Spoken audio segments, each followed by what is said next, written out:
Alrighty, everybody, welcome back to another live stream here on the channel. Decided to go live for some coverage here due to a tornado warning approaching Kansas City, Missouri. So let's see what we have in chat real quick. We have Catman, Anna, Capybara, Storm Guy, Logan, Misty, Johnny, as well as Austin Miller, John, Darian, and everyone else who is in the chat who I may have forgotten to welcome, or maybe you are just watching and not chatting. Glad to have you in here as well. I didn't have time to change the date. I went live as soon as I could, so... Oh, apparently I forgot my camera too. So let me switch back here. And then we go switch to this scene, and we should be good to go. There you go. I didn't have time to fix the date completely. So there you go. I made a thumbnail, and I got on here within about, like, 5 minutes of that warning being issued, so it was very, very, very quick. So we do have a tornado warning that is in effect out here in eastern Kansas for 6 more minutes. It's not that long of a tornado warning, but it is approaching a very populated area. This is the Kansas City Metro right in here, and they actually for some reason, they downgraded this area to a marginal risk. Not too sure exactly why they did that at the 12:30 p.m. Eastern update, but for some reason, they did downgrade the risk for severe weather across this area. But little strange considering models have been very consistent about this region getting severe weather. So this is a line that is probably going to continue to be severe for the next couple of hours. This is going to keep going from right now where it is in east central Kansas and probably through much of northern Missouri. And because of that, they actually decided to issue a tornado watch, which is halfway inside a marginal risk for severe weather. So pretty weird there. They downgraded the risk and then decided to issue a tornado watch shortly after. So we do have a tornado watch, which means the environment is capable of producing tornadic thunderstorms. And you can see that is the case over here in Spring Hill, Gardner, Egerton, just southwest of Kansas City. And this is still in east central Kansas. This is not into Missouri just yet. It is on the Kansas and Missouri border. So we'll continue to watch this tornado warning here. Not much rotation. If I go ahead and just loop it back, there really hasn't been much rotation with this storm. It's just been a little area of velocities that potentially could spin up in the future, but really never really looked that strong for rotation.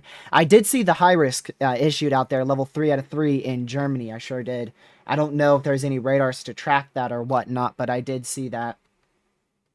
So severe storm has also been issued. This is a tornado possible severe, also for the potential of 70-mile-an-hour winds. So that is considered a significant severe, which is another reason why I went live. And another reason why I went live is because we do have actually two. We actually have two now. Two flash flood emergencies in effect. One on the eastern metro of Wichita, Kansas, and another one over at El Dorado. Probably mispronouncing that. I apologize. Over southeastern Kansas there. So two flash flood emergencies for the potential of, and this actually has observed catastrophic flash flooding with it. Both of those are a potentially life-threatening situation, and both have actually been observed now. So two observed catastrophic flash flood situations over the eastern metro of Wichita, Kansas, and directly over the city of El Dorado in southeastern Kansas. And like I said, we also still have a tornado warning in effect over Gardner, Spring Hill in east central Kansas, and a significant severe for 70-mile-per-hour winds across portions of northeastern Kansas there, barely on the western side of the Kansas City metro. So it's on the border of Kansas and Missouri. It's going through the western side of Kansas City, Kansas right now. We don't really talk about Kansas City, Kansas. Normally when we say Kansas City, we immediately go for Missouri, but this is on the opposite side of the border of Missouri and Kansas. It's in eastern Kansas there. But this will go through the direct metro of Kansas City. That's the downtown portion of Kansas City. It'll be there in probably about, I'd say, 20 minutes or so. It's going to move right through downtown Kansas City, both on the Kansas side and on the Missouri side, with 70-mile-an-hour winds, the potential for a spin-up tornado or two, and also some isolated hail, upwards of about 0.88 inch in diameter. Not too large of hail with this severe storm here. Yeah, the crown stuff, that's YouTube's ordeal. It's really messed up, to be honest with you. You could chat 50 times in a live stream and get 100 XP, and then somebody can come in and chat 3 times, and all of a sudden they have 200 XP, and they're ahead of you. So, I don't know what that's about. I really don't know, but it resets every live stream. Also, a new severe for 1.5 inch hail out here south of Elk City in southwest Oklahoma. Springfield, Missouri, today's risk is very tricky. It is a very tricky risk. If I go ahead and look at the SPC really quick. So this is their day one outlook. Springfield is in that slight risk. But this is what they say. A low predictability forecast scenario regarding specific detail in storm evolution is expected later this afternoon and evening. So basically what that means is this whole area is in a favorable environment for severe weather, but they have absolutely no idea when, where, how many, or how strong of storms will be across the area. So a lot of uncertainty with today's risk on how it will evolve. Obviously, you can see that because we have a tornado warning inside of a 2%, or rather a marginal risk for severe weather. That is barely on the edge of a 2% tornado risk. I believe they just expired that tornado warning. Yeah, it has expired. It says 1 minute left, but it's actually expired now. So don't come out of your safe spot completely. If you're still in that severe storm out here, Spring Hill, Gardner, Edgerton, I recommend you want to stay just at least indoors, away from doors and windows. But yeah, it's probably a better idea to just stay in your safe spot just in case. So areas of rotation here, not really seeing much rotation, but we will keep an eye on that just in case. So to answer your question, I don't think I fully answered it. Springfield, Missouri, you're in a level 2 out of 5 risk there. The main threat is definitely damaging winds of about 60 to potentially as high as 70 miles per hour. Also some isolated large hail, upwards of about 1.5 inches in diameter could be possible. Right now, no model run shows you getting anything significant. Most of our models just have you getting some heavy rain towards 11 o'clock tonight. But, yeah, it's definitely a good idea to stay weather aware because, like the SPC was mentioning, there's a lot of uncertainty on how today's storms will evolve and how many will fire. The tornado threat is barely present there, 2% tornado risk, so you could see a spin-up tornado or two, but it's not likely. That little beep you heard was an update to a tornado warning, and I don't know if that was a glitch or something, because we don't have any tornado warnings. Okay, weird weather-wise, weird. I'm gonna go check settings real quick, see if maybe I accidentally have something else on. That high-pitched beep is typically only for tornado warnings. I don't have that. Yeah, I don't have that on for anything else, so that's weird. We didn't get any new tornado warning. That may have been for the tornado warning expiring, but that's a like a 2-minute late beep right there. Very odd. Yeah, so just left with severe storms here, but they are definitely capable of producing quick spin-up tornadoes. And man, I cannot tell you, I cannot tell you how much Radar Omega has fallen off here. A random beep from weather-wise, that's doable with, right? You can deal with that. But velocity being 9 minutes behind here on Radar Omega, that's kind of crazy. That's insane. That's crazy. Velocity is 9 minutes behind on Radar Omega, whereas it's only 2 minutes behind on Weatherwise. Let me see here. Oops, I'm clicking the wrong button. No wonder why it wasn't updating for Weatherwise there. I was clicking the wrong key. I'm like, why ain't it switching to Velocity? Yeah, so not much rotation here. We're going to keep an eye on that northern side for a spin-up tornado threat. But tornado threat is not... it's not imminent at the moment. It is a Tor possible severe, though. Also, a new severe warning out here for Andover, Derby, Rose Hill, down towards Hayesville, north of Wellington in south central Kansas for 60 mile-an-hour winds. Just make sure you're away from doors and windows there. Yeah, I don't think I have anything else on. I can show you. So the beep, it's only set to, yeah, tornado warnings. Just like that. Severe warnings, nothing. Flash flood, nothing. Marine, nothing. Tornado watches, severe watches. It's all set to none by default. Yeah, flash flood emergency for the eastern side of Wichita, Kansas. Sure is observed catastrophic flooding. I'm mainly using Weatherwise. This is Weatherwise. The only thing I really use Radar Omega for now is like looping model runs at the start of live streams, and every now and then showing the SPC outlook, but Weatherwise is my go-to at this moment. Weatherwise and GR2 analysis, both of them. So the tornado warning was issued for that small area of rotation there. I mean, it's just a very small area of rotation.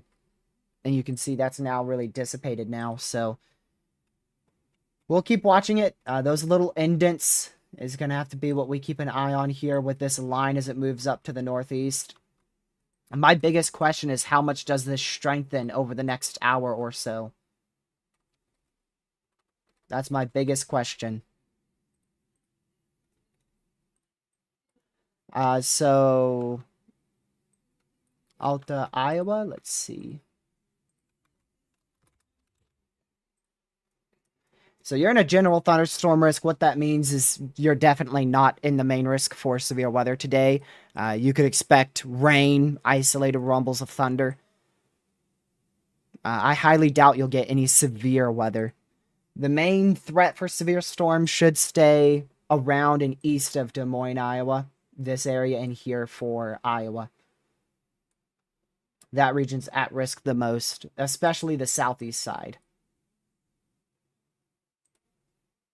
Also, very random, but we actually got a random line to form out here in Wisconsin and Illinois earlier this afternoon, and it's still ongoing. It's been severe for about the last, like, hour and a half or so. So just, if you are in this area, Milwaukee, back down into just north of Chicago, make sure you are indoors, away from doors and windows. It's in extreme northeast Illinois into southeastern Wisconsin. So just make sure you're indoors, away from doors and windows there. Very unexpected line. We weren't expecting this whatsoever. I remember someone in the chat who lives out in this area. They're in a severe. They're right here. And we weren't expecting even the chance for rain until about like after 5 o'clock tonight. Or rather 5 o'clock this evening. And I mean, no models picked up on this at all. If you look at any of the model runs from yesterday, it just showed chances for rain increasing at 4. And it is 3 o'clock right now, and we have a fully severe line approaching this area. So that's just weather for you. You just get a random amount of severe storms that come out of nowhere. Oh, that's you, Logan? Well, don't go outside and you'll be good. Very heavy rain, some thunder, and maybe some gusty winds. A lot of the times when we get 60-mile-an-hour severes, you're not actually going to get 60-mile-per-hour winds. That's like the upper echelon that the severe could produce. If we go back to Radar Omega here, you can see these reports down tree. I think one was like a, 65-mile-an-hour wind report, whereas this one just behind that is 57, so the chance of you still getting hit by like a 60-mile-an-hour wind gust is fairly on the lower side, even though you're in this severe. It's like that. That is probably going to be able to produce 60-mile-an-hour winds just northwest of Raymond. It's these little pockets of greater wind speeds that are located inside the storm that can produce winds potentially as high as 60 miles per hour. But I've been in the last 3 years, I've been in plenty of severes, and I haven't experienced a gust of anywhere remotely close to 60-mile-an-hour winds. So this severe storm is capable, that's the key word, it's capable of producing up to 60-mile-an-hour wind gusts. Which is why you want to be indoors, away from doors and windows. Okay, if there's not a tornado warning, okay, it is this time. This time it actually is. I was gonna say, if there's not actually a tornado warning, come on, weatherwise. But that is indeed a tornado warning that just got issued. And that is for the southern side of Kansas City, both on the Kansas side and on the Missouri side. So downtown Kansas City, you are not in this tornado warning. Tornado warning is for Grandview, Lee's Summit, Missouri, Stanley, Kansas. So it's on just to the south of Kansas City. It's on the southern side there. If we do have a tornado developing, remember a tornado warning means a tornado is imminent or possibly even on the ground. If we do have one that is about to be on the ground or possibly on the ground, it's going to be right over Morse, going right towards Stanley in northeastern Kansas. And that's going to be moving up towards, eventually, right towards Grandview, Missouri. This is the Kansas-Missouri border right in here.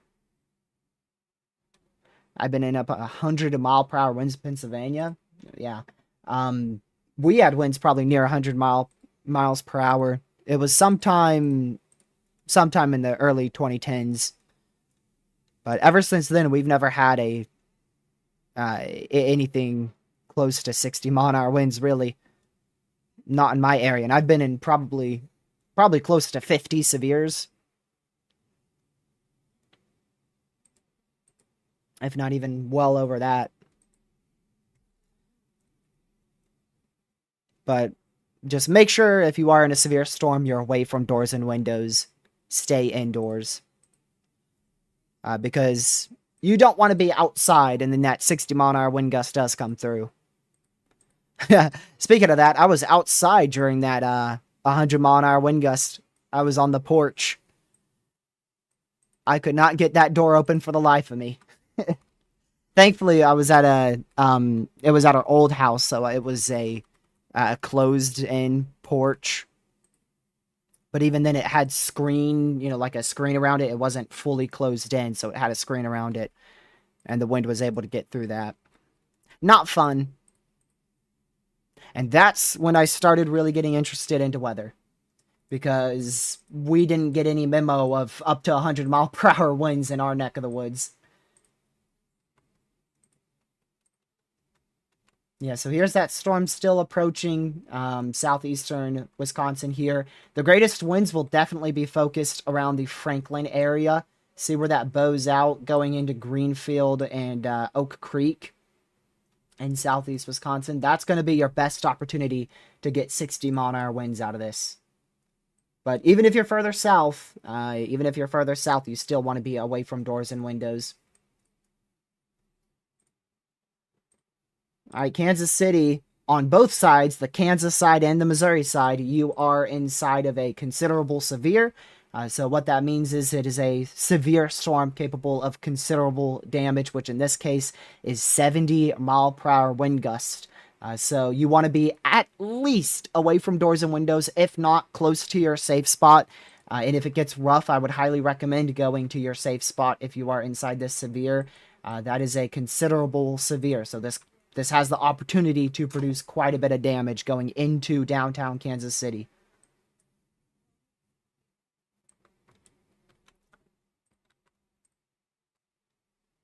Sirens going off over there. Yeah. If you're on the southeast side of that, there's a tornado warning in place, so that's likely why the sirens are sounding. The storm's currently passing that area, though. Let's see if Radar Omega is still behind. No, not that bad. Like, look at the difference. That was an entire 10 minutes without one velocity scan. That's crazy. Yeah, I don't see much rotation here. So this is velocity. For those of you who may not know what this product is, it's velocity.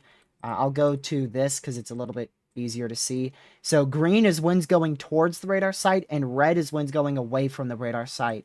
Always take note where your radar is. I don't have my pen open. So our radar site is north of Pleasant Hill in west central Missouri. So those greens, that's winds going towards that radar site like this. So you have westerly winds just like this. They're all going towards that radar site.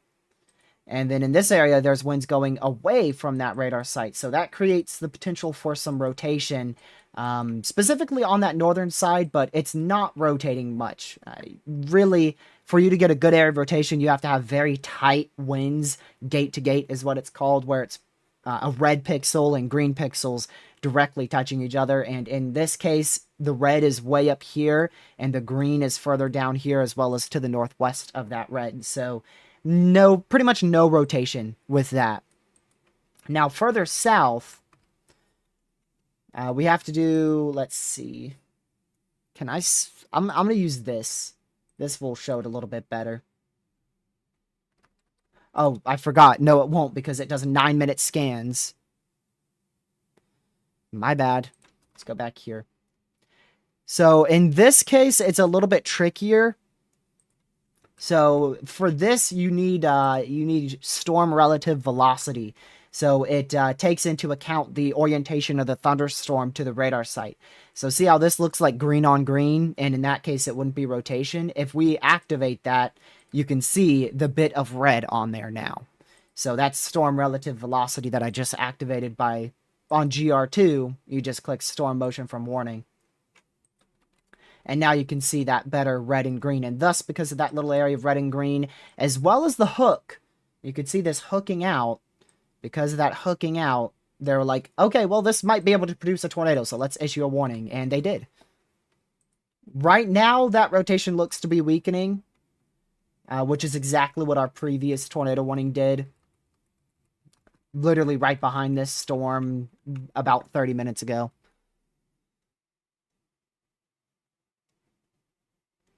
Let me fix that demo browser source. This one.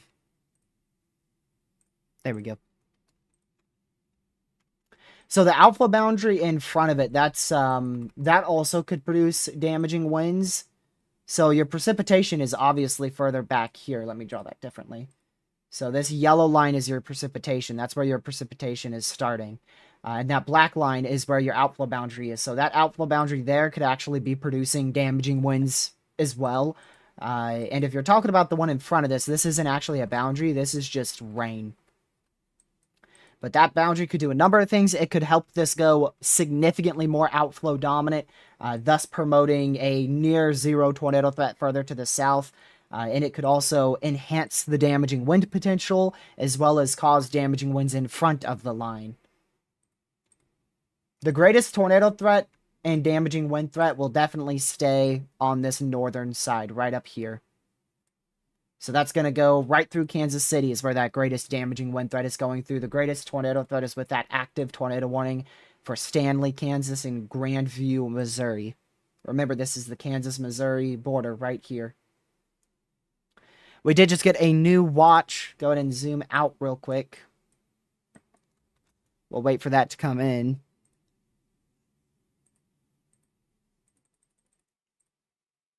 Let's see. Yeah, that's going to be a severe thunderstorm watch until 10 p.m. Eastern, 9 p.m. Central. I wonder if I can get this before WeatherWise even gets it. Yep. Already got it before WeatherWise even got it. So that's going to be a severe watch. And actually the chance for a tornado. 20% chance. There you go. So there's your severe watch. So that goes from southeast Kansas through much of central Oklahoma. Pretty much actually all of central Oklahoma. The main threat is definitely damaging winds as well as very large hail, but we could also see a spin-up tornado in this area.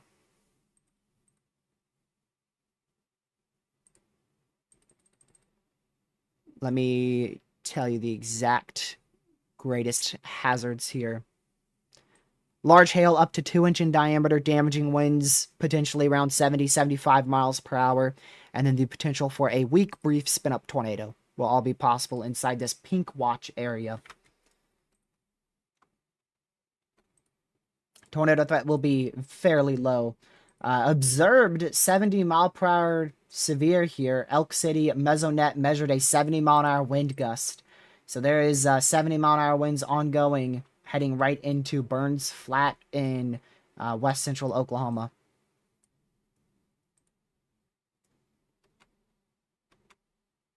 I don't see any rotation with this anymore.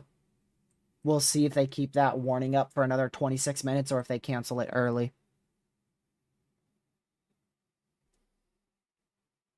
What's my thoughts on the Davenport Quad City area for a better threat? Let's see. That's tricky. I mean, models are in good agreement of a very strong squall line moving through close to about, what, 7 Central?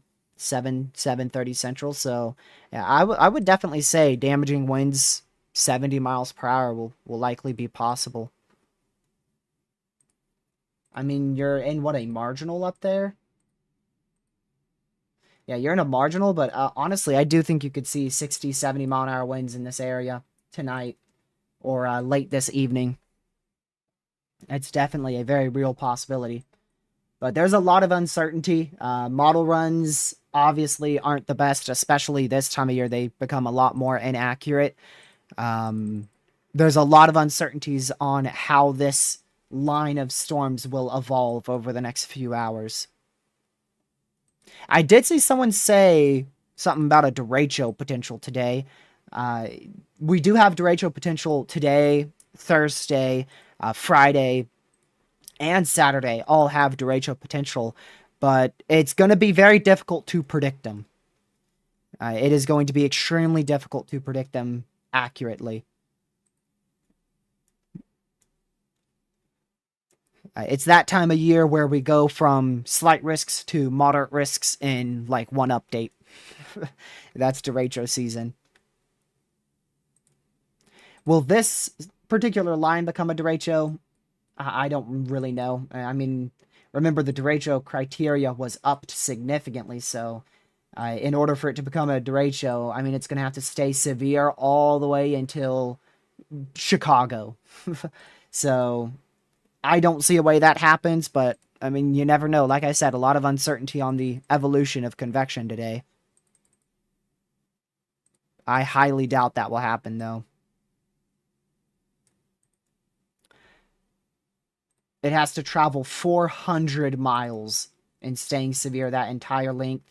It has to be at least 60 miles of length, which right now it is about 70, so it hits that.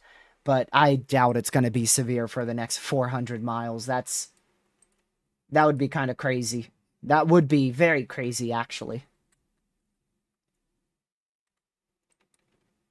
It used to be 240 miles, but then they upped it to 400 miles.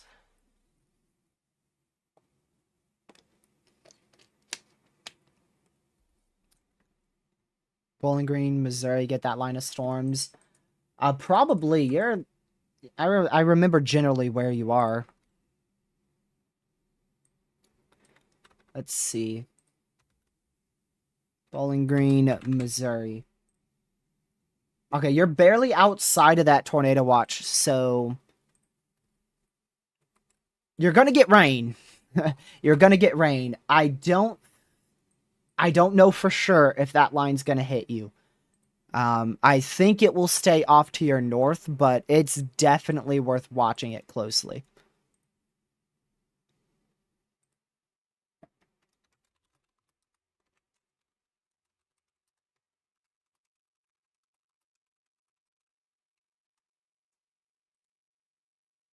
Hello, Brian. Glad to see you in here.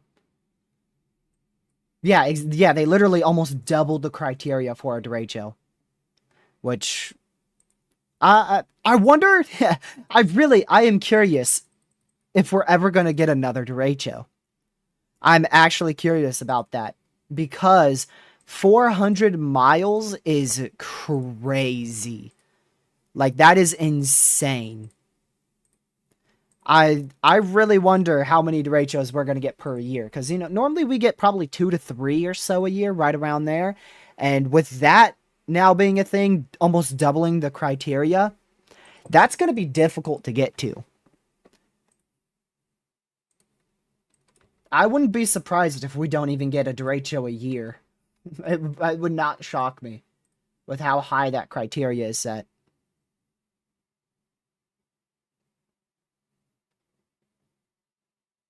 What's going on in Kansas City? A big time wind. Winds as high as 70 miles per hour. Some small hail, probably near half-inch in diameter. Those are your two main hazards. And then extremely heavy rain, too. And a lot of lightning.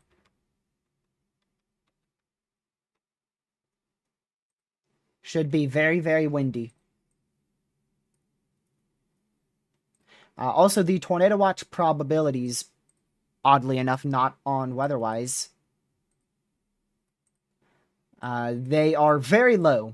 That is a 30-20 tornado watch. So that is as low as it gets. That is as low as it gets in terms of that first probability. This has to be, in order for us to get a tornado watch, this probability right here has to be 30% or higher. So that is as low as we can go. Now that's a updated tornado warning. Okay, new tornado warning for this area of rotation going into Independence. That is almost that. I'm pretty sure that's going to be in portions of downtown Kansas City. That's on the southeast side of downtown Kansas City, Missouri. I didn't expect them to warn that because the velocities are very weak, but they did. So, Rebel, you called that out successfully. So, little area of rotation trying to spark up there. That warning is for, get this, over 300,000 people inside of that tornado warning. Over 300,000 people. So, there's a lot of people in that active tornado warning. That's going towards Independence, Raytown, Blue Springs, Buckner, Grain Valley, all these areas here in northwestern Missouri. Remember, a tornado warning means a tornado is imminent or possibly even on the ground. Can I switch to this scene? Yeah, there you go. Make sure everything's right. Good.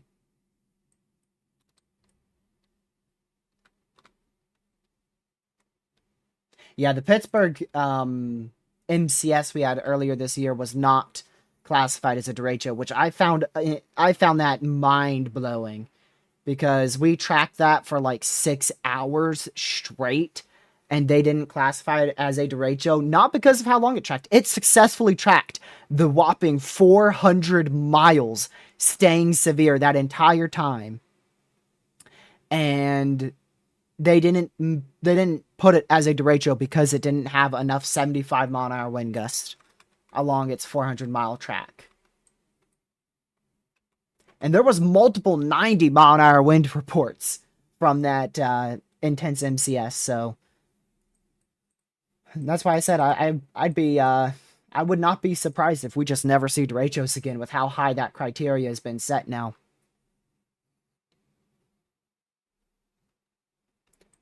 So this southern tornado warning going into Grandview, Missouri, Lee's Summit, Missouri, it is weakened quite substantially. There's a new area of weak rotation that is formed just to the west of Eastwood in northwest Missouri. That's going to be tracking to the northeast here towards the I-70 corridor and the I-435 corridor, right where they intersect here at that interchange. Also, Arrowhead Stadium. It's heading right for Arrowhead Stadium. It's over Arrowhead Stadium. The CC has updated, and that means your rain is right here where I just drew in a white line. Reflectivity, there you go. That just updated too. Now we'll wait for velocities, and oh my goodness. Yeah, we could definitely have a tornado about to be, or possibly even already on the ground, over the I-435 corridor right there. And that's going to go right over Arrowhead Stadium, right towards Independence as well. That is a really good area of rotation. This is likely producing a tornado. There is a very high chance that that is producing a tornado right now, directly over the Interstate 435 and Interstate I-70 corridors, right near where they intersect. That's going to be heading right into, probably right into Independence in northwest Missouri. Definitely quite the surprise to see that strong area of a rotation just pop up in one scan. Yeah, so that is 40 plus 50 right there. So that's 93 mile-an-hour rotation. And actually 94 mile-an-hour rotation, because you can see the 0.6 and then the 0.4. So that's 94 mile-an-hour rotation there.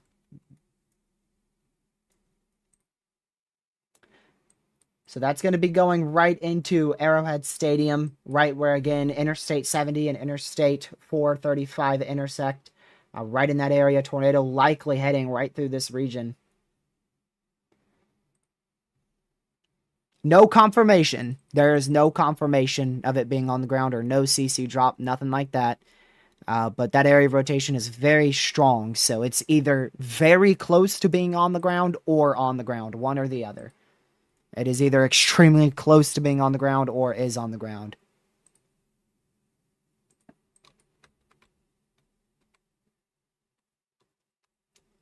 So now it is likely directly over Interstate 70 right now. We don't get another radar scan for probably about another minute or so here. We'll go to GR2.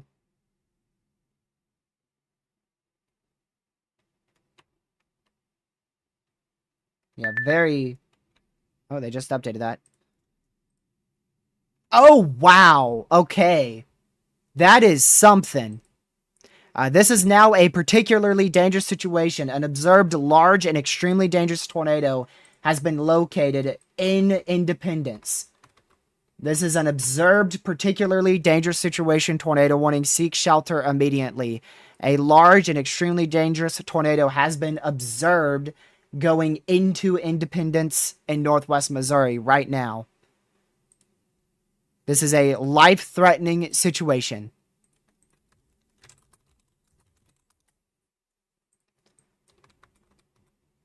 I don't see any rotation with that anymore. I'm going to be honest. Right there, it looks like it broke apart, but that is an observed, radar-confirmed, large and extremely dangerous tornado that has been located just went over the Arrowhead Stadium.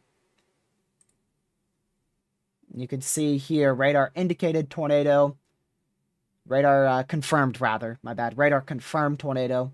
PDS. Confirmed large and extremely dangerous tornado was located near Raytown, moving east at 45 miles per hour.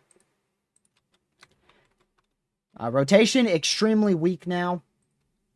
Wouldn't be shocked if this is completely fallen apart at this point. Likely a brief, strong tornado. But there you go. There's your purple polygon, which means, at least on this channel, that's the color table for a PDS tornado warning.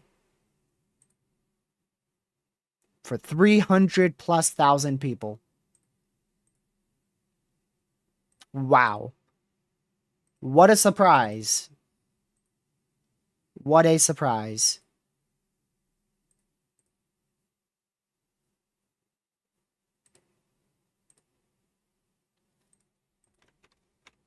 Let me go back over to here. So still a PDS tornado warning there, observed for the next 27 minutes. This is a life-threatening situation for an observed strong tornado over Independence. Now crossed the I-70 corridor.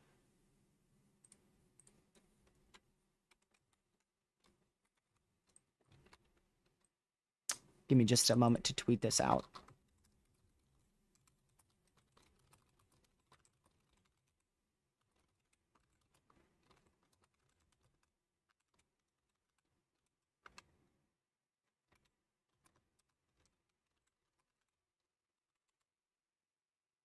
Man. I'm very surprised I pulled that PDS trigger with just one scan of a strong area of rotation.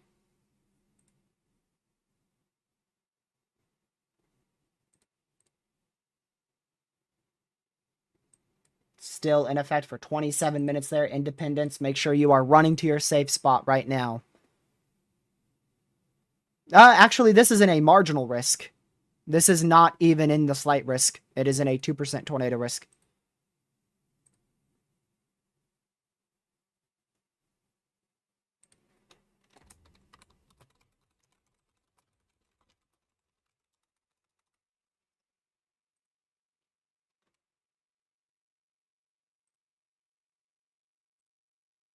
Wow.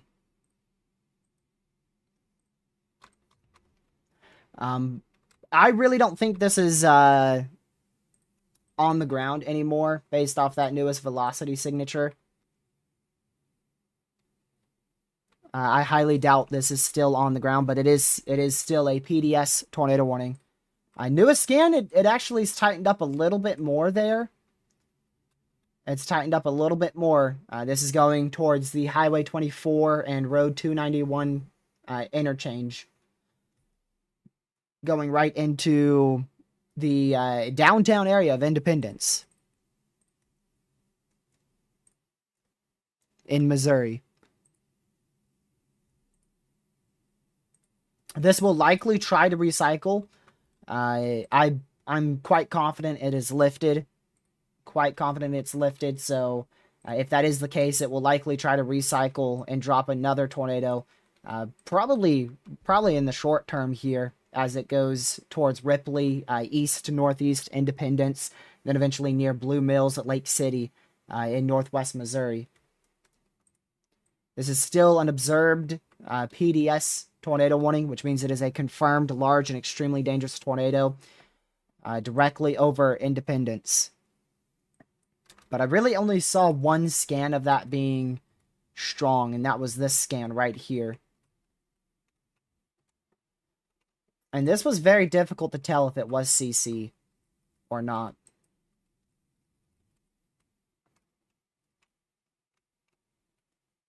I didn't see any definitive debris signature. So there's your area of rotation. Right here. Right over Independence. Very, very weak. Very weak at the moment. Likely trying to re-intensify.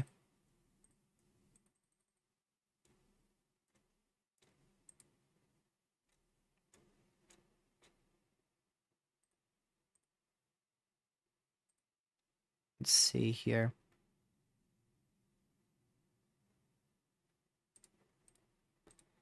I need to quickly do something.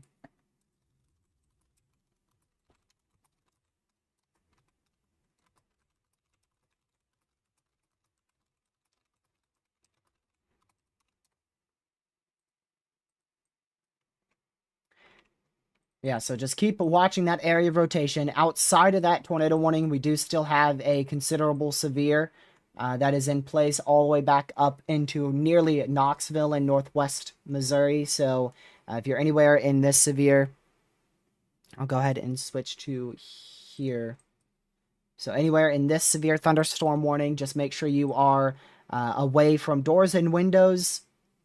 Definitely be away from doors and windows and stay close to your safe spot. But if you are in either one of these red warnings here, you need to be in your safe spot. These red warnings are tornado warnings.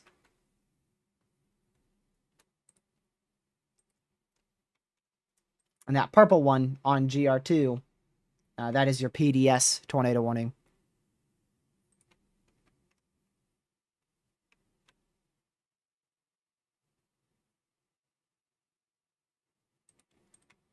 All right, let's see that new velocity signature. We'll wait to see what that shows. Okay, GR2 is going to get that first. It will get that next scan in 7 seconds.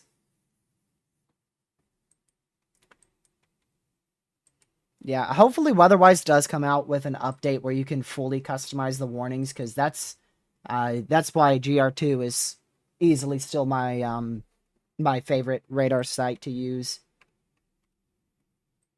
especially for analysis like tornadoes,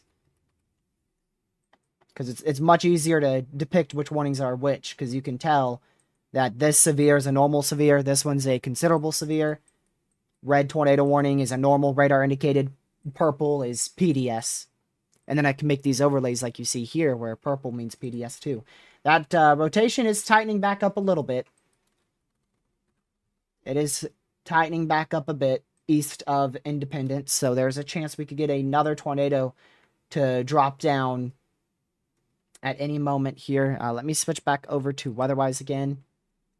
That would be over East Independence. If that does drop, it's going to be over the east to northeast side of Independence.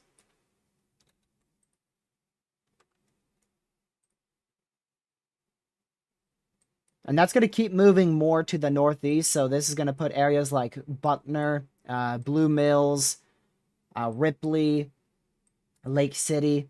You guys are nearly in the direct path of this area of rotation. Further south towards like Blue Springs, Grain Valley, it looks like our area of rotation is staying to your north.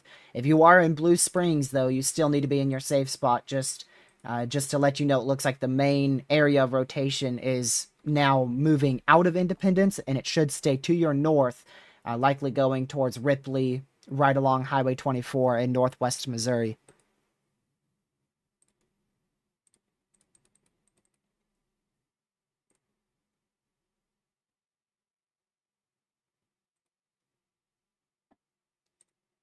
So remain in your safe spot.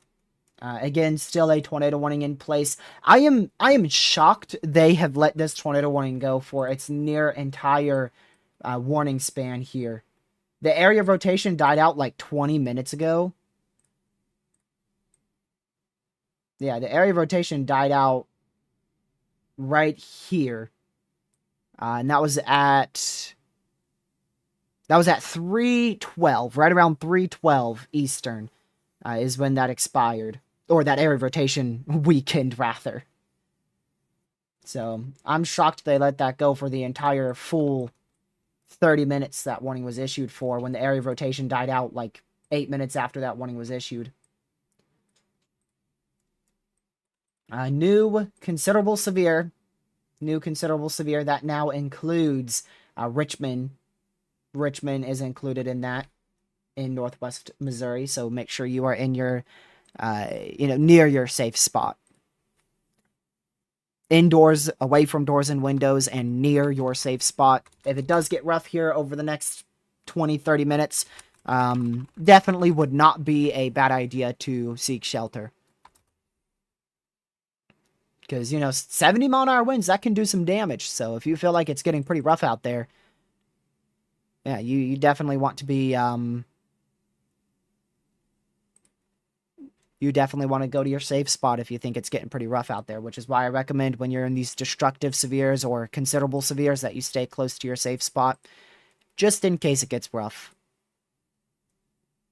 Now, if you're in either one of those red warnings, you have to be seeking shelter. Both of those are active tornado warnings. All right. They did just cancel that warning. And what? All right. We still have actually now a new observed PDS warning. Very odd. I don't see much here, but that is actually an observed large and extremely dangerous tornado on the ground still, going into Ripley, Blue Mills, Buckner. So that is still an observed PDS tornado warning. It's so weird because I have seen areas of rotation that have like huge CC drops with 180-mile-an-hour rotation. And sometimes they don't even get PDS warned until, significantly later in their lifetime. And then these storms here, particularly with this storm, rotation on this is definitely significantly weaker. I mean, that is considered broad rotation. That is considered broad rotation. Normally, for them to confirm a strong tornado, there's going to have to be a big CC drop. Or a chaser reports it. It has to be a very trusted source like multiple chasers or multiple radar scans. Typically, it's not issued for an area of rotation that's this weak. Even if we took the max and the max, 30 and 30, that's still 65-mile-an-hour rotation. That's not actually PDS criteria, so either way, it's tornado warned, so you need to be in your safe spot. The main thing is just get to your safe spot. Right now, if you're in either one of these tornado warnings, get to your safe spot.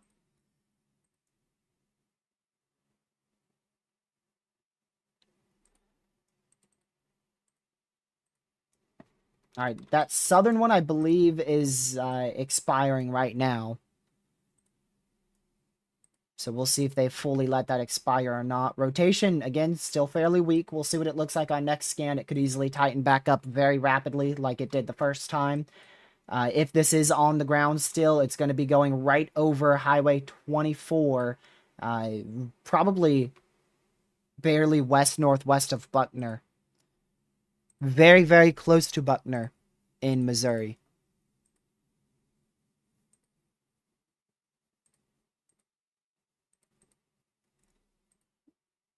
Let's see here.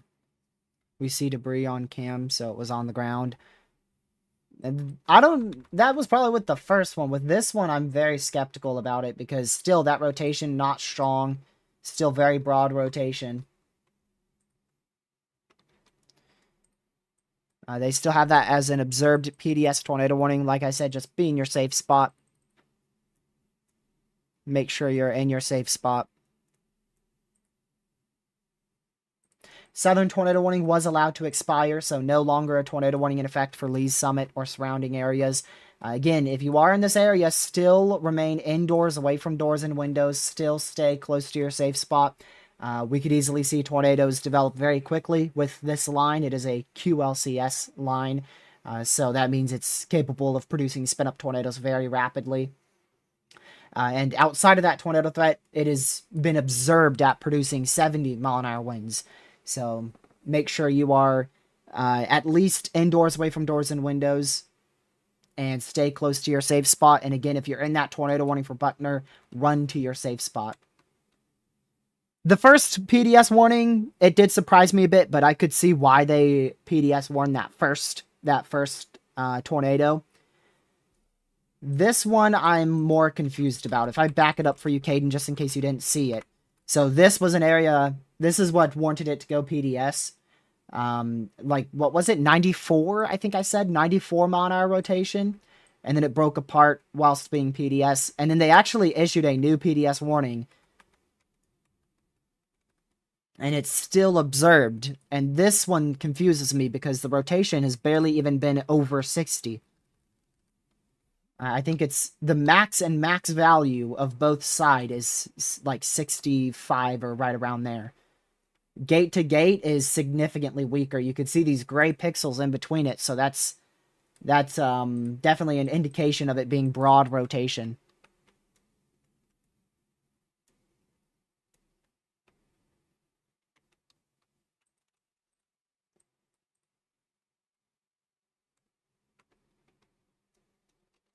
Still rotation, though.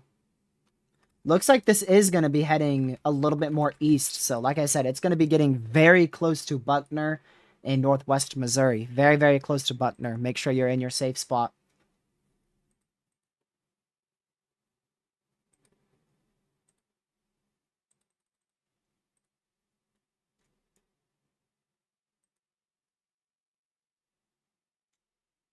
Let me see.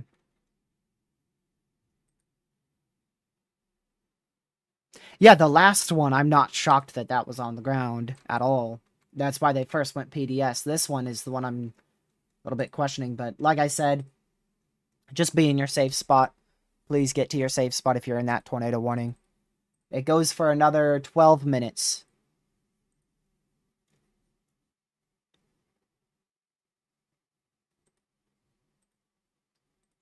Real quick, I do want to go back to Oklahoma because I want to point out these storms here approaching Norman, these are prefrontal storms.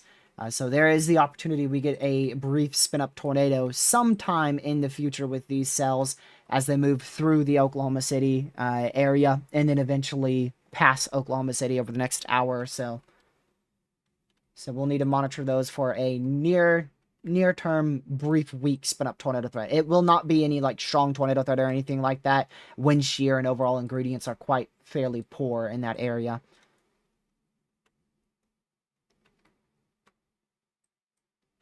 A PDS tornado warning has to hit a certain criteria. There are certain criterias that PDS warnings and tornado emergencies have to meet. If there's not a certain amount of VROT with multiple ways to confirm a tornado, you actually can't issue a PDS warning. There's criteria for the warnings, which is that's why I was kind of questioning this one, because I don't know if 65 mile an hour rotation warrants a PDS warning. I don't think that hits criteria. But again, just be in your safe spot. We talk about this criteria thing all the time.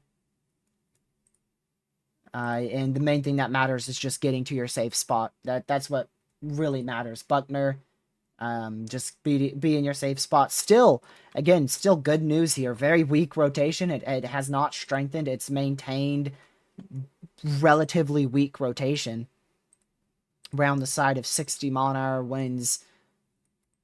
And it has not been very gate to gate. With this one back here towards Independence, you could see that is purely gate to gate. This is what originally warranted a PDS warning. Completely gate to gate. And with our newest PDS warning, it is very broad winds going away from the Kansas City radar site and towards the radar site. Very broad and very weak. This is really, really weak. To the point where I would be very shocked if this is producing a tornado. I would be really surprised if it is producing a tornado right now. But still be in your safe spot, Buckner. Be in your safe spot. That is a tornadic storm approaching Buckner in northwest Missouri. Down the road here, a little bit further, if this does stay tornadic, it's going to be heading towards Fleming, Camden, and then eventually Richmond and Henrietta. Maybe even close to Lexington here in northwest Missouri.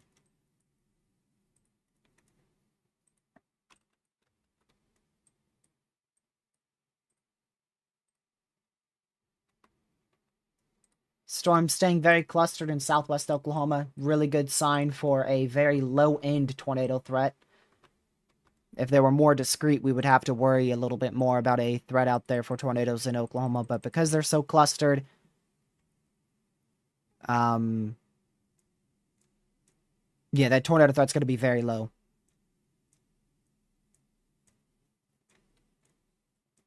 SPC outlook here in 8 minutes. Wouldn't be shocked if they upgrade some of this area to a slight risk for damaging winds. I don't think we're going to see a 5% tornado risk, to be honest with you. I think it's still on the lower side of things, but wouldn't be shocked if we get a little extension to that slight risk.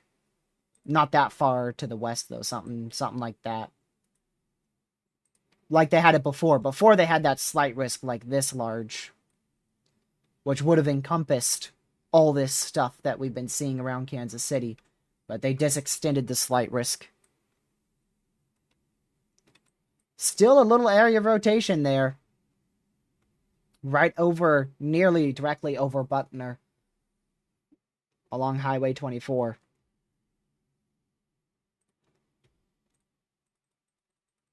We'll see if we get an extension to that tornado warning.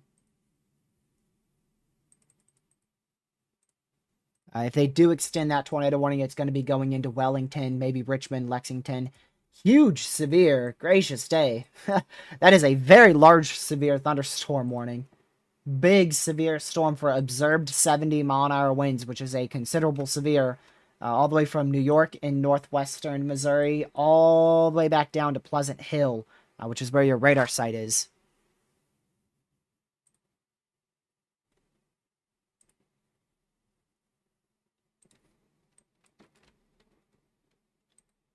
So big severe warning there. Let's go back to GR2. Very, very weak rotation. But it is still there.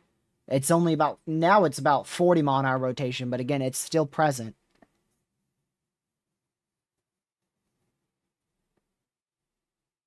It is still an area of rotation that you need to be seeking shelter for if you're in that tornado warning.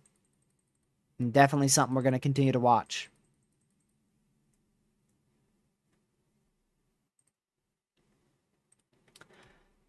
Outside of that severe storm, there's still severe weather in southwest Oklahoma. There is no other tornado warnings active anywhere in the U.S. That is our only tornado warning. Again, going to keep an eye on these cells in central Oklahoma for a very low tornado threat.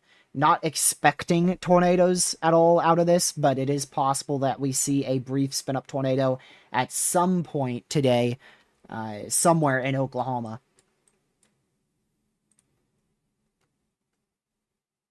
But not any, like, you know, there's no high-end tornado threat out there or anything like that. No strong tornado threat.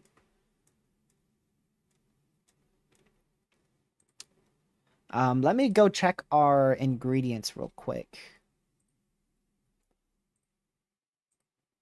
I checked them before I went on stream. The most favorable area for severe weather by a milestone and a half is definitely where that new warning is. And going in front of that. So the most favorable environment is definitely going to be out in front of this line. Going towards southeast, all the way into west central Illinois, southeast Iowa. PDS warning still in place for 4 more minutes, but that new warning for Richmond, Lexington, Wellington, Hardin, Henrietta, all the areas we pointed out earlier, all inside of a new tornado warning. That is radar indicated, which means it is no longer a confirmed tornado. And it's not a strong tornado anymore. So we'll drop that PDS tag in 4 minutes. So radar indicated tornado warning means a tornado is imminent or possibly even on the ground. So you need to be seeking shelter immediately. And again, the PDS warning will be dropped in just about 3 minutes now. So once that is dropped, I will change the overlay scene again.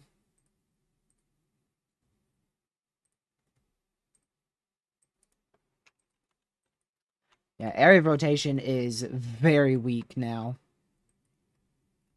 It is barely present. We'll get a new scan here in 5 seconds, so we'll just wait here on this velocity. There you go. I mean, that's fully died out. This storm's barely even capable of producing a tornado, but just in case it manages to spin back up again, that warning is still in place. But just know, if you are in Richmond, Lexington, Camden, Wellington, you need to be in your safe spot. That's in Northwest Missouri. The area of rotation has weakened significantly. It is very weak and very broad, but it is still something that we're going to keep an eye on, and it is still tornado warned. So if you are in front of that, Richmond, Henrietta, Lexington, Wellington, Northwest Missouri, be in your safe spot.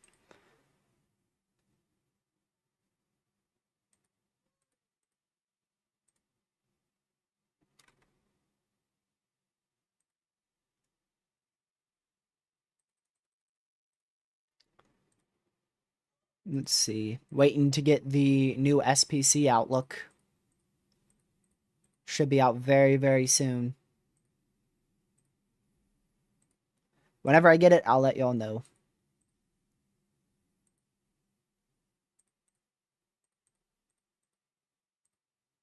Oops, not that.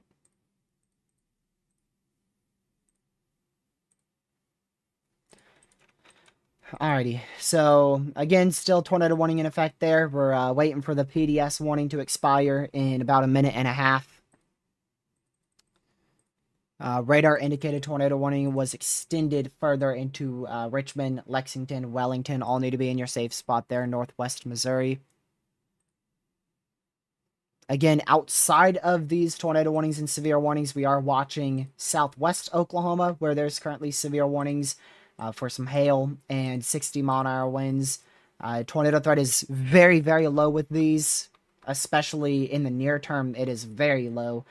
Tornado threat is a little bit higher, but still very low with these storms here in dead central Oklahoma going over Oklahoma City. Not much wind shear in place out here, so it should keep that threat relatively on the lower side. New SPC outlook has just been issued. Just going to quickly compare that. They did indeed expand that slight risk the slightest bit, and I mean the absolute slightest bit to the west. Like very, very slightly expanded it.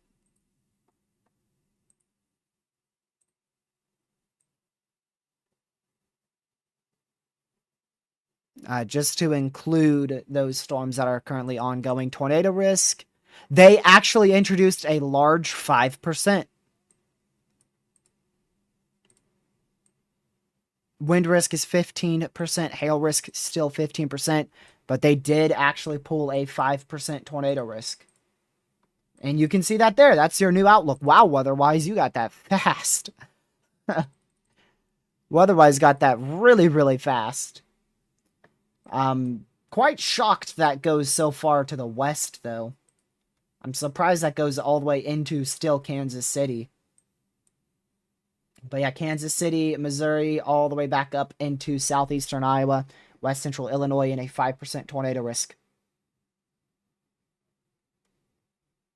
Nope, you're not in that, Misty. It's just to your northwest.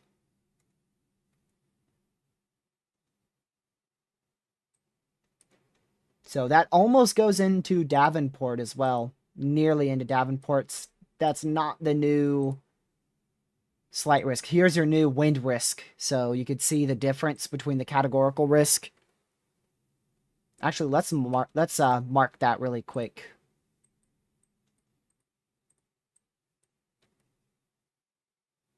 Let's mark that. So this is where the old slight risk was. Right in here. Now let's look at the new wind risk. They expanded that quite a little bit there. So they expanded that slightly to the northeast, northwest, and then a decent amount to the west. Like I said, mainly to encompass for those ongoing storms. No longer a PDS warning, so we will switch back to this. So very minimal change with that new outlook cycle. The biggest change was definitely that introduction of a 5% tornado risk. That was definitely the biggest change.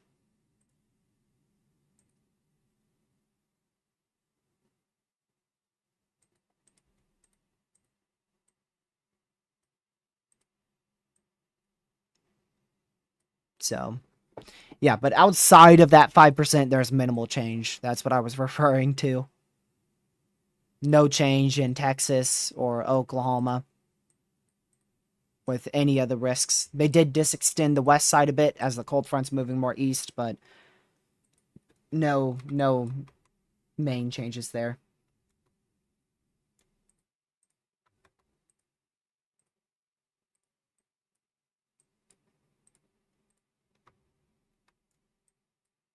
Let's go back up here. So this is going to be where we watch the most for the rest of this live stream. However long we are live, definitely going to be the main area to watch is northeastern Missouri.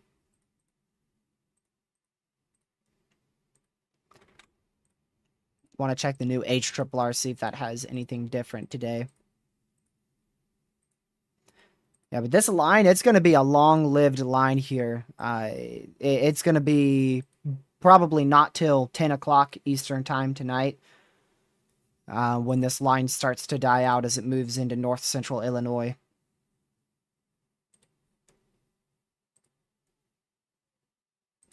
I think that was a good call to upgrade to a 5% tornado risk.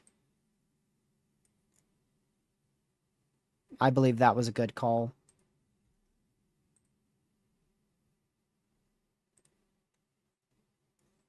All right, let's see the new outlook, see if that's fully out yet. Yep, so there's your new risk for severe weather. Like I said, minimal change. The only small change we had was back out here into southeast Iowa, north central Missouri, as well as into west central Illinois. Just very small extensions of that slight risk.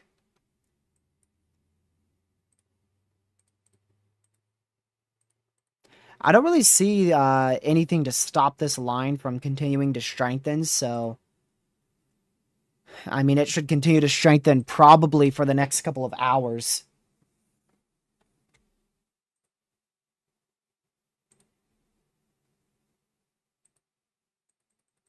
I don't see a reason for it to be weakening.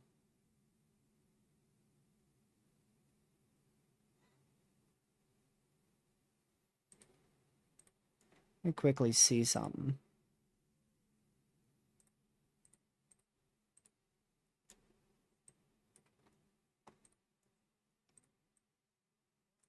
That tropical AOI, or AOI from the National Hurricane Center, it's actually going to be moving onshore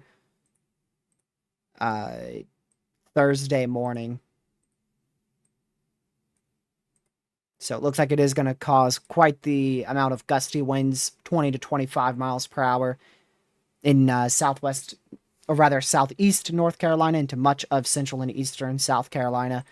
I was looking for a tornado threat there, and I don't see any, so I don't think we'll have any like severe weather, mainly just heavy rain and some gusty winds. Nothing that we'll need to go live for.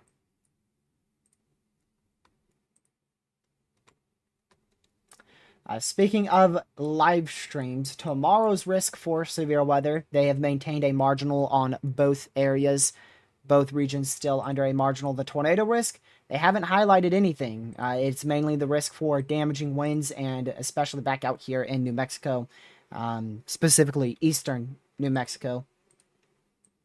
Right in here, the risk for large hail. I think that area has the best chance for some hail tomorrow. So we will not be live tomorrow. I'm going to take a break off. What? A break off? I'm going to take a day off. Have 1 day break, and then we will be live Thursday. We will be live Friday. We will be live Saturday. We will be live Sunday. So daily streams after tomorrow.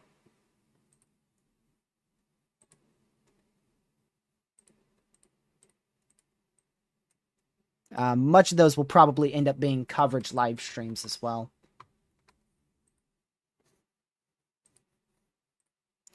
Still a tornado warning in place over Richmond in northwest Missouri, so seek shelter there.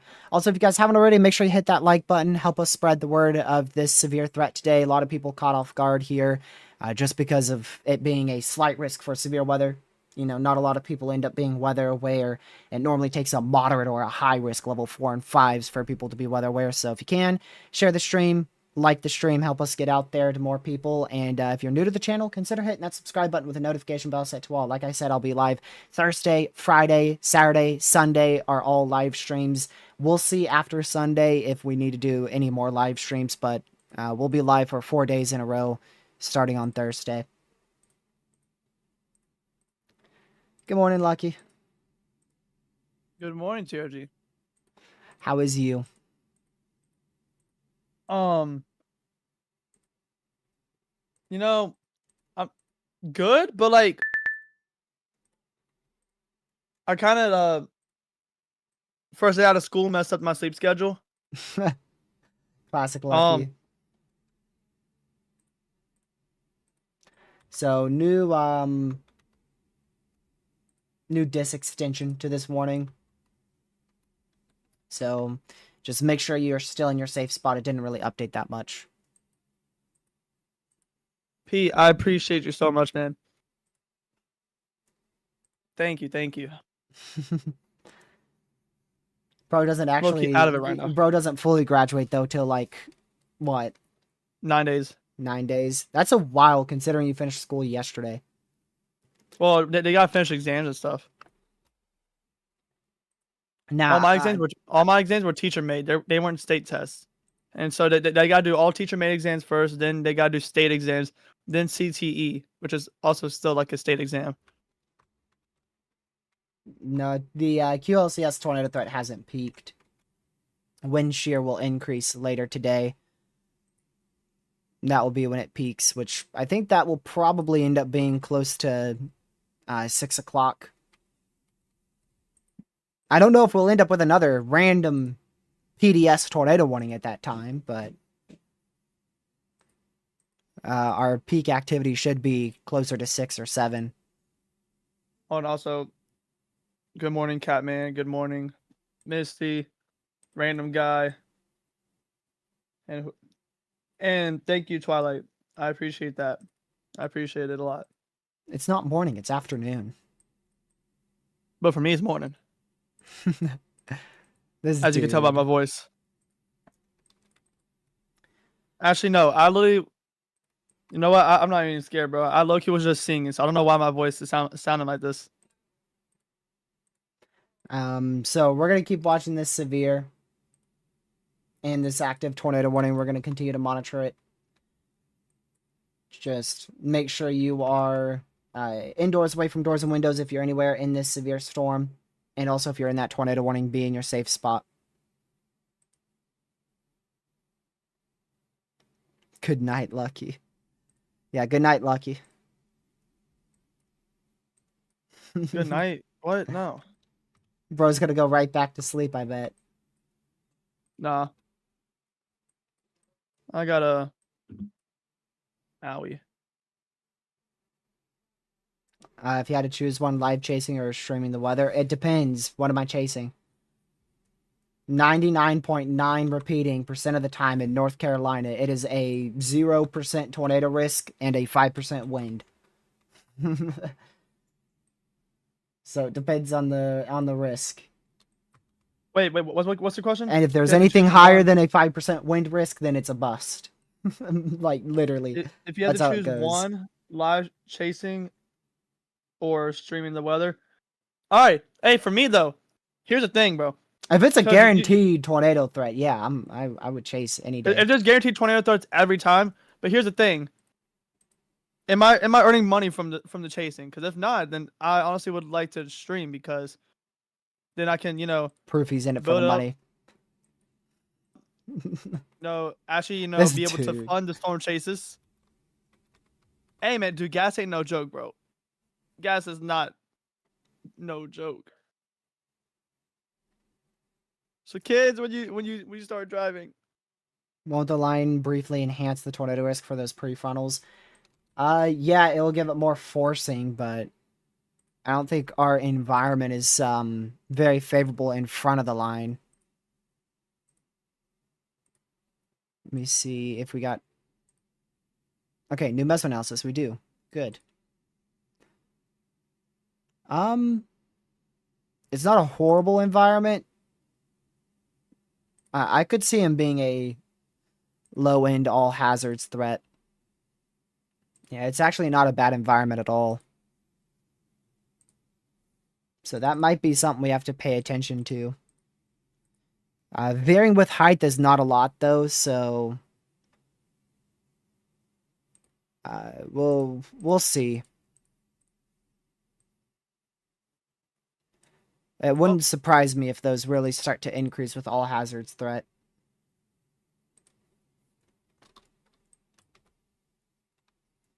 But right now, they're not fully discrete. There's two storms in one. You can see it. One up here, one here, and then there's actually a third one just off the screen right there. So if these two do fully merge, it could definitely be an issue. And their movement is north-northeast, so it's not a horrible direction for tornadic activity. Just a lot of lightning and thunder out here around Oklahoma City. Nothing tornadic. Looks like these storms are all staying on the weaker side at the moment.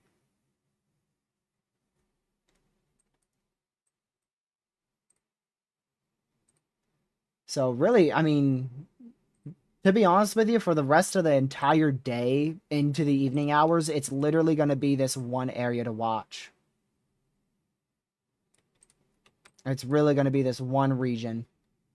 We'll occasionally check back with Oklahoma, obviously, as more warnings come in, but really, it's going to stay with northern Missouri, western Illinois, southeast Iowa.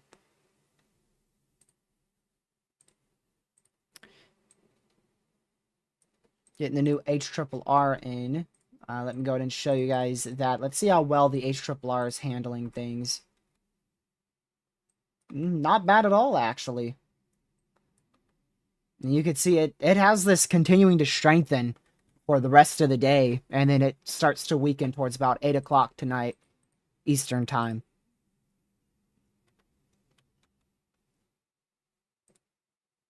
Ah, no. Not the infamous March 31st, 2023 radar hole. We got a big radar hole coming up, y'all. Big radar hole inbound.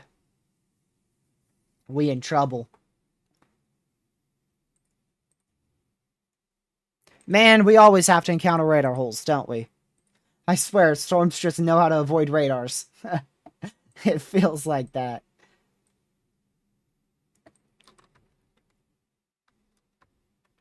St. Louis radar, but yeah, that can't reach way up here, though. No radars can. The worst of it is like right in here. This is where it's really, really bad. I mean, already this storm up here, it's already starting to get difficult to see what's happening up towards like Jamesport. We could mark it, actually. Let's mark it. So after 75 miles, that's when your radar data becomes a lot more inaccurate. So we can actually mark 75 miles on every one of these radar sites. And that will allow us to see where the greatest radar hole is. So let's see exactly... Whoa, I didn't even click the Outlook. It just appeared out of nowhere.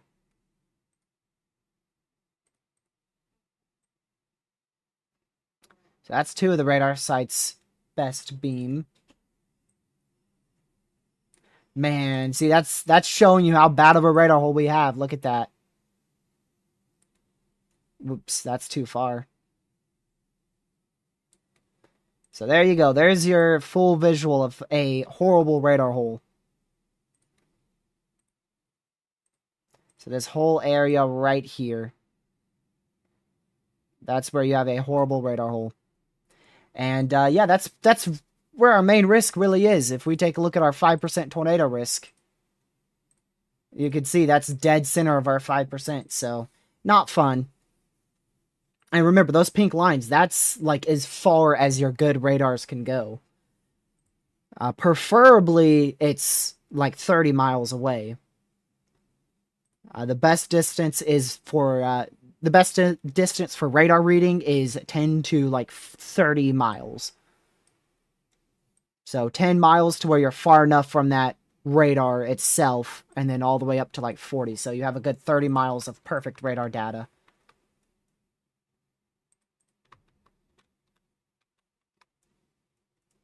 Yep. Northeast Missouri, southeast Iowa, west central Illinois. It is a big radar hole.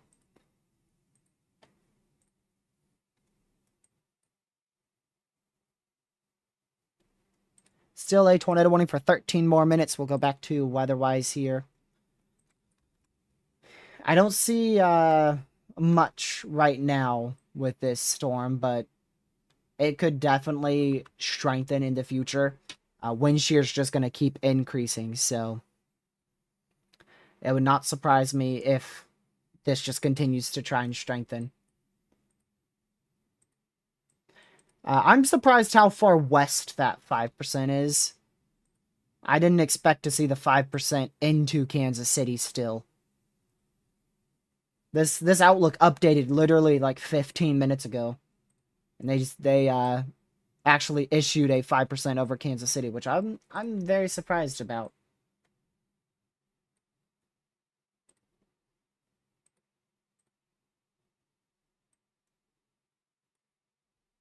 I don't think Kansas City is going to get any more storms today.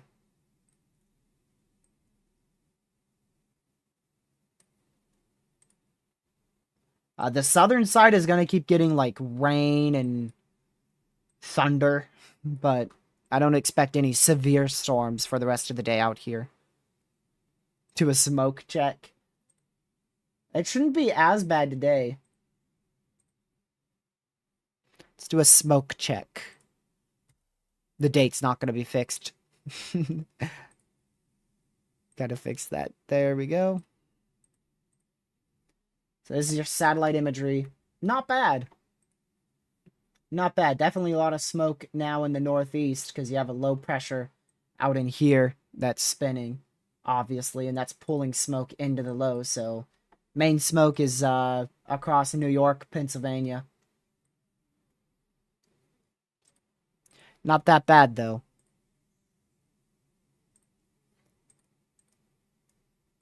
New mesoscale discussion just got issued. Let's go see what that says. And go find it. Oh! They actually issued a mesoscale discussion for these storms over Oklahoma City. They're now starting to go severe. Potential is increasing for a tornado or two. I'm actually quite surprised about that. So that is a red mesoscale discussion. Let's go ahead and turn those on so you can see them real quick. So this red MCD right in here, that's for an increasing tornado potential. And like I said, it's over central Oklahoma. I didn't actually think they were going to end up issuing an MCD or anything like that, but they did. I thought these storms weren't really going to be able to mature. I did point them out, but with the lack of wind shear, I did not expect anything to really come out of it. But yeah, we'll need to keep an eye on these for the potential of a tornado or two. That mesoscale discussion goes till 6:15 Eastern. So that's almost 2 hours.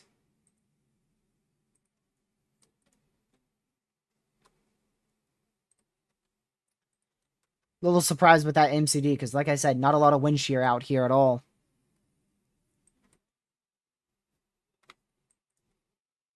All right, no more tornado warnings. We just lost our only tornado warning.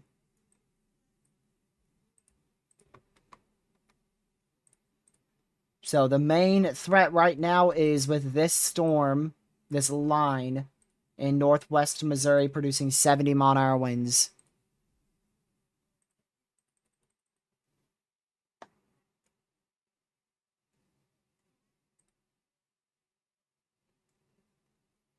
Let me go back over here. This storm, there's a chaser who has a really good view of this storm here.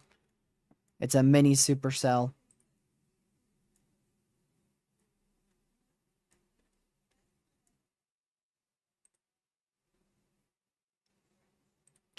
I don't think it has a wall cloud or anything like that.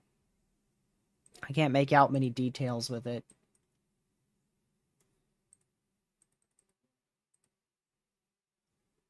But we'll need to watch those for an increasing tornado potential over the next hour or two. Like I said, the greatest threat right now is with this severe storm, which is from Blue Mound all the way back down into Lee's Summit in northwestern Missouri. Capable of producing 70-mile-an-hour winds, 0.75-inch hail, and we still do have a TOR possible tag on that. It's very easy for these storms, QLCS storms, to try to spin up areas of rotation, so we'll need to watch the line very, very closely. All the way down from Pleasant Hill, going all the way back up to Trenton. I think the main question with this line is how far north does it intensify? Are we going to see any additional intensification out of this mess up here or not? Because the HRRR says we do. But then again, the HRRR is wrong every single day, so...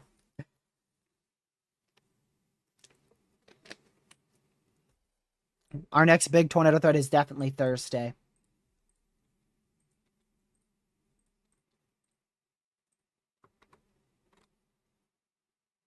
Oklahoma City to hit your area. Let's see. Oops, forgot the S.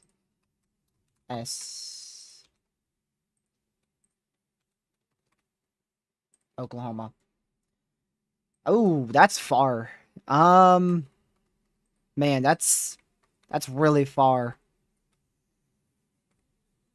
We could have additional storms that fire up, and if that's the case, there's the chance that you get storms as early as like 5 o'clock Central. But there's a lot of consecutive question marks today. I don't know if you're going to get much until probably 7 o'clock. I would say around 7 is when the best chance for thunderstorms will increase. But there's a lot of questions on the evolution of convection today. That's why we didn't get an enhanced risk.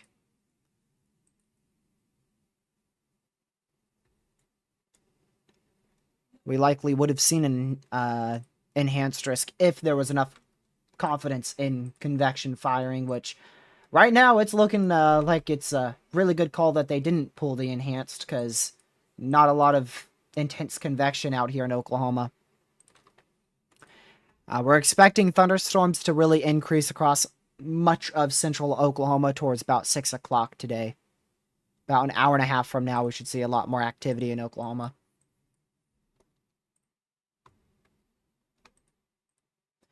Both of these storms are warned for 60-mile-an-hour winds, so no longer 70 on this southern one. It still has a TOR possible tag, though, so if you are around the Oak Grove area, all the way back up into Blue Mound, in northwest Missouri. Make sure you are keeping a very close eye on things. Make sure you're away from doors and windows. Wouldn't it be a bad idea to stay close to your safe spot just in case something does strengthen out of this and try to rotate.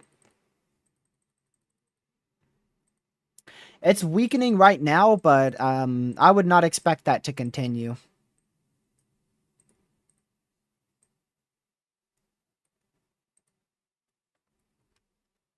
We should see this line stay quite intense, at least until 8 o'clock, if not well after 8.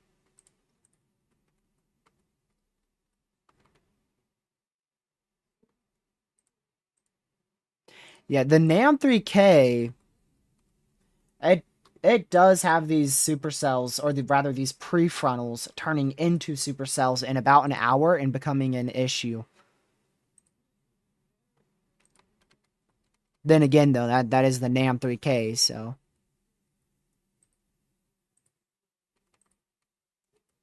How much cape are we at? That's what I want to go check. So I can figure out if the NAM or the HRRR is right. So the NAM says there is 5,000 right now. The HRRR says there is 3,500. Mesoanalysis, which is our observations, says there is 3,000 to 3,500. So, yeah, the NAM 3K likely incorrect.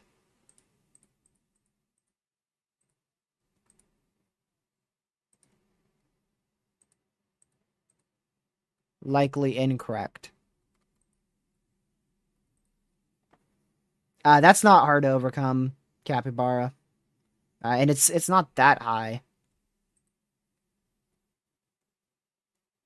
Let's see, dew points at 75, temperatures at 84, that's 9. Look on mesoanalysis. Ooh, dew points are underperforming. Now that's an issue. Now that is an issue I didn't see till just now.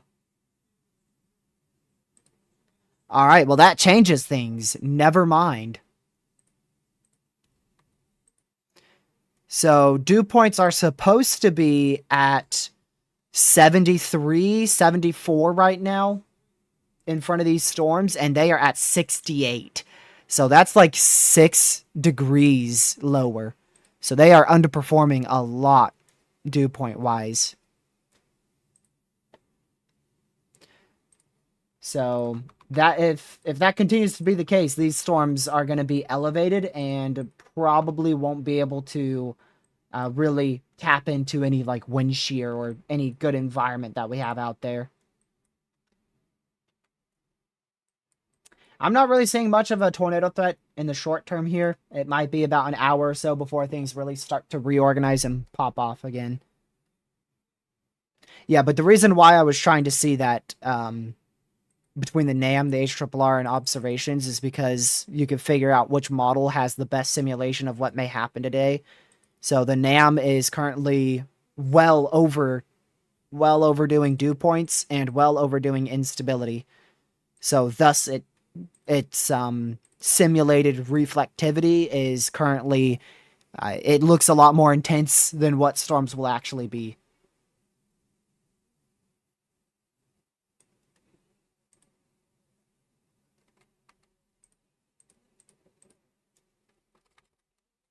So the NAM 3K is not going to be a good model.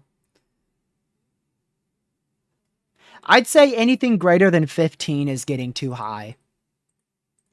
10 temperature degree dew point spreads, that's pretty far up there. But then once you go after 15, it's like, okay, yeah, you know, these storms are going to be very elevated. And then 20, they are very, very elevated. Anything from like 0 to 10 is good. And then once you get to 10 to 15, you're getting pretty high up there. And then 15 plus, it's like, yeah, elevated. Right now, our temperatures and dew points, it's 84 temps and 68 dews. What is that, 16? That might be 16. I don't know. I'm not the best at math. I think that's 16.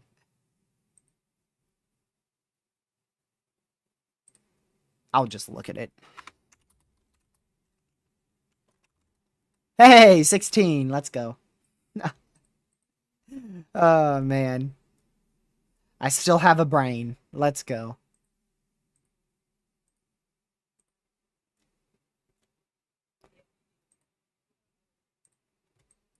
Yeah, 16 is not very favorable, though.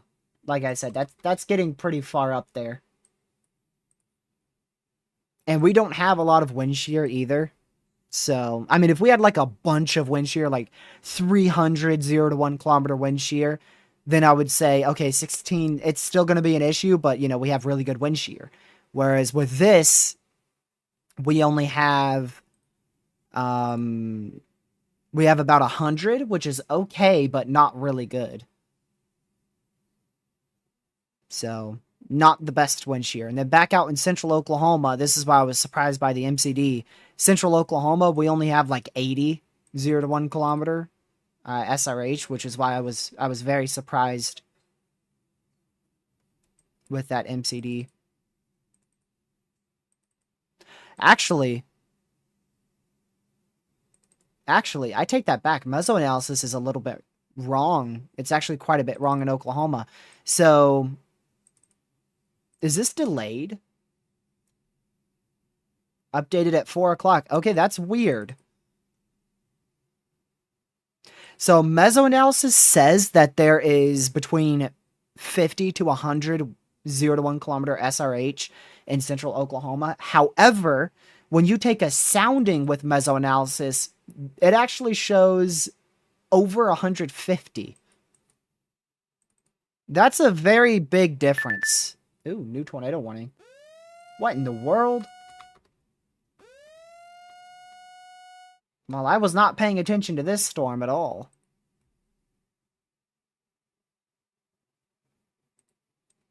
So, new tornado warning just got issued there.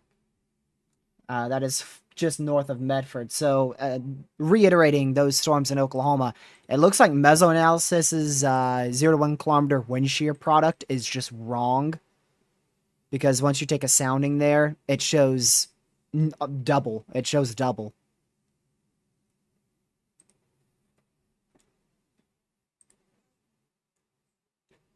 So we actually probably have pretty good shear in Oklahoma. Now, where this tornado warning was issued, I can actually tell you that too. 220 plus 0 to 1 kilometer shear. So there is a lot of wind shear with this one.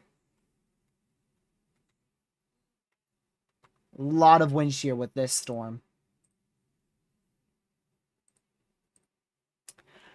2,400 instability as well. I'm going to pull up a new a new GR2 analysis here. A new GR2 analysis radar site.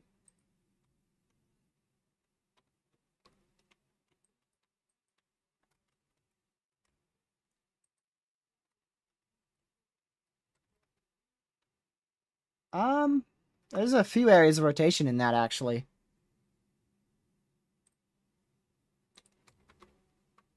Well, otherwise, radar is a little bit slow here. GR2 is like 6 minutes ahead. I can see why they pulled that warning, for sure. Can easily see why they pulled that warning. There's at least 2 areas of rotation with this warned storm, so you want to be in your safe spot. Make sure you're in your safe spot here. If you're in Clyde, just north of Medford in north central Oklahoma. First tornado warning in Oklahoma so far today. That tornado warning is for over 600 people. It's for 2 schools and no hospitals. So there's currently no significant severes active anywhere in the U.S. Really, the main storm to now watch is that tornado warning. So there was a moment where we only had normal severes active. But now we just got a new tornado warning.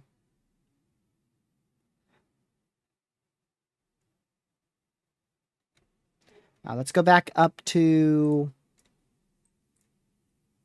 these storms. They did just go ahead and issue a severe storm for Marshall in north central Missouri for 1-inch hail, 60-mile-an-hour winds. No tour possible tag. There's no areas of rotation detected by radar. And it's very clustered, so I doubt this will be a tornado threat. We'll need to keep an eye on those dew points. Right now, dew points are underperforming by about 5 degrees or so around this area, and thus storms are more elevated. Another severe for Warsaw. This is actually in south central Missouri, outside of the tornado watch. That is for 1.25-inch hail and 60-mile-an-hour winds for the next 38 minutes. If you're in any of these severes, just make sure that you are away from doors and windows. That tornado warning is still in effect here, recently issued. It is just north of Medford in north central Oklahoma. Should be a new velocity scan here in maybe 30 seconds.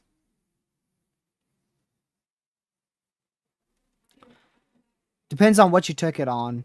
If you took it on the NAM, no. If you took it on the HRRR, it might be a little bit reliable, but I don't really like to take soundings unless it's with mesoanalysis.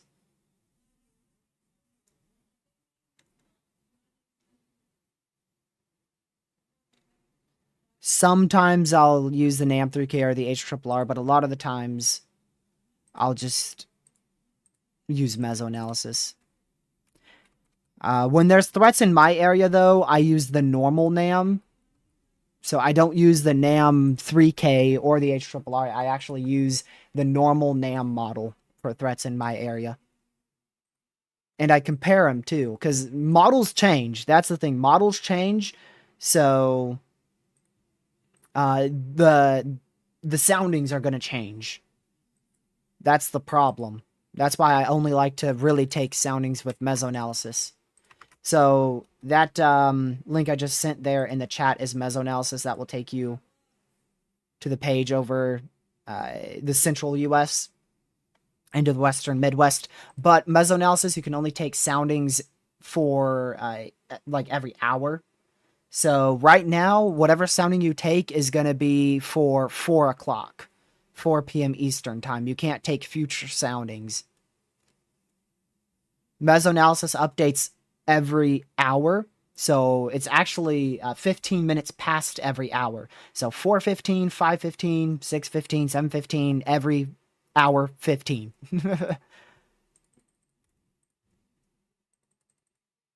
15 minutes past every hour it updates.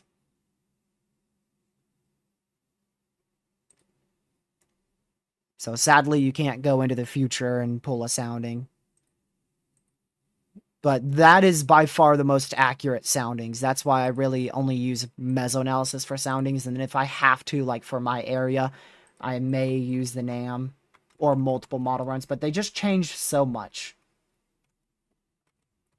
I'll take a sounding for my area the day before the severe threat, and it has like 3,000 instability. And then day of, I take a sounding for the exact same area at the same time, and now it's down to 500 instability.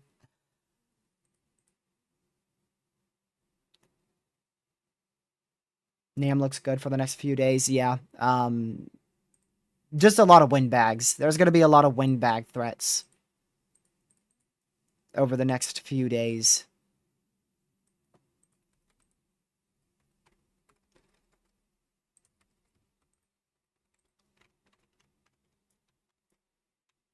And wouldn't be shocked if we can potentially get a couple long-lived MCSs. I would say there's the possibility for a derecho, like I said earlier, but like I mentioned, I mean, a derecho is now 400 plus miles. I don't know if we're going to be able to reach that. That's crazy.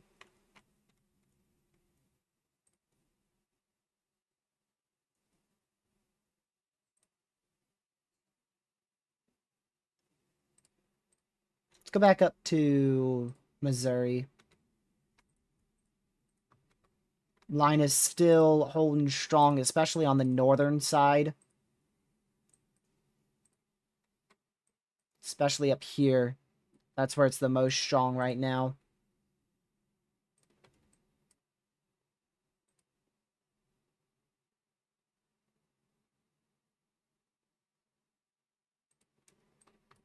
Really just maintaining at 60-mile-an-hour winds.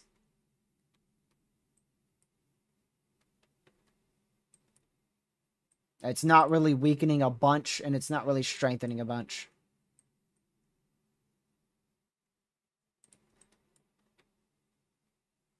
Yeah, in my opinion, 400 is just way too long of a criteria for derechos.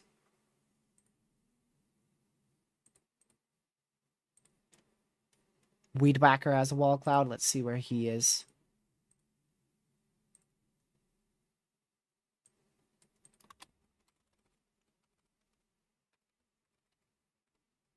Oh, yeah. Looks like a wall cloud to me. Very weak wall cloud, though. Very weak. He's in Oklahoma. And I think he's going to be on this storm. Possibly. I think he's on the one near Newcastle. I'm not for sure. New update to our tornado warning. It is still radar indicated.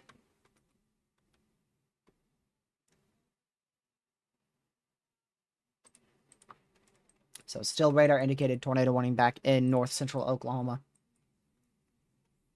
For Renfro.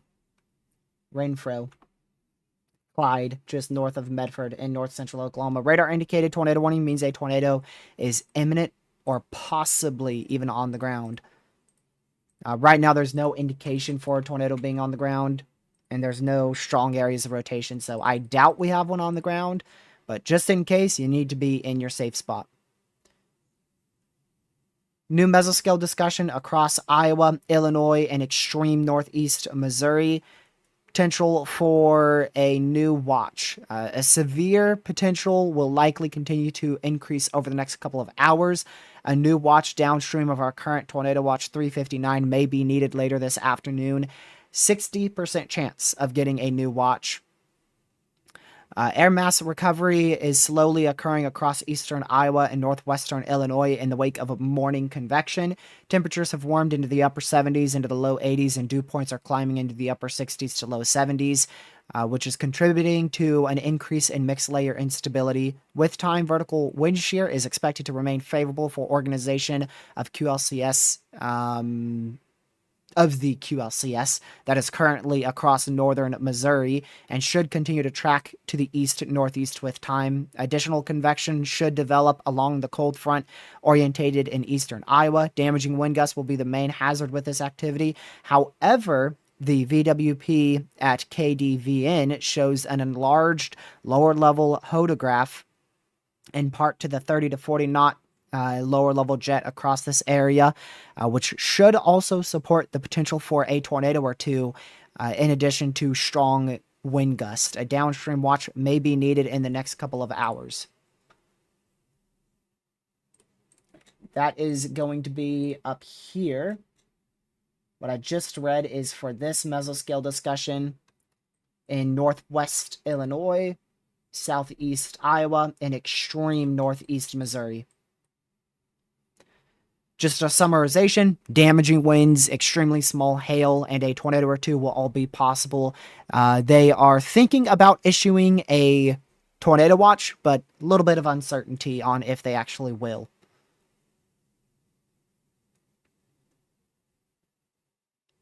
If they do issue a tornado watch, it will likely be within the next 2 hours, before 6:45 Eastern.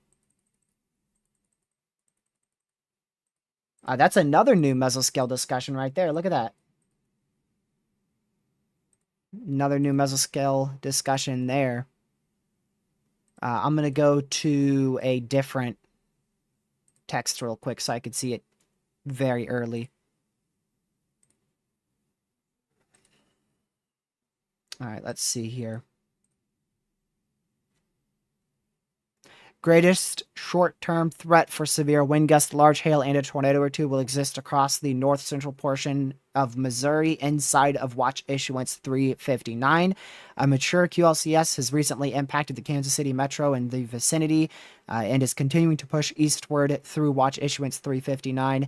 A consolidated bow echo is present across the northern extent of this line, currently approaching Lynn County, with more outflow dominant signatures present with southward extent.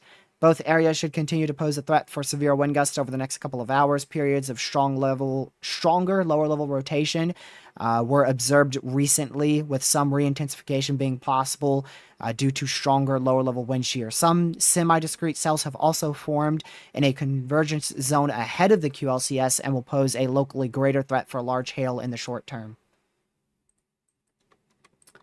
So, threat for severe weather still increasing, especially across the northern side of our QLCS, with the threat for large hail increasing across that confluence band.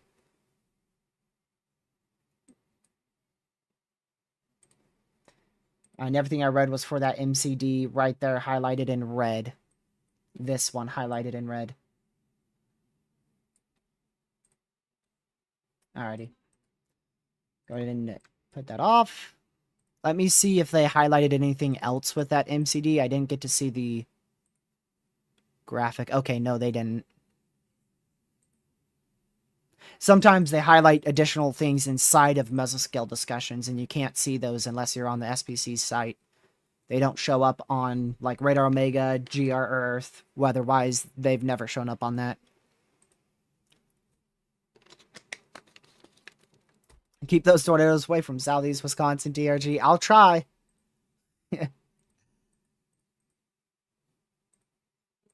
Hopefully we keep tornadoes away from the whole U.S. That would be nice.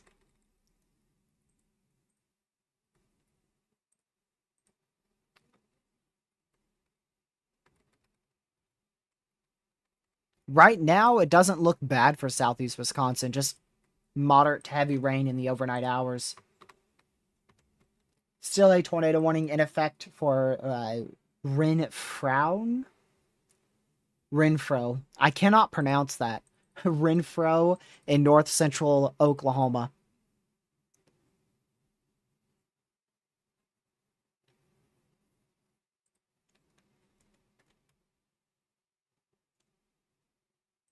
So just make sure you're still in your safe spot there. Rotation is not very strong. Let's go back to Oklahoma, see if anything's happening here. So we did have a wall cloud north of Newcastle reported by multiple train spotters. But rotation, not really strong on it. Very, very weakly rotating. Nothing I would be... nothing that I'm concerned about for an imminent tornado threat, but we'll have to watch it to see if anything does increase in rotation in the future. These just seem to be wind and hail at the moment.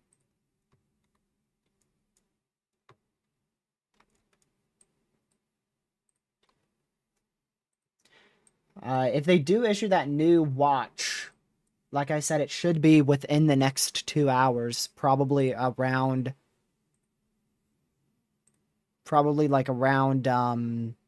6 o'clock Eastern.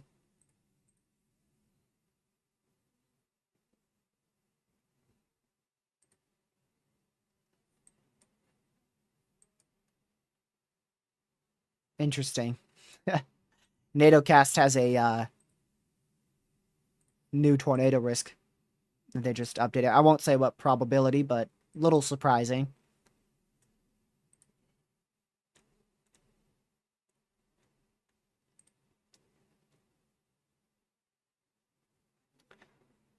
Let's see here.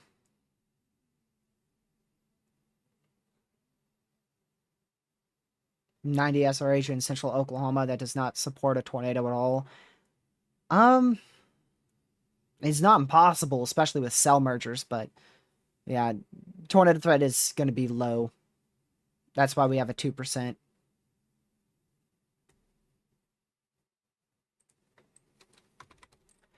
Still, all these severes are just normal severes, and none of them... Hold on a second. Okay, it was this one that was Tor Possible. So, Tor Possible severe for Carrollton. So, no significant severes The main storm to watch is that current tornado warning storm, which that tornado warning expires in 24 minutes. Still a while to go before that fully expires.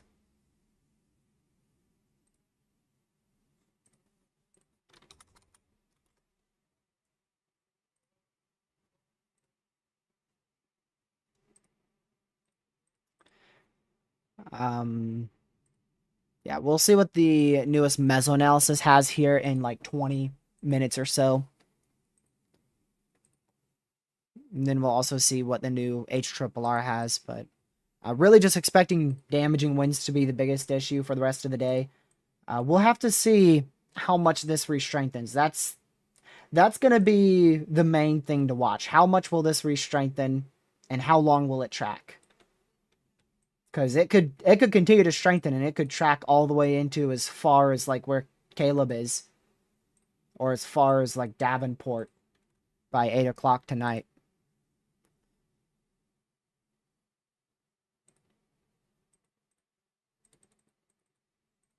So we'll need to see how much it strengthens. Also, something I didn't even bother to look at there from those two MCDs was the tornado threat.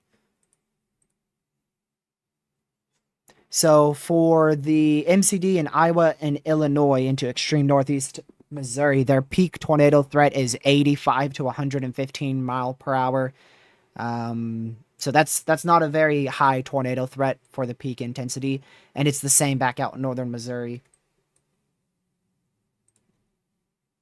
It's a new tornado warning in Oklahoma. So what that means is any tornadoes that form are anticipated to be weak and likely brief. So new tornado warning. Wow.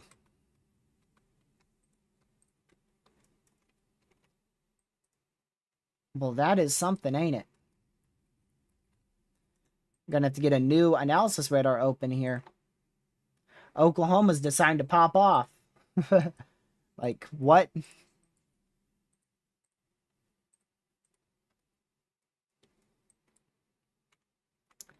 I have a pretty good feeling that's corruption. I'm not sold on that one.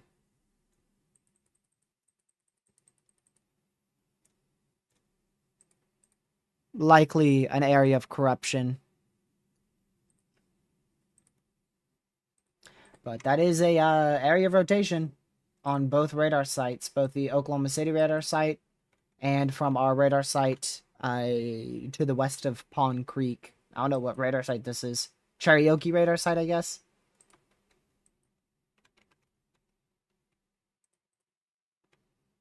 That's clear air right there. Both of them are definitely more corrupted. See the Oklahoma City one again? Yeah, they're both corrupted from convection, so that's not fun.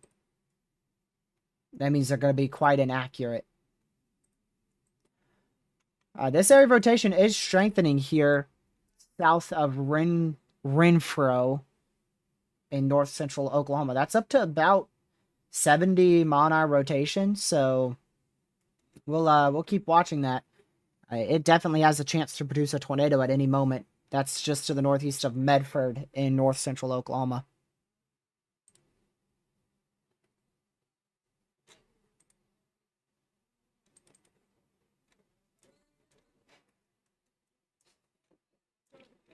Lucky, are you alive again, or... I'm pretty sure he's just been disappeared for like the last 40 minutes. He called at 4:10. He's been gone since like 5 minutes after that. We'll go with like 4:20-ish. He's been gone for 35 minutes. That's what we'll go with. This dude.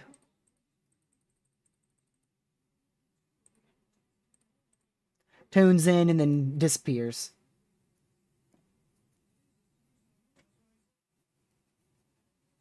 Alright, we did get a new significant severe. That's, I think, southwest Oklahoma. Yep, 70 mile-an-hour severe for Tipton. Elmer, Frederick, in southwest Oklahoma. So make sure you're away from doors and windows. Not a bad idea to stay close to your safe spot just in case things get rough. You can go in that safe spot quickly. Definitely could get a gust up to about 70 miles per hour here with this new 70-mile-an-hour severe.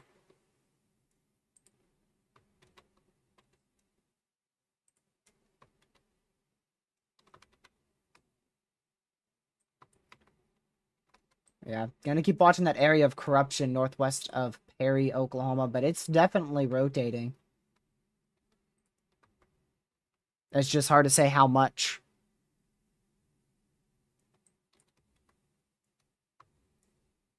But they are definitely rotating.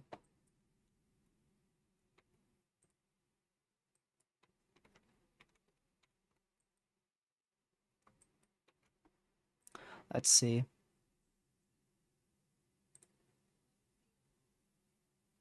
Yeah, Pez, you were right. He's eating.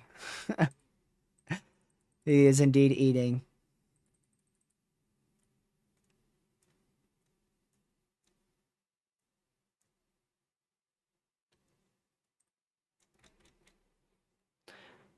Yeah, Reed's got an event in South Carolina that me and Lucky are thinking of going to. We're not for sure, but we're thinking about going to his event in Central South Carolina. I forgot exactly when it is. I think it's in late September. Possibility of a strong tornado today or in the coming days. I don't know. I mean, there's a chance again today. I wouldn't fully rule it out. And then Thursday, I wouldn't rule it out. Friday, Saturday, Sunday. I mean, today was a 2% tornado risk, and we got one strong tornado, at least one, so. I don't know exactly what the chances of one. It's not very high on any days at the moment. That's something to do with the tornado warning. It's an update to our northern one. Still radar indicated. They just disextended it, so it no longer includes further areas to the west. They disextended that region, so no longer under any tornado warning to the north or northwest of Medford. Still northeast of Medford for Renfro, north central Oklahoma, under a tornado warning there. No tornadoes currently on the ground. At least according to these warnings, both of them are still radar indicated.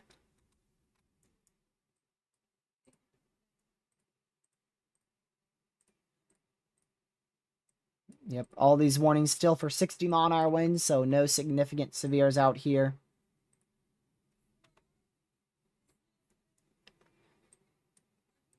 Let's go back to southwest Oklahoma. That's our only significant severe right now for 46 more minutes on that. And actually, my bad, the significant severe is expiring right now, and they just issued a new severe for 60-mile-an-hour winds. So, matter of fact, we'll lose that significant severe at any second.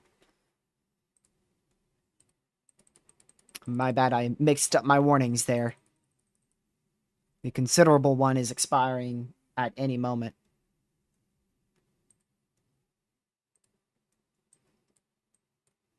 What I think about Thursday? I'm iffy on it. I do think there will be a good chance for a tornado or two. At least a tornado or two. The environment should be favorable for an isolated strong tornado. Probably somewhere in the panhandle of Oklahoma or northern panhandle of Texas. Exactly where, we'll have to figure out as we get closer.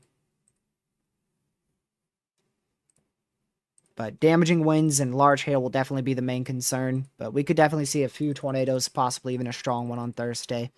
Depending on how discrete storms are and how good the environment is, which we really won't know until day before and day of.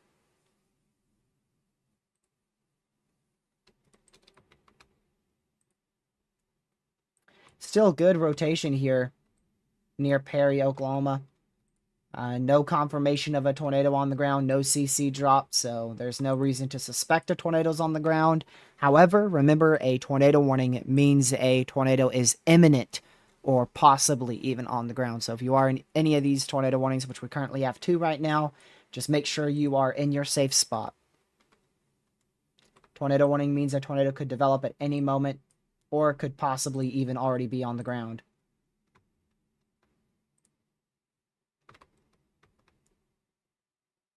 That terminal radar is old.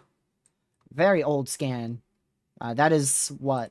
Like a 7 hour, around a 7-hour old scan or so. Yeah, 7 or 8, right around there.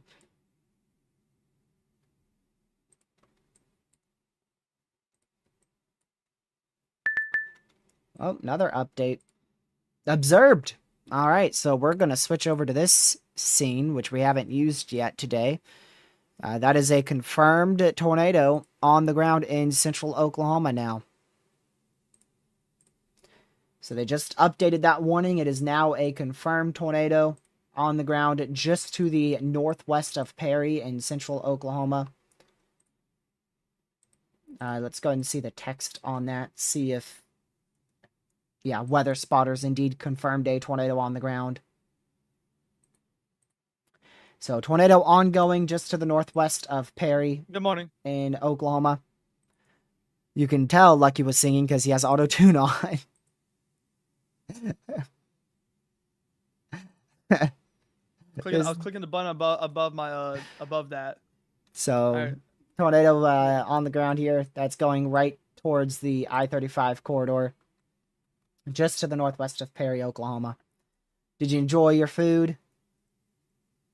Yeah, it's wait. I didn't say I want to go get food. Oh boy! How'd you know? I literally actually thanks. I forgot barbecue sauce. Hold on. He has his food. He hasn't even ate his food yet. Wow. No, bro. This dude. Man. All right, so we'll keep watching this area of rotation. Again, confirmed warning. So a tornado is on the ground here, northwest of Perry. Again, it's about across the I-35 corridor, probably just south, and I mean barely south of the intersection between I-35 and Highway 77. So we'll continue to watch that region of rotation as it moves up to the northeast. No CC drop, so it's not picking up a crazy amount of debris, but it doesn't mean it's not on the ground. Chasers have observed a tornado, and most tornadoes are fairly weak, so we don't normally see CC out of very weak tornadoes.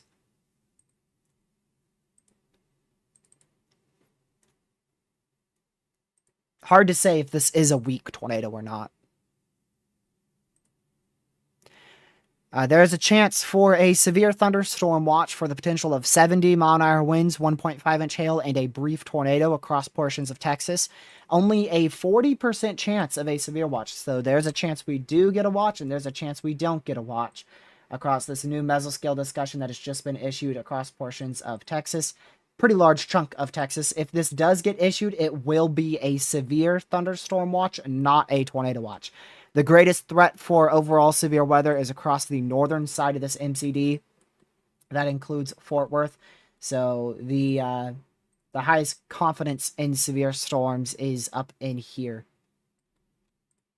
where we currently have thunderstorms starting to already fire up here, just to the east of Haskell in north central Texas. Back to that confirmed warning. I don't want to go off of that for too long here. See what that has on the newest scan. Go eat your food, Lucky. Yeah, so there's your confirmed warning. Rotation looks pretty broad, but it's far from our radar, so it's hard to say.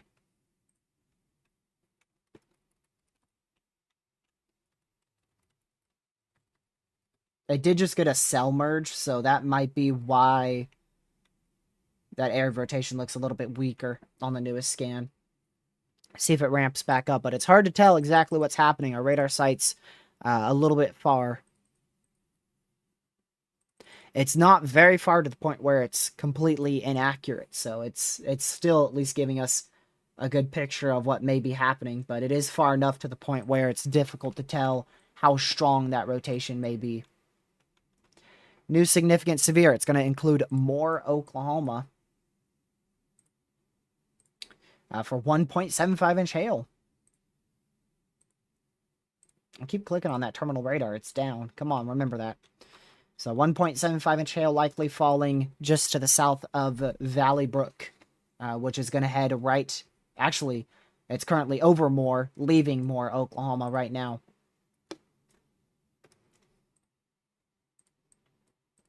No longer a significant severe for Frederick or Tipton in southwest Oklahoma, so you guys are, your threats decreased a little bit, but still want to stay away from doors and windows in this severe warning.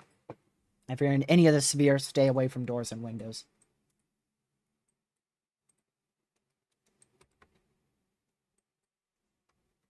That's our confirmed warning. If there is a tornado still on the ground with this, it is northwest of Perry, about to cross the intersection between I-35 and Highway 77 to the northwest of Perry in north central Oklahoma.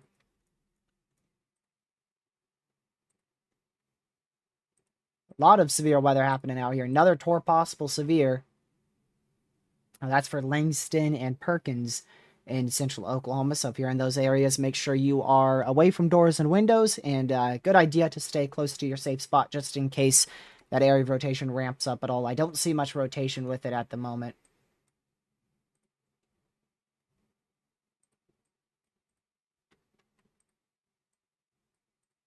Let's see this one going into northeast Missouri. This is likely our strongest part of our line segment here in north central and going into central Missouri. So that's going to go up into Lancaster and northeast Missouri there. We'll keep watching that. But again, it's heading into a radar hole. So we're going to be covering Oklahoma a lot more now because Oklahoma has some better radar coverage with where the severe storms are located. According to the radars, at least. Our radars are much closer to these severe storms as opposed to the ones in Missouri. There is still a few storms near our radar site in Kansas City, but these cells look a lot weaker. We'll see what happens when they cell merge, though.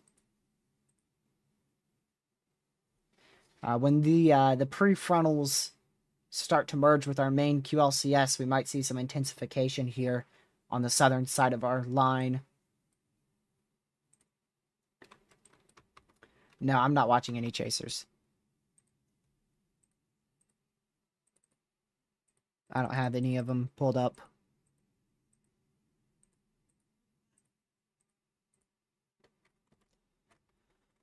See what the new HRRR has. Is it any more accurate? Nope.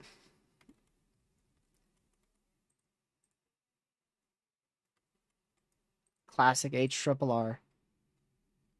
Wow. Yeah, it's it shows very sloppy event in northeast Missouri, southeast Iowa, western Illinois for the rest of today. I think our overall greatest severe threat is over the next maybe the next 2 hours. Like I said before, I think our peak might be, honestly, it might be now.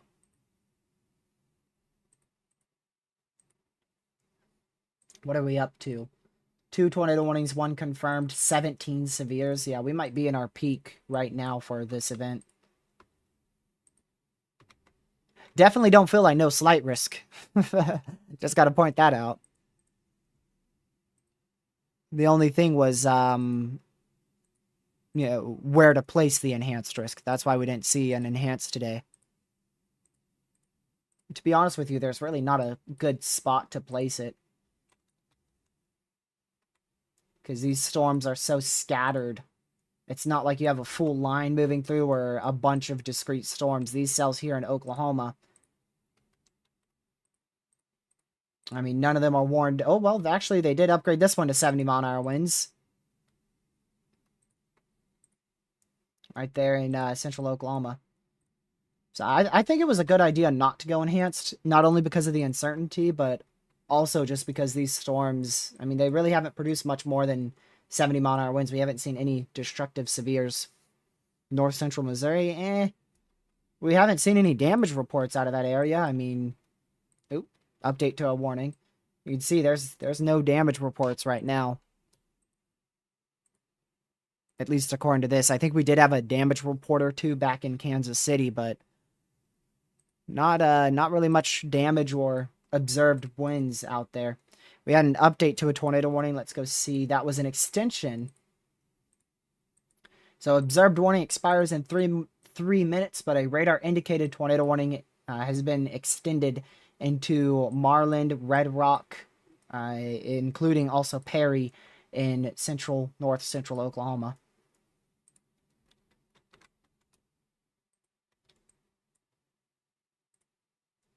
Still 2 flash flood emergencies in effect for the next 2 hours. One over El Dorado, Kansas. Other one eastern side of Wichita, Kansas.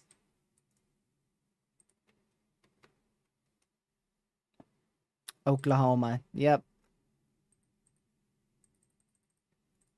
Next few days are going to be MCSs for Oklahoma. Not really any big-time tornado threats. Today is definitely overperforming for tornadoes. That is for sure. At least it feels like it. Normally on a 2% day, we see a tornado warning or two. But, I mean, today, it definitely feels a lot more like a 5%. In my opinion. We also had that PDS tornado warning, too.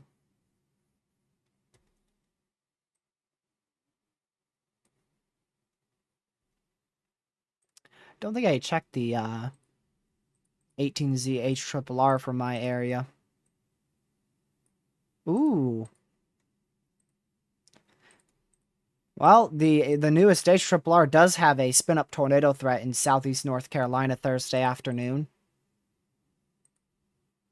That's due to your tropical system.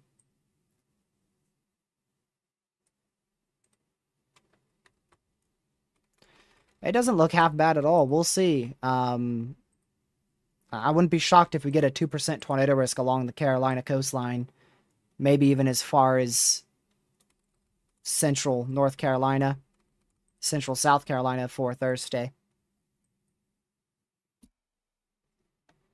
I had a sneeze, but now it's gone. So I didn't know whether to mute my mic or not.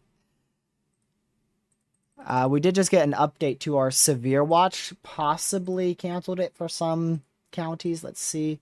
Yes, they canceled the severe watch for Elk City, and as well as Magnum back down into Hollis in Oklahoma. Also, Selling, Freedom, Alva, Burlington, all those areas have been removed from the severe watch. Fairview, Oklahoma, all removed from a severe watch.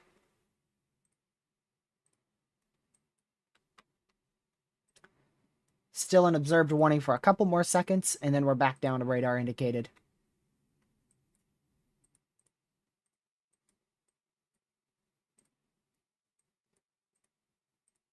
Just going to keep checking back with these storms in Missouri.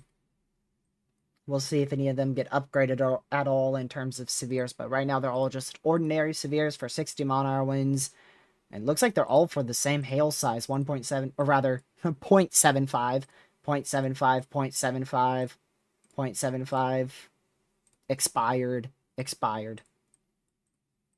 So 60-mile-an-hour winds and 0.75-inch hail for all these severes in northeast Missouri. Very messy. The line is not as organized as what the HRRR or the NAM3K was hinting at, so that's really good news. So we just lost that radar indicated tornado warning and this observed warning. They should be gone. I'll go check. Yeah, they're gone on Radar Omega, so we'll switch back to this scene.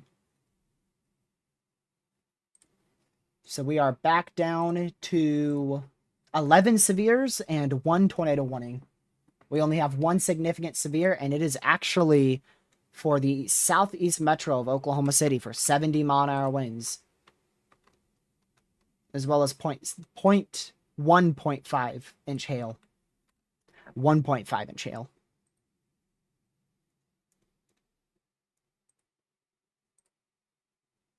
Pretty sure that's our largest severe in terms of hail size. It was earlier for Moore. It was warned for 1.75 inch hail. You can see we got a report southwest of Moore, Oklahoma. That was along the I-44 corridor north of Newcastle, where that report came in from a train spotter of 1.75 inch hail. That was almost 30 minutes ago.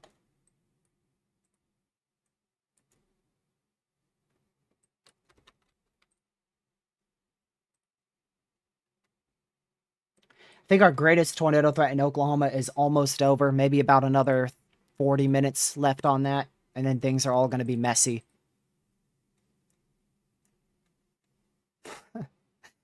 What?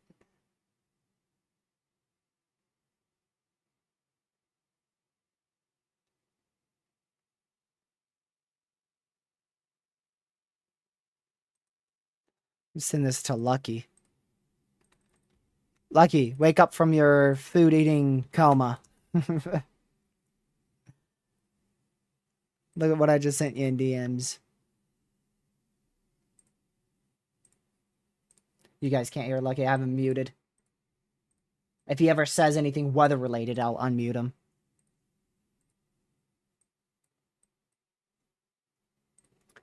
Yeah, so whoever said, I think it was,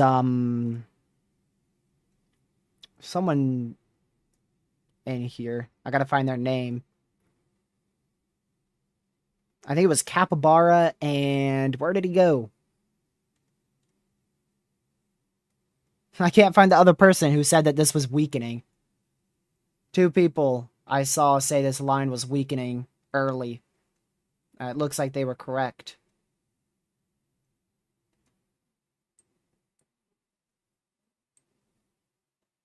Tornadic. That's who said it. Tornadic and Capybara. You guys both said it very early. Welcome in, Kaylee. You was out. What, did you turn into Lucky for a little bit or something? Was there a tornado east of Kansas City? Yeah, strong tornado. We had 2 PDS tornado warnings. We went live before both of them happened. I went live because of the severe storms approaching Oklahoma, or not Oklahoma.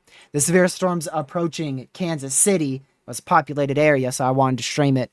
And then they ended up popping off. We got 2 PDS tornado warnings out of the same cell.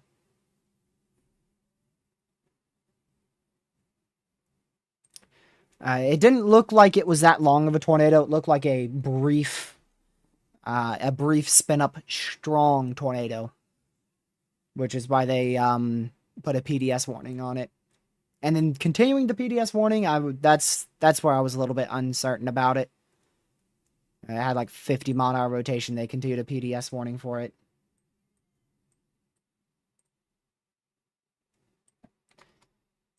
Did it go near Alvendale?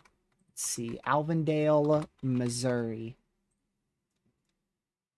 Nope. It was in Independence. The strong tornado, I think it probably came very close to directly hitting Arrowhead Stadium. So, nope. That area was probably hit by very strong winds, but I don't believe that region got into a tornado warning or got a tornado today. Yeah, not surprised by that. They just upgraded this severe to 70-mile-an-hour winds for the next 41 minutes for Lancaster and Queen City going into northeast Missouri.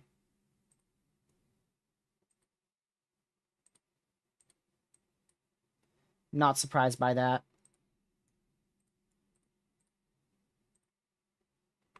We just have a mess. Our semi-discrete storms have all merged into just a blob of mess right over Perry and north central Oklahoma. Likely decreasing the tornado threat and slightly increasing the wind and hail threat. So, like I said, I think our main tornado threat here in Oklahoma will be over in 40 minutes. Our main tornado threat up in northeast Missouri will probably continue. That'll probably continue for the next hour or so, but I think after 7 o'clock things are going to start decreasing in overall intensity.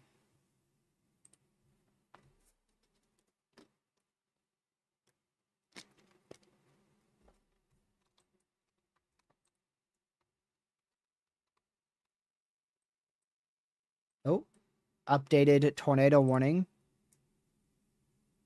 Oh, well, looky there. We got a tornado warning east of Oklahoma City.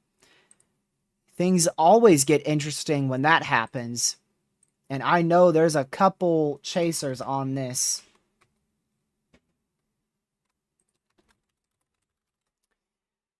This is a bit more of a discrete storm.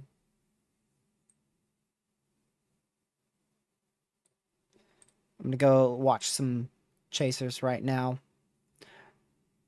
Yeah, this storm is definitely attempting to produce a tornado right now. Likely very close to the Tinker Air Force Base. So if you are in this area, Midwest City, Jones, make sure you are in your safe spot.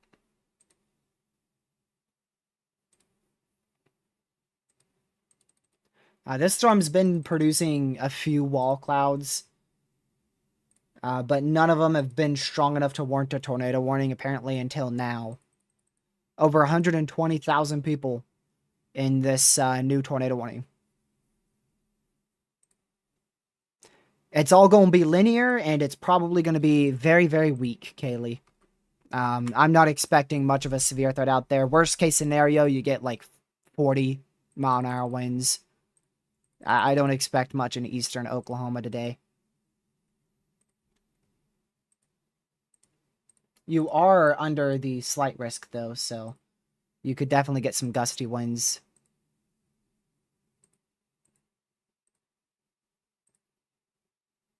Eastern Oklahoma's main threat for all hazards will probably be...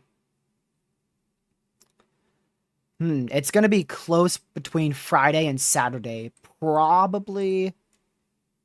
I can't look at Saturday, so I can't tell you for sure. One of those 2 days. Friday or Saturday will be your greatest threat in eastern Oklahoma.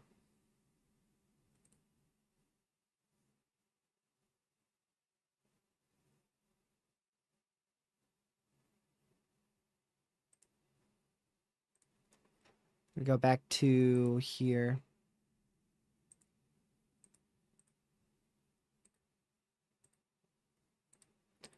Let's see, new mesoanalysis. Updated warning there. Radar indicated still for Red Rock in north central Oklahoma, but we did just get a new mesoanalysis, and it has by far the most favorable environment for a tornado. And it's not even close, is northeastern Missouri.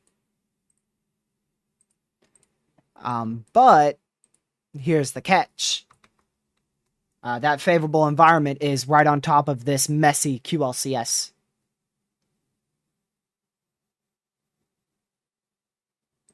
So, likely we'll still have the chance for a brief spin-up tornado over the next few hours with these storms as they move into southeast Iowa, west central Illinois, but overall tornado potential should be minimized by the messy nature of these storms. National Weather Service in Wichita, south central Kansas, just recently reported the airport has received 2.4 inches of rain so far today. This breaks the previous rainfall record for June 3rd, which was set with 1.67 inches of rain back in 1932, nearly 100 years ago. So the Wichita Eisenhower Airport received a record-breaking amount of rainfall today. The highest in nearly 100 years.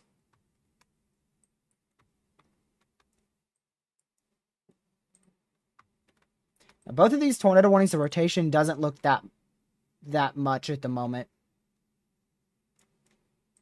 But we'll need to keep watching them. 34 minutes before both of them expire.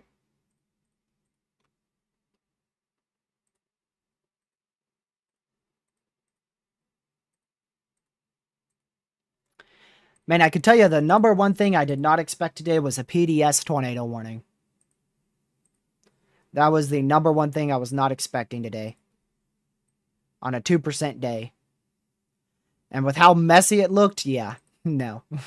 That was literally the last thing I was expecting to see today. Just so out of nowhere.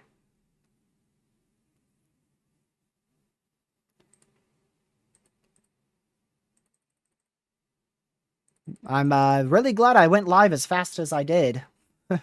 Like I said, I went live in about 5 minutes. We got that first tornado warning in eastern Kansas, and I went live within 5 minutes. It's hard to do that. It is very difficult to make a thumbnail, get it set up all in Discord, make the live stream, put the live stream as public, make the title, the description, set up all of Streamlabs and get Streamlabs correct. I didn't do the dates though, because that would have taken an extra like 5 minutes, and then go live. It's a lot more difficult than it seems. Still good coverage though. Caleb's lying. Yeah, I could sense some sarcasm now. Yep, the line is still weakening. You were correct, Tornadic Rebel. You were right. The overall line is still weakening. There is a section of it, like I mentioned before, that is strengthening a bit. Warned for 70 mile an hour winds there, but everything south is still weakening.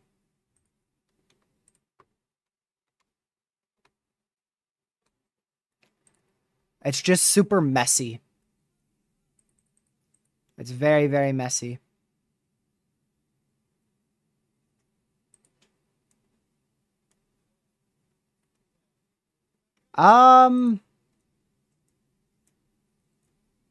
We got a picture of that strong tornado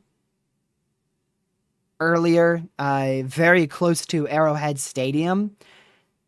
I'm not for sure, but I'm pretty sure it was a wedge tornado. It looked like an absolute huge, strong tornado. But I'm not for sure about that. It looks like it. It's a bit of a weird angle, so I'm not 100% sure, but it looks quite crazy.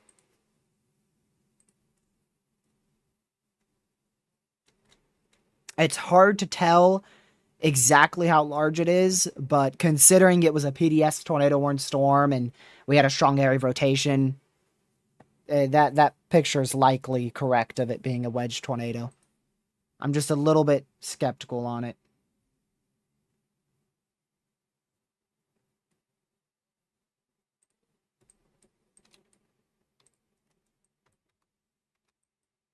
Let's go back to this cell here again. Yeah, I'm not seeing much tornadic activity here. Storm in Oklahoma pulling an Andover. Nah.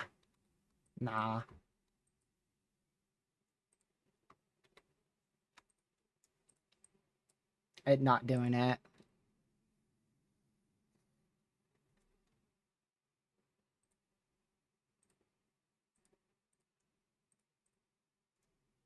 Yeah, so those storms in Oklahoma, they are going to congeal up into a line, so there's definitely a chance we get 60, 70 mile an hour winds in Oklahoma later today. According to the HRRR, the wind threat peaks at 7 to 8 p.m. Eastern in central Oklahoma. But that's wrong. You know how I know? Because the cold front is already about to pass central Oklahoma. Your cold front is right here. Your cold front is generally here. So your cold front is already passing central Oklahoma. It's beginning to pass central Oklahoma right now. The HRRR thinks where these storms are right now, the HRRR thinks it's 7 o'clock. So likely wrong on the HRRR.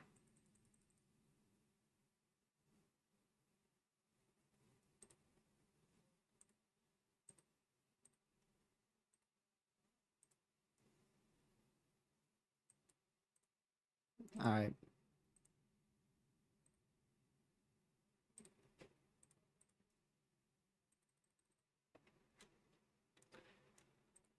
Let's go back to Missouri again.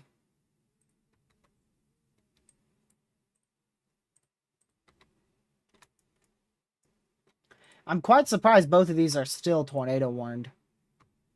This northern one, I would be very shocked if this is still producing a good area of rotation. The one over Midwest City, let me go check a chaser really quick.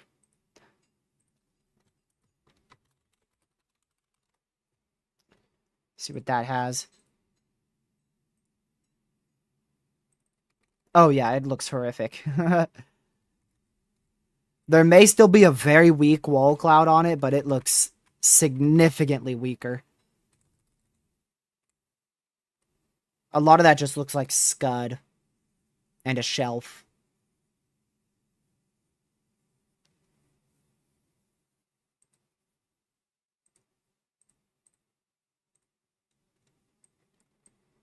We're going to keep watching these cells here in southeast Iowa, northeastern Missouri.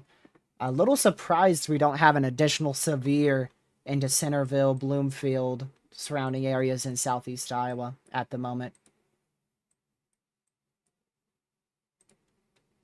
New severe storm for Oklahoma City. Once you're done with this, Oklahoma City, you are in the clear. So one last big hit from a severe storm, and then you are likely good to go. There's a chance for some rain still behind this for like the next hour or so, but depending on exactly where you are, the next 30 minutes will be the last chance for a severe storm today. If you are in Oklahoma City, I recommend being away from doors and windows and staying close to your safe spot, because this is a torr possible severe, and it does have rotation with it. There is rotation with it, especially with that southern portion going towards Mustang. A lot of little indents that could spin up a quick tornado along this line. So Oklahoma City needs to watch this very closely. If you are in Oklahoma City, make sure you're away from doors and windows. Stay close to your safe spot. A lot of little areas that are going to try to spin up for a rotation. Most specifically, those southern three. With that best chance, in my opinion, being the one going into Mustang. So this one, in my opinion, has the greatest tornado threat at the moment. But any of these little areas of rotation could spin up over the next 30 minutes to about an hour.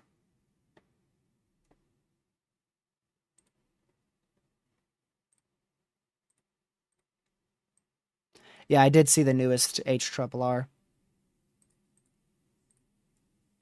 The thing is, the environment is not half bad at all. The problem is it's all QLCS and messiness. That's the problem. If it was that environment in a discrete storm mode, we would definitely have a chance for strong tornadoes today.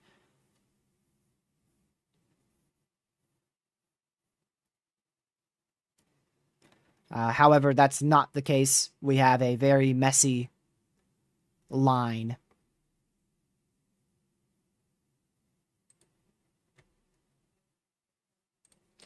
So those southern three most areas of velocity, this one, and this one, those are the three I'm most interested in for a short-term tornado threat going into the Oklahoma City metro over the next 30 minutes or so.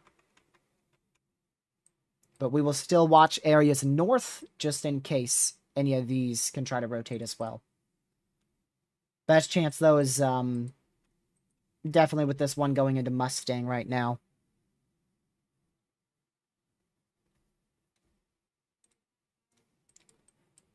Alright, they did just issue a new severe 60-mile-an-hour winds for both of those new severes in northeast Missouri and southeastern Iowa.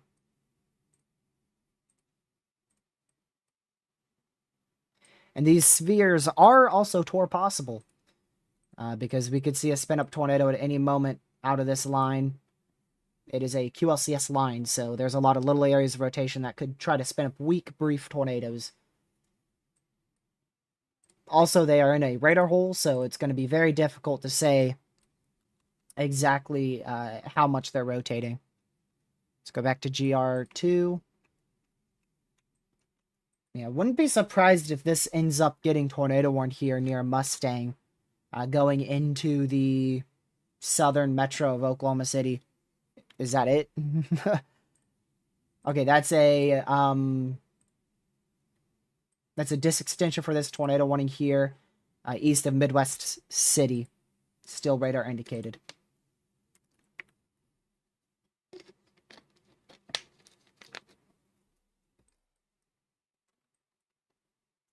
Yeah, that one in Mustang is definitely getting pretty strong. Yeah, it's up to about near 70-mile-an-hour rotation there. Going into Mustang. That's going to go right towards the intersection of Interstate 240 and Interstate 44, which is on the southwest side of Oklahoma City.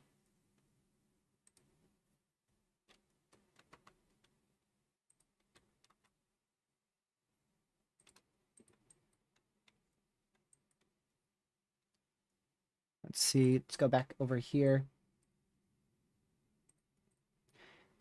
These storms around Springfield, they look pretty good. But they're really just going to remain as mainly a wind and isolated hail threat. Tornado-wise, there's a very low chance for any tornadic activity out of them.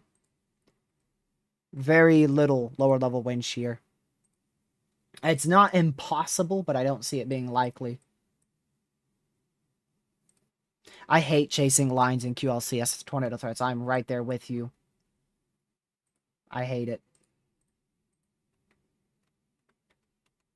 I've chased 2 of them so far this year, both in North Carolina. Almost got tornadoes on both of them, but ultimately they didn't produce, and then I just decided to get behind the line.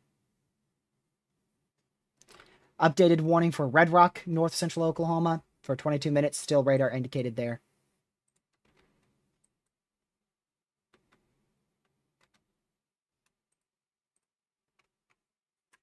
Let's see, new velocity update. Still looks like a decent area of rotation there. That's actually on course to go right through Oklahoma City. At first, I thought that was moving dead east, but that's clearly moving northeast if you follow its trajectory. That's going to go right through Oklahoma City.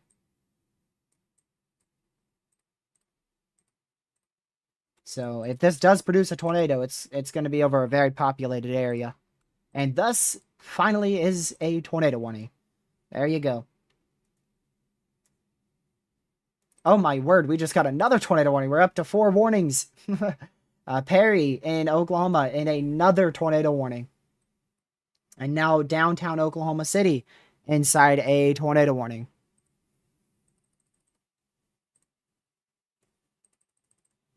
So we are right back up to 4 tornado warnings now. 23 severes, yeah. So we are peaking right now. This is the most severes and tornado warnings we've had all day. At least from what I've seen.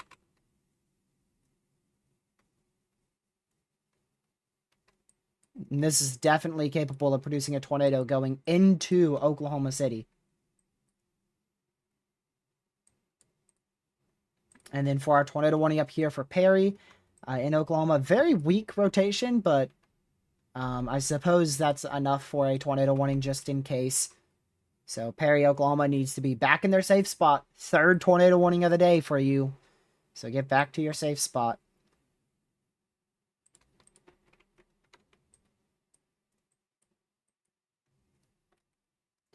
Should get a new velocity scan within the next minute.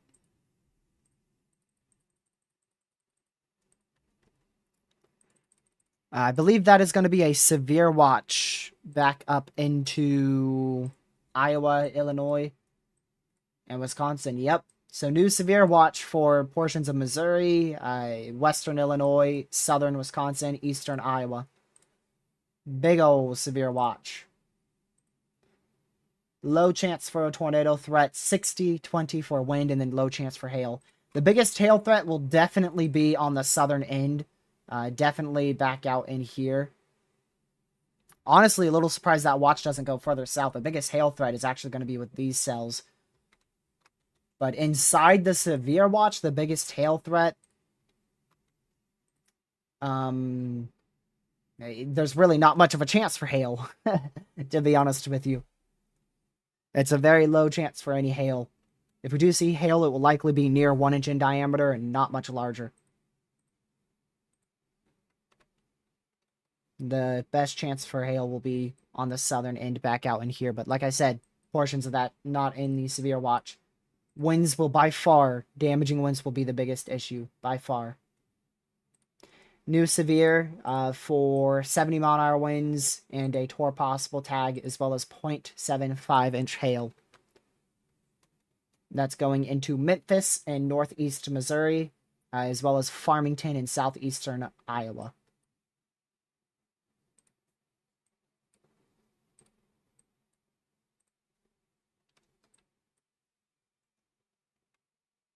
Let's go back to GR2.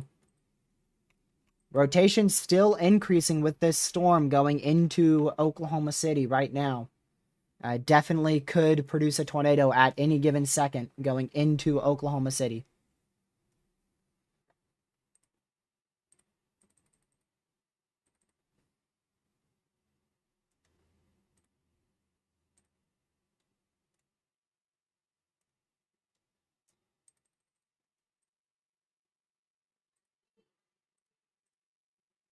Let's see. I'm checking something. So we're going to keep watching that area of rotation. That's definitely the most concerning area of rotation at the moment.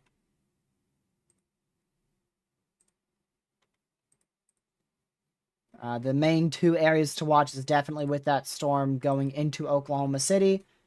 And then also the secondary area outside of Oklahoma is definitely with this cell here.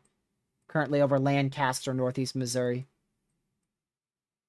Still, so many areas to keep an eye on. We got those 4 tornado warnings in Oklahoma to keep an eye on. Then outside of Oklahoma, that cell in northeastern Missouri for Lancaster. We have all these prefrontals to keep an eye on. Back out here, mainly hail and wind northeast of Springfield. We have what's trying to strengthen, this line out here trying to strengthen all the way from Macon back down into Plot Grove in Missouri.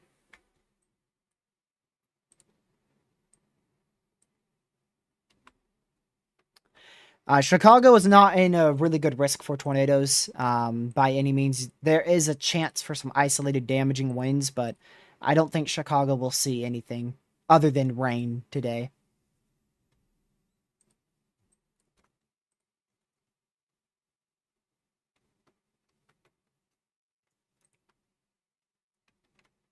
Rotation is still very much present, although a little bit weaker. Also, tornado warning was, well, one of these was, actually, never mind. That was a glitch on the other software. My bad. I had a software up on the left side of my screen, other monitor, and it said one was canceled, and that's not the case, right? Yeah, still all 4 are in effect. Okay, that's weird. Still all 4 tornado warnings in effect. I'll refresh that. It might be behind. There we go.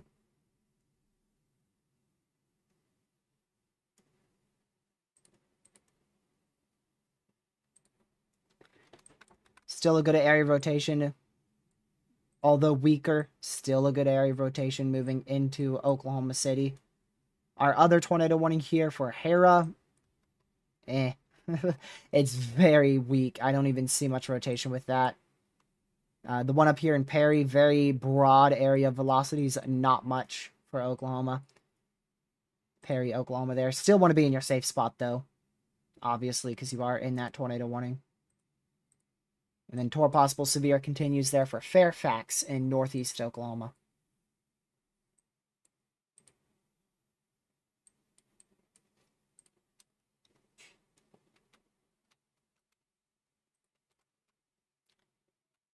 All right, let's go back over to our analysis radar again because that gets velocities quicker.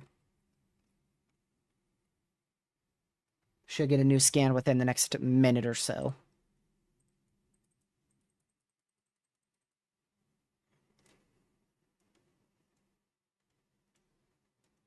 Hopefully it does continue to weaken again.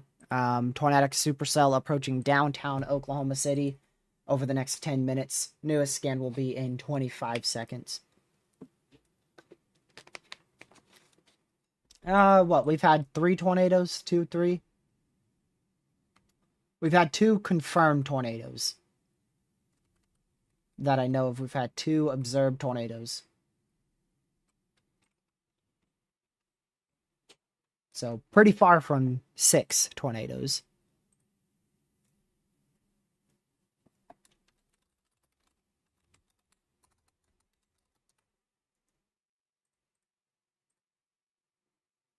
I'm sure we've had probably 1 extra tornado somewhere in these tornado warnings that haven't been observed.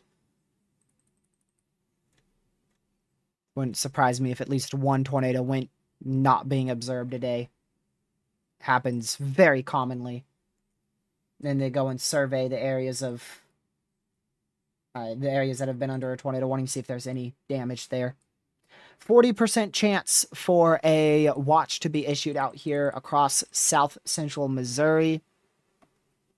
The potential for 1.5 inch hail, 60 mile an hour winds, and a very weak, very isolated spin up tornado can't be fully ruled out. 40% chance of a watch being issued, and don't know exactly which watch just yet. I'll tell you in just a second whenever I see it. It could be a severe or a tornado watch if one is issued. I feel like it would probably be a severe watch, but it is a purple mesoscale discussion, which means there's a chance for either a tornado watch or a severe watch. Likely would be a severe watch, though. If one is even issued. If one is even issued.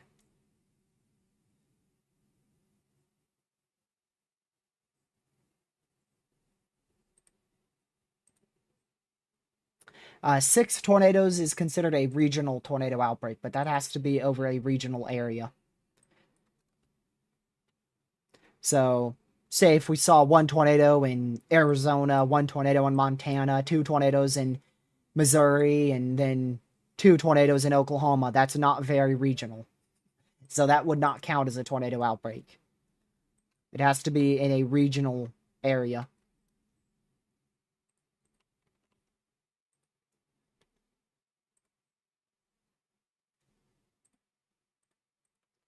Still a weak area of rotation, now getting a lot weaker. Actually going to get a new scan here. There you go. Still a lot weaker. So we'll keep an eye on that as that moves to the northeast, but a lot weaker.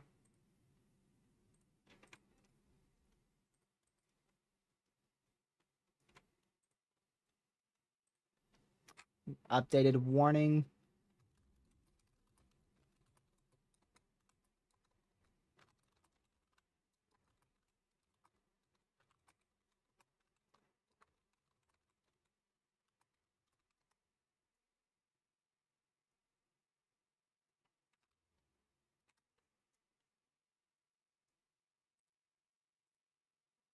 Okay. Let's go see what that update was.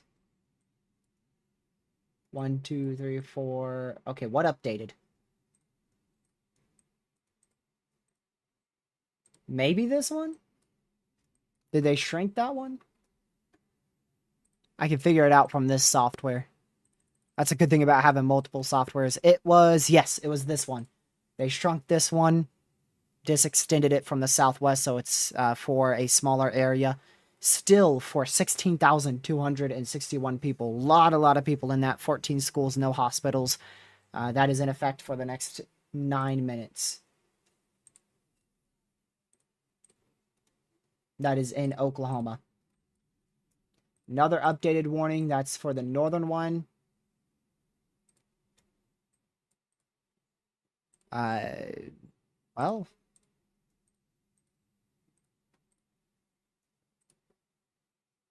yeah, that has been canceled. Okay, that's what I was thinking. So that is, that tornado warning has just been canceled. According to the text. I'm waiting to see it disappear on Radar Omega. Disappear from GR2 yet? Okay, there you go. So it's gone on GR2. So Red Rock no longer in a tornado warning. So we're down to 3 tornado warnings right now. The main one I'm watching is the one going just on the northwest side of Oklahoma City. Another update. Still radar indicated tornado warning. That's for the one in Oklahoma. Radar indicated tornado warning for the next 38 more minutes for the city of Oklahoma City. Nope, it's already off of Radar Omega, Ben. Weatherwise is the only program that has it. The reason why I thought it was expired before is because, see, with this tornado warning, it says hail size and then radar indicated. This one says hail size, radar indicated, hail size, radar indicated. This only says expires in. So then I was like, wait a second, I think that's expired. Then I went to confirm it on GR2, and it indeed was. I had to turn on mesoscale discussions on weatherwise. Right here, triangle, down, down, down, down. And there's all your mesoscale discussions. Right there, second to last. So you have tropical is the last one, mesoscale discussions is second to last. Just hit that little eye icon. Make sure this is also set to all up here. On phone, it might be a bit different on phone.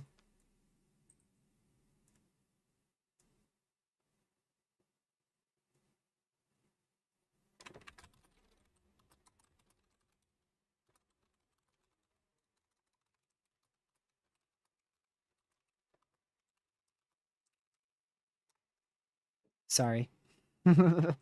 Texting. Wait a second. Lucky is still in this call. That's crazy. I forgot about that dude. He's probably still eating or something.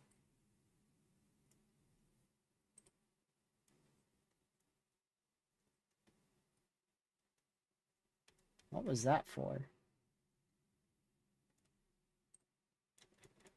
What in the Wisconsin tornado warning?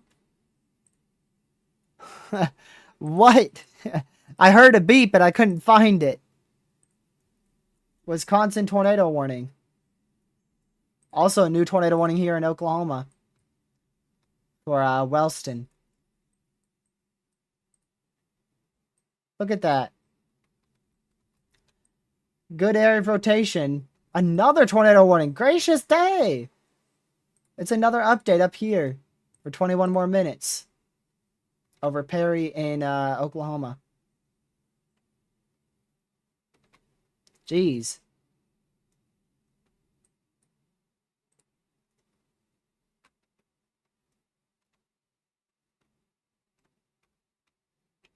Get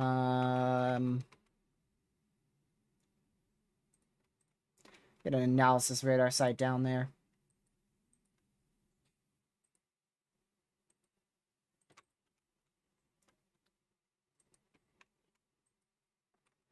Wait for a new scan real quick.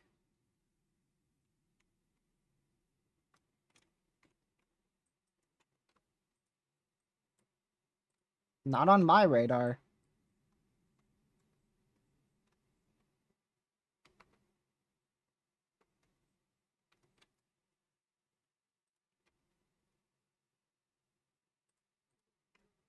Where are you seeing that? I'm not seeing this on the ground.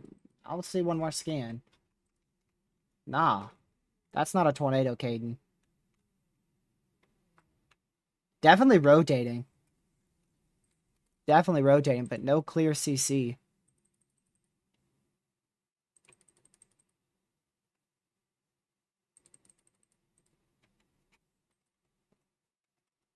I'm checking the previous scans here. So that's clear air. That's clear air. Yeah, that is clear air.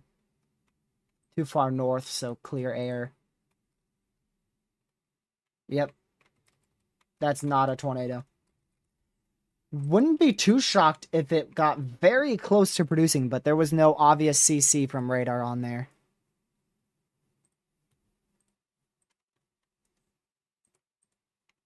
There was no very obvious CC.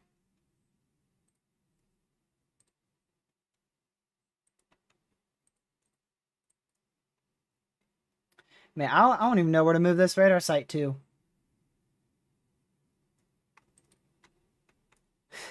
I have no idea even where to move this radar site to at all. Look at that. We're getting a lot of severes. Now severe storm all the way from southeast of Bloomfield, southeastern Iowa, all the way back down here to central Missouri. And then it splits off a little bit. We have 3 more severes back down here.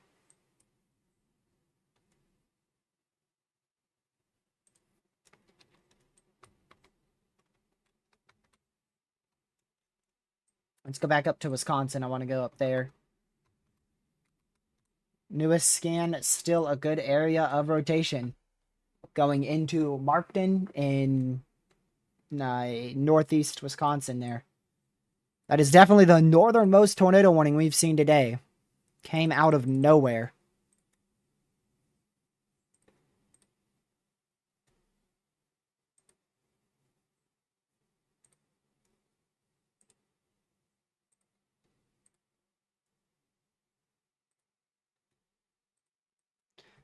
Let's see. New severe watch for Texas.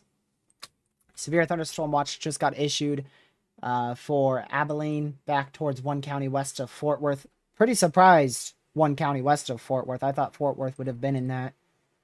Main risk is definitely hail and wind. Yep. Hail is the greatest threat, followed by wind, and then a spin-up brief tornado can't be completely ruled out.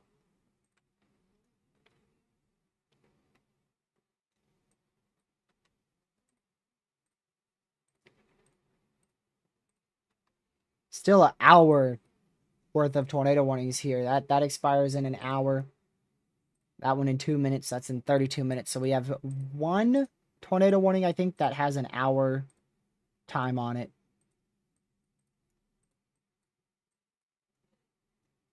One in Wisconsin is also an hour, actually.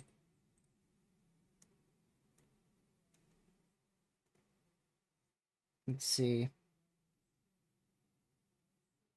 Yep. Until 5:45 Central. That's 6:45 Eastern.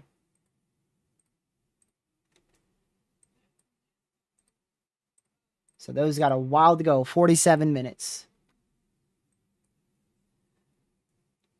Updated warning. Let me go quickly see. That's another new warning over Newcastle. Look at that. Classic supercell right over Newcastle, Oklahoma. Going towards Norman. Not a lot of rotation at all. But that is a new tornado warning.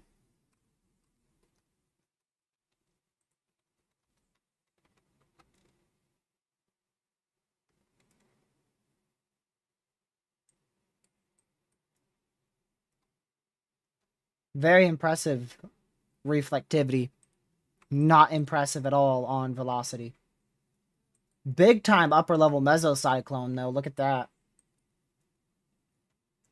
Let's go to the Oklahoma City radar site, see if we can see that a little bit better. Nope. But it definitely has a good upper level mesocyclone. So none of these warnings are confirmed. We're back up to 5 tornado warnings and 21 severes. No tornado warnings are observed right now. Everything is radar indicated.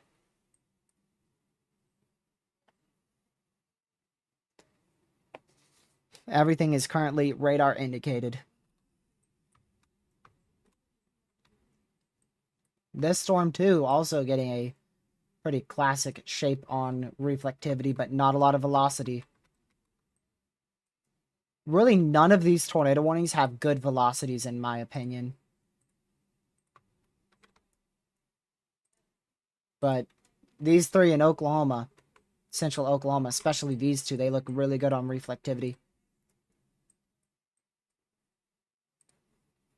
Starting to get some more damage reports out of our line out here in Missouri. You could see a very well-structured line now. A very well-structured line across much of northeastern going into central Missouri as well.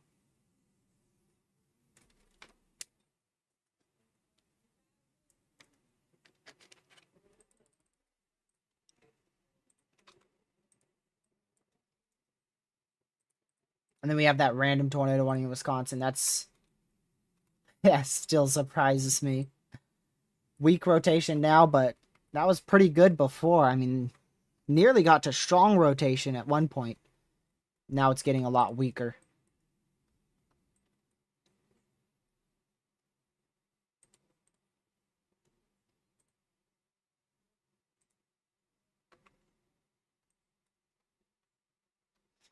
Man, that one over Newcastle is crazy on reflectivity.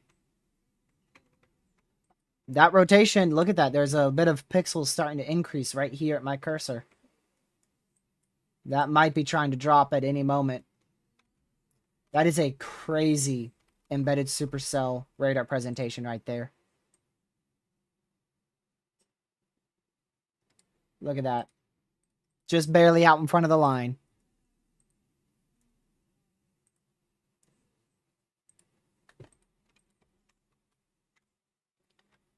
Lucky finally left the call.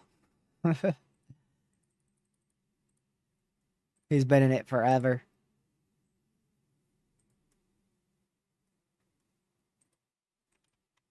Bro didn't even say bye.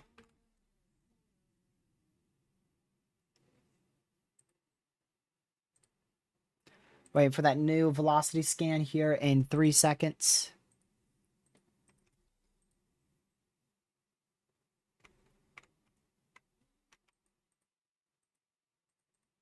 What about spectrum width?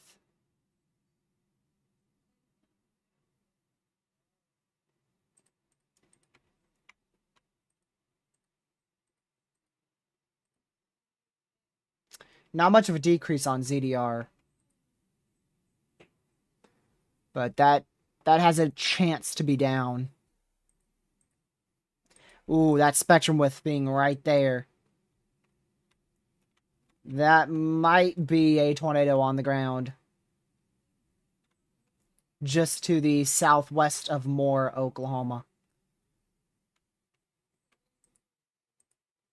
Not much of a ZDR decrease, which is what I'm iffy about.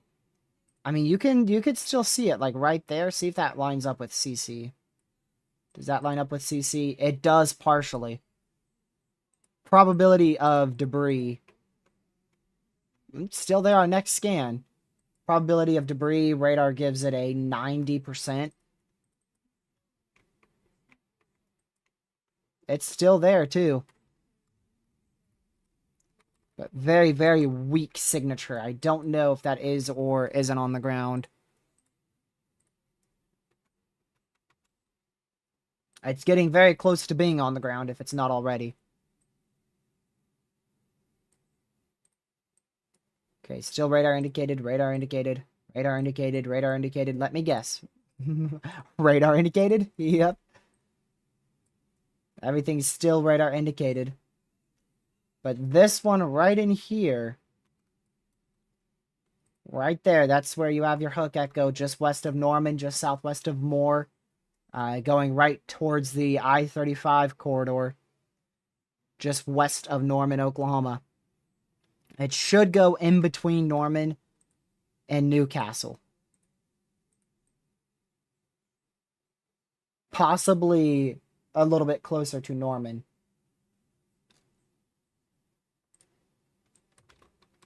Oh, okay. Just confirm that by this real quick.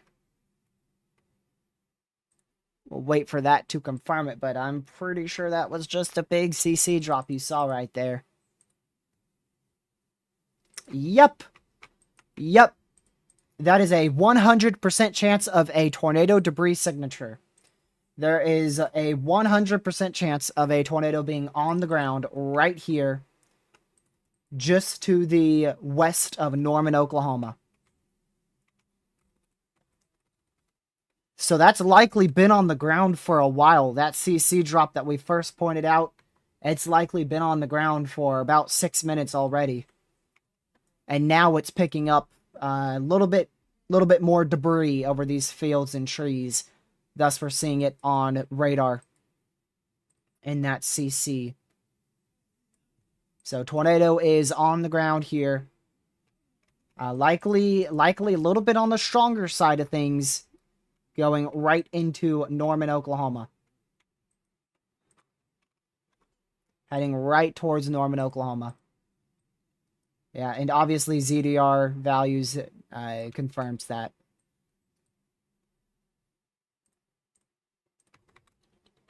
Give me just a moment.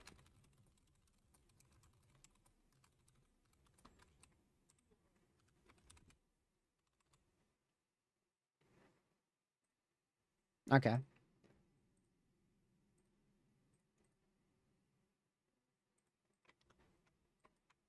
That is still on the ground. Again, moving into Norman, Oklahoma. Tornado on the ground. Still there on the newest CC drop. This is about to move into Brookhaven, which is just barely on the west side of Norman, Oklahoma.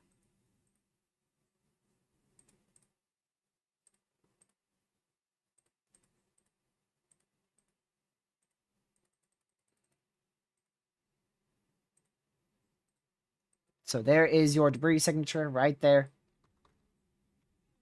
Waiting for that new velocity scan here. Very, very weak velocity, so hopefully this is lifting. Very, very weak velocity.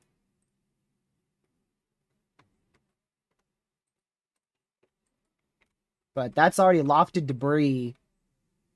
It's 4,000, 5,000 feet up, so that's almost already at a strong tornado in terms of debris being lofted.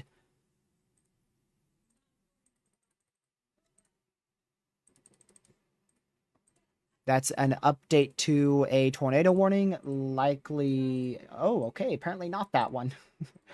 So that is for a cancellation. So Perry, Oklahoma, now no longer under a tornado warning. Your tornado warning was just canceled in Perry, Oklahoma. And there's your observed warning for Norman, Oklahoma. So observed tornado warning now for the city of Norman, Oklahoma. Tornado is heading right into Norman. Still a debris signature there, so just to give you an idea of exactly where this is. So this is on the west side of Norman. It's going over, about to go right over the I-35 corridor. Parkway Plaza. It's right near Parkway Plaza there. That's your signature right there. So this blue right here that I've circled in white, that's your debris signature, and it's moving towards Parkway Plaza, near Thunderbird Lodge, and then eventually it's going to go into downtown Norman. Not a very strong couplet, so I'm quite confident that it's going to lift here shortly.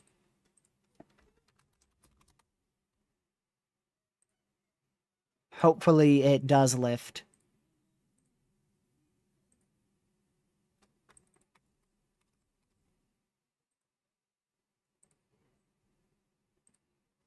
We'll see how the next CC scan looks, but right now, still a tornado on the ground according to correlation coefficient. Velocities are very weak, though, so that means that there's not a lot of strong winds together like there was when it first dropped down southeast of Newcastle.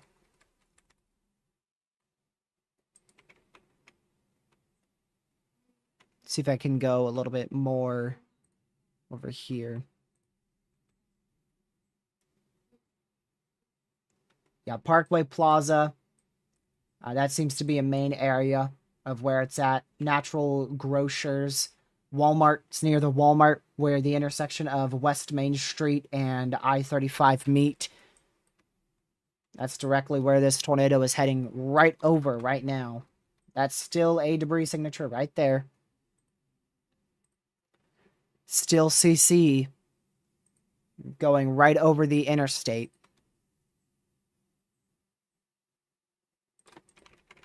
Velocity's not any stronger, so I'm pretty sure it is lifting. I'm pretty sure it's lifting. New mesoscale discussion for this area. A tornado risk will exist with any discrete storms, as well as with any linear storms that are able to intensify. Potential for damaging winds near 60 miles per hour, large hail near 1 inch in diameter, and a brief weak tornado will be possible through this corridor until at least 8:15 Eastern. So that's for at least the next 2 hours. Yeah, there's your tornado report. TDS observed on radar from the official National Weather Service observations.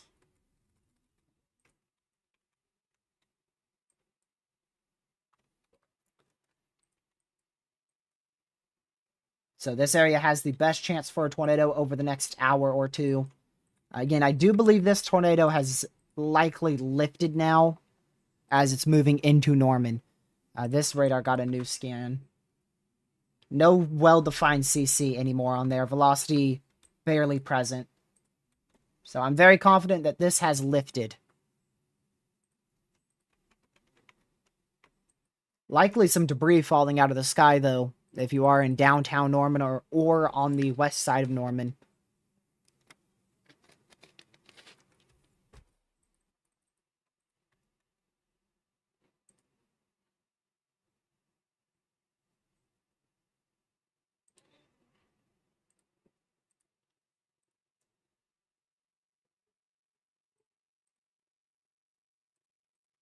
So this does have a chance to recycle. It's not nearly as discreet as what it was before. The main reason this produced a tornado was because of how it interacted with an outflow boundary as well as with the line. So the line itself produced an outflow boundary. You can see that right in here. It produced an outflow boundary. And once it hit this storm, that outflow boundary it latched on to the inflow of this cell in Newcastle. So that outflow boundary from our line latched onto our semi-discrete supercell that was over Newcastle, and that line hit the supercell, increasing forcing and increasing just the strength of your storm, and thus it was able to produce a relatively brief tornado. But that was on the ground for let's see, 03 all the way till about 07. So you're looking at a good solid, probably 6-minute tornado. So relatively brief tornado. And that's what an outflow boundary can do. And then the line hit it as well, helping to increase forcing.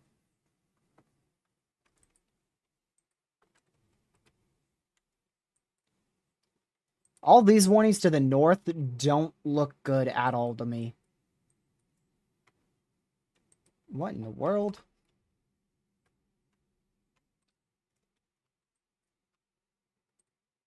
Surprised that ain't a tour possible severe.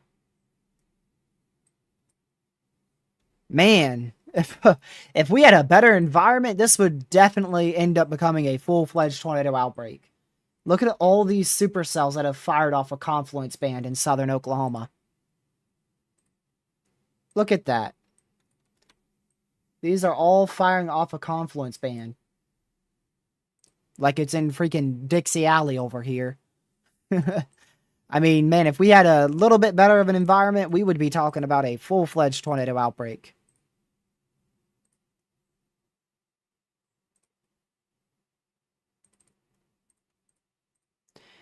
But thankfully, we don't have a lot of lower-level veering. There also is a strong capping that is beginning to build in. Looks like a capping is beginning to build in the lower levels towards the 850 millibar according to the newest meso analysis. So hopefully that will help inhibit any additional storm development. We nearly have 80-degree dew points, by the way.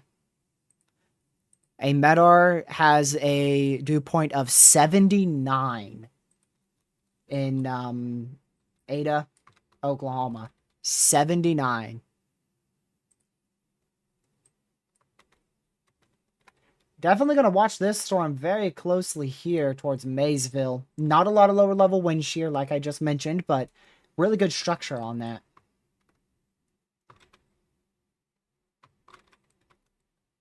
Let's go back to our analysis radar here in Oklahoma. Yeah, that's lifted. Likely not a tornado on the ground anymore in Norman. Still observed, but likely no longer a tornado on the ground. I want to go check back in with Missouri real quick. See how we're doing up here. Still big time damaging winds, spin up tornado threat. And there you go. They just tornado warned the storm in Pauls Valley. So there you go. It looks like that's going to stay south of Maysville. So new tornado warning just got issued for Pauls Valley in south central Oklahoma.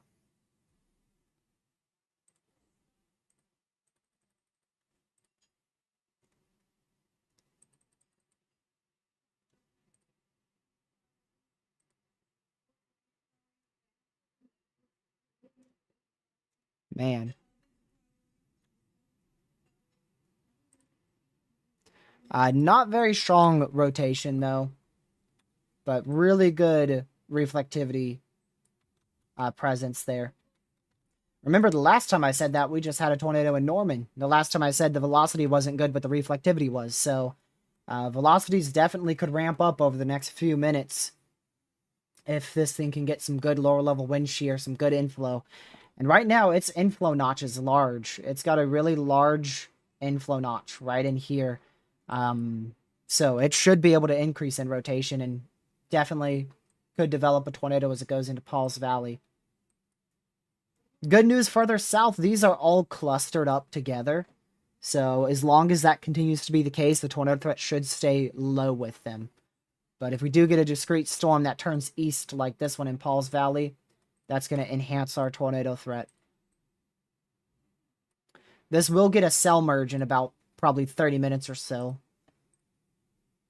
15 to 30 minutes. Yep, all tornado warnings north of Oklahoma City have been canceled. So we are left with our radar indicated warning in Moore, which really doesn't need to be there anymore because we have a new warning already in place. And then another warning here. So just 2 tornadic storms we're now watching.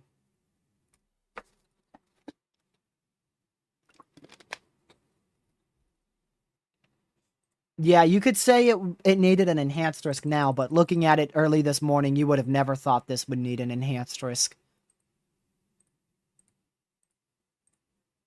Everything downtrended this morning.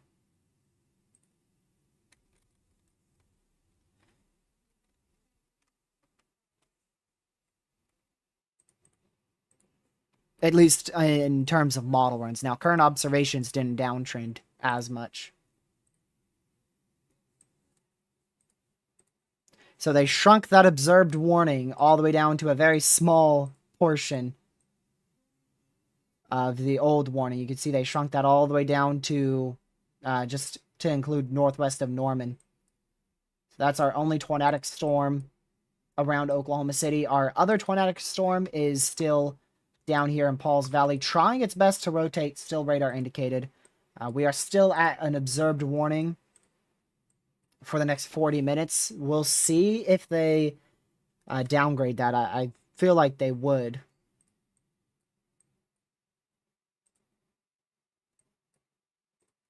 Damaging wind risk still increasing across Missouri. Still increasing with our overall risk for damaging winds across this area. that has continued to strengthen over the last couple minutes. I expect that to continue for at least the next hour, at minimum. Tornado threat will remain low, but still present.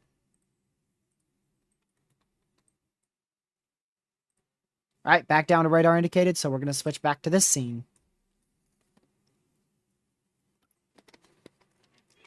I do think we should have had a 5% tornado risk out here in Oklahoma and back out here in Missouri at the day one update. I saw that very clearly. I should have posted my graphic on Twitter, but I didn't do it because at the time, the SPC only had a marginal risk where I thought the greatest tornado threat was, so I didn't post it. And then it turns out we got a PDS tornado warning inside a marginal, so I should have posted it. So I made a graphic early this morning at like 11 a.m. Before they even downgraded the risk to marginal in northern Missouri. I made a graphic about the greatest threat, and I had one of my areas was back out here in Oklahoma City, back down in northern Texas, where we just got another tornado warning, and then the other one was back up into Missouri.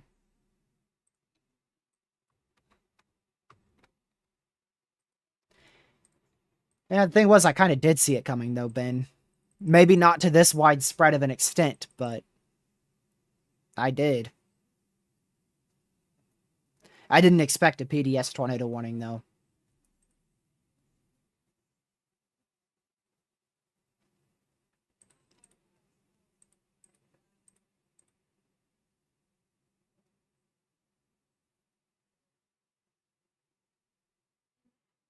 Let's see here.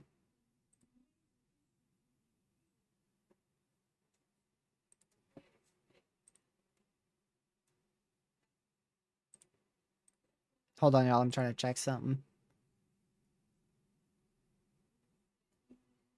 All right. So that new tornado warning was issued back out here for Springer. Very surprised about that. Really surprised about that.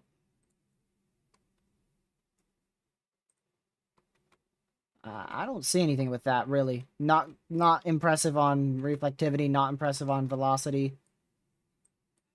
The one in Paul's Valley, I do see that, definitely. Definitely a good classic supercell look with that. And then, of course, the one in Norman still tornado warning, because that just produced a tornado. We've had 3 tornadoes now. One in Norman, one near Perry, and then our PDS one in southeast Kansas City.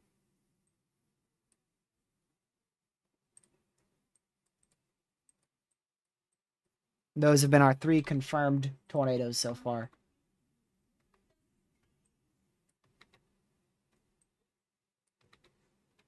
I think the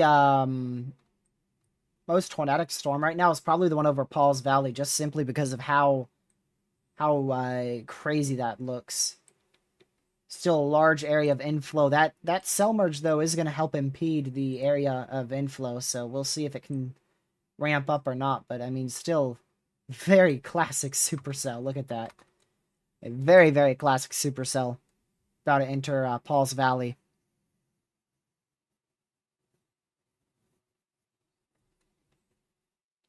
This morning, they actually mentioned potentially going to an enhanced risk, but there just wasn't enough confidence.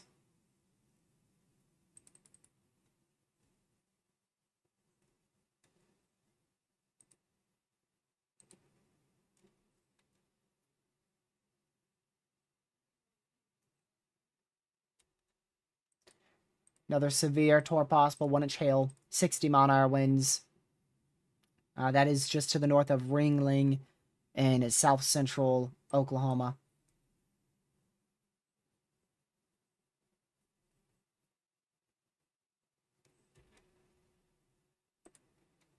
Yeah, still not much rotation on that storm in Paul's Valley, but still a crazy look to it.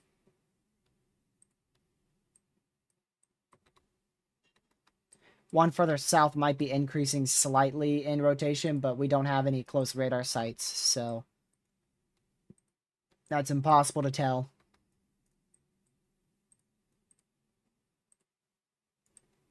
Still seeing 70-mile-an-hour winds. This one is approaching Burlington. It will be in Burlington in a little bit over an hour in Burlington, southeastern Iowa. And then still 60-mile-an-hour winds ongoing in northeastern Missouri across much of this line that extends from Canton all the way back down into Max Creek. Big line.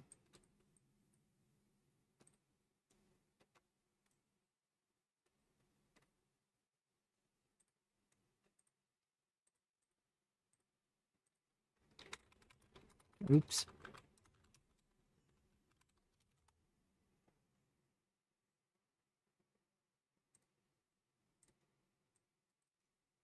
New severe there. For Wayne. Toward possible severe.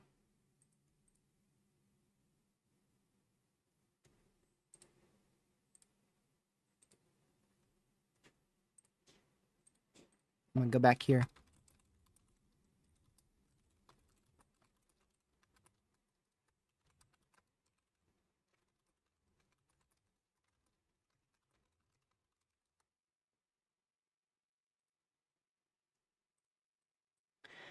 Durant has its own radar site on a government website that you can access. They have a phone app too. Durant, Oklahoma.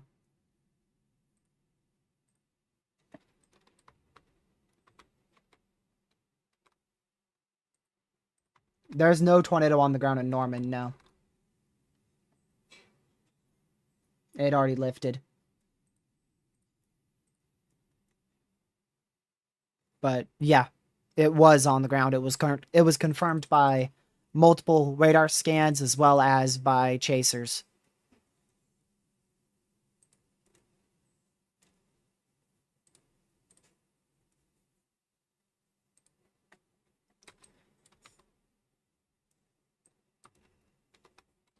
Yeah, still going to be watching both of these areas of rotation. Again, they look very weak on velocity, but they could definitely increase in rotation. That one and this one down here. The one in Norman, I don't see this producing a tornado anytime soon. It's been impacted by our clustery mess. So I think we are decreasing with tornado potential from here on out. I think we are decreasing. Especially as we get towards 7 o'clock, that's when we'll really start to decrease in tornado potential. But, I mean, we still have these prefrontal storms here in Oklahoma.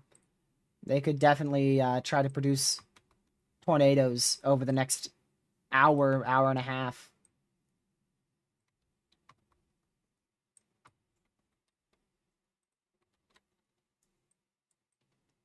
And back up here in Missouri, still increasing with our damaging wind threat. Big line, still increasing for damaging winds. Like I said, that should still continue. We're expecting that to continue for the next at least hour or two.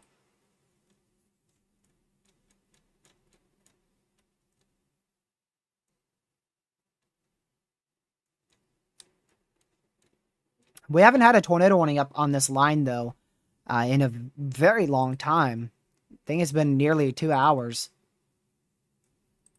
Probably about an hour and a half or so, actually, since we last got a tornado warning on this line.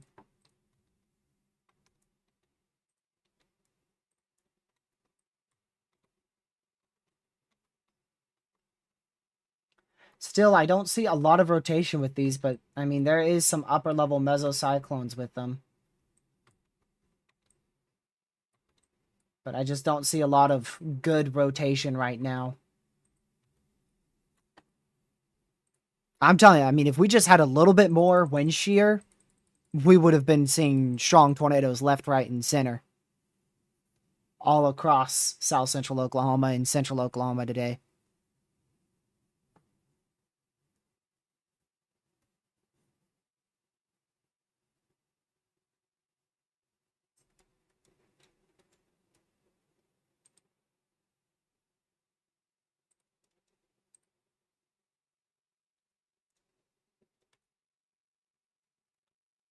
I'm going to go back down to mesoanalysis. See if we got anything new there.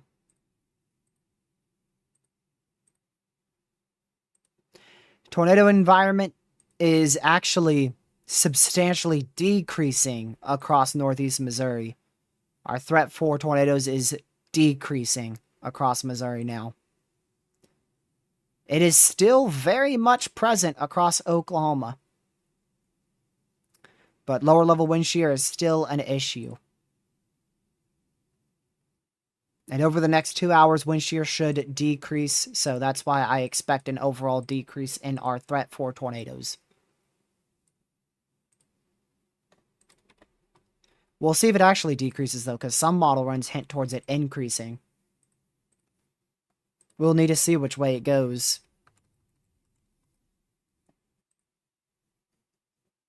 But right now, these storms here, these tornado warnings, they are in a very low shear environment, anywhere between 50 to 100, 0 to 1 kilometer SRH.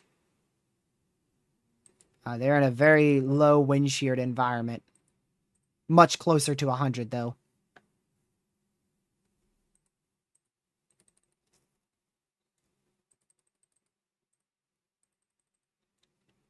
If we had like 200, 250, I mean, like I said, it would just be crazy.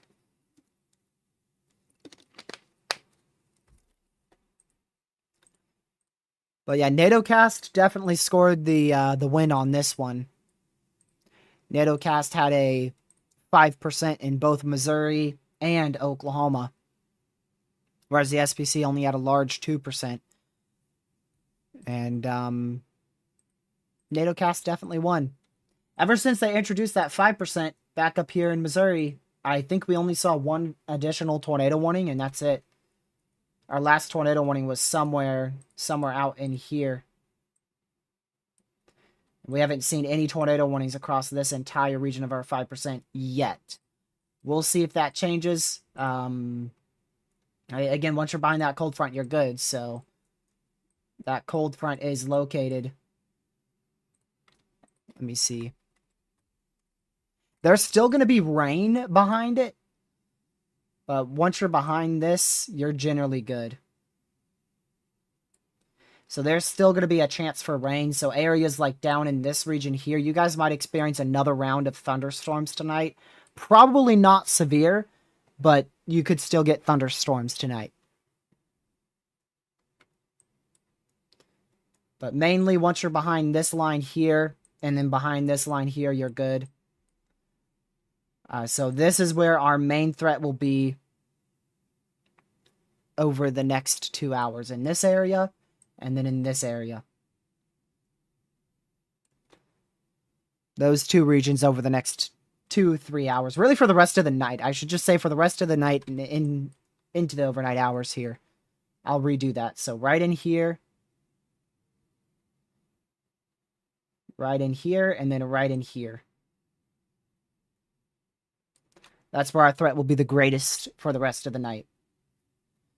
Short-term threat, definitely with these storms out here in Oklahoma, as well as with this line as it goes into Illinois. Those are the main two areas we're watching in the short term over the next hour or two. A new update to a warning. That's going to be the one east of Norman. It is still active, radar indicated for 25 more minutes. New update for the far southern one, still radar indicated, active for the next 25 minutes. Like I said, these have upper level mesocyclones, but I don't know if they're actually getting down to the surface or not. If the National Weather Service believes they are, then it wouldn't surprise me if we get a new tornado warning near Velma. With that for possible severe.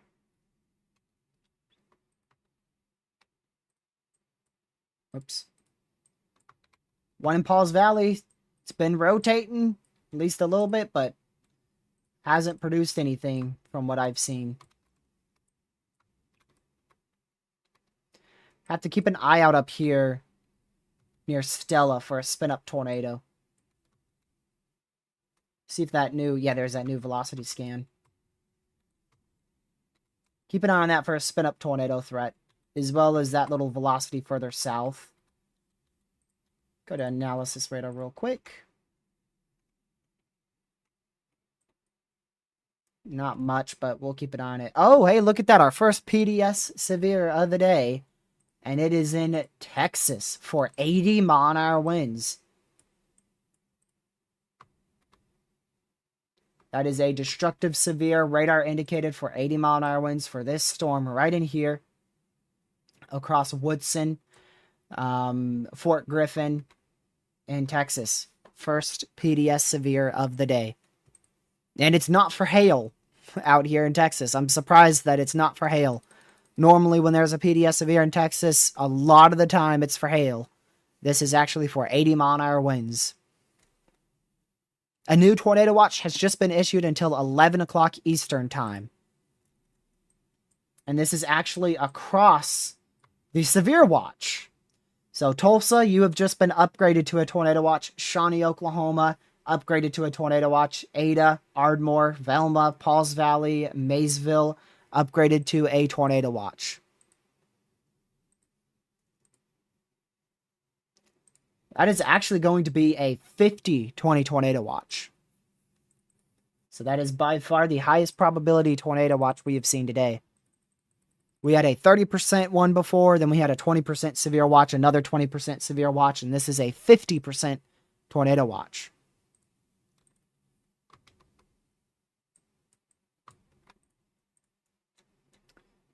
The main threat by far, though, is damaging winds and hail and tornadoes. Is a little bit tied there. It's kind of tied between hail and tornadoes. I think hail is the second highest threat, then tornadoes. So mainly damaging winds and then large hail with any discrete storms, and the tornado threat will be possible. Both with any QLCS spin-up tornado threat, like this one here northwest of Pink in Oklahoma, as well as with this area of rotation southwest of Pink, Oklahoma. And also a tornado threat with any discrete storms that can try to form along the confluence band.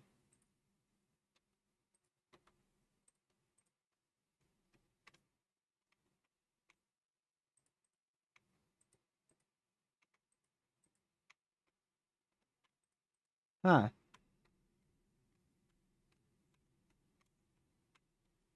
We'll need to see what that looks like on the next scan. Where is this at exactly? So this is near Stella. It's going on the over the east side of Stella for this area of rotation.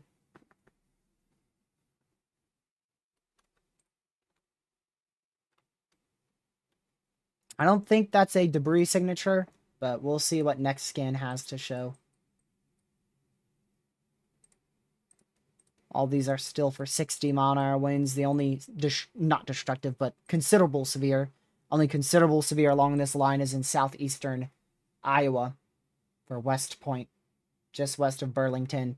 And the only destructive severe we have anywhere in the U.S. is for 80 mile-an-hour winds back here in Texas for Woodson. In Texas, under 80 mile per hour severe there.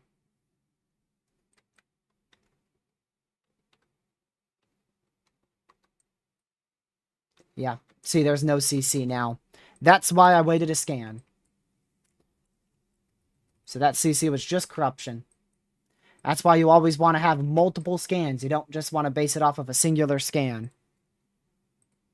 They did continue that for another hour into Shawnee, Pink, Brooksville, and Earlsboro in central Oklahoma. That's for the potential of a spin-up tornado along the QLCS 2 areas of rotation right now, trying to drop a tornado.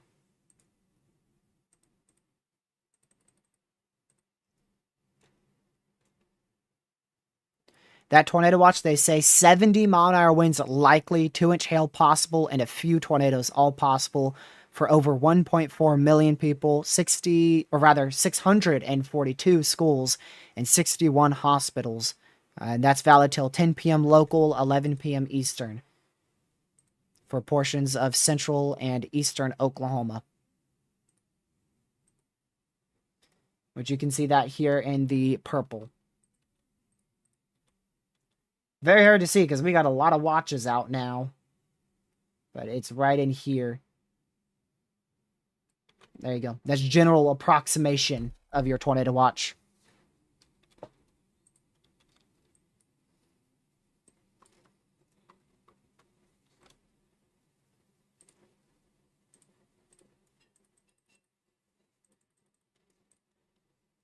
Little surprised by that tornado watch because I think our threat is decreasing from here on out. The first tornado warning in Iowa has just been issued.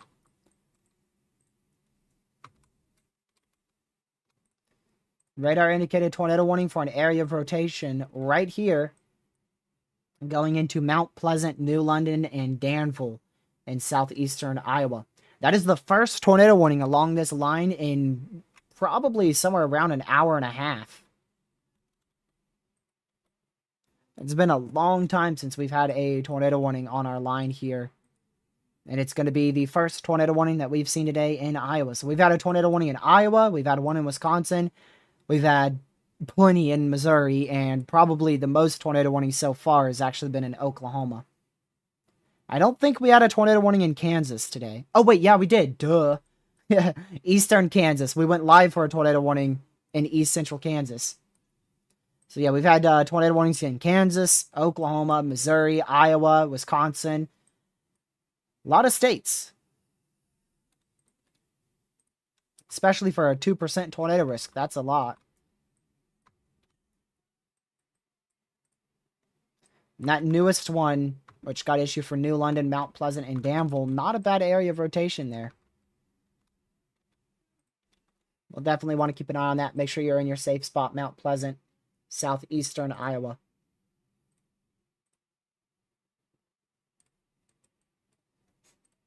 Winewood, Oklahoma, now in a tornado warning. I believe that is a completely new warning. Yep. So now all three of our supercells down here are tornado warned. They haven't tornado warned this one, though, near Loco.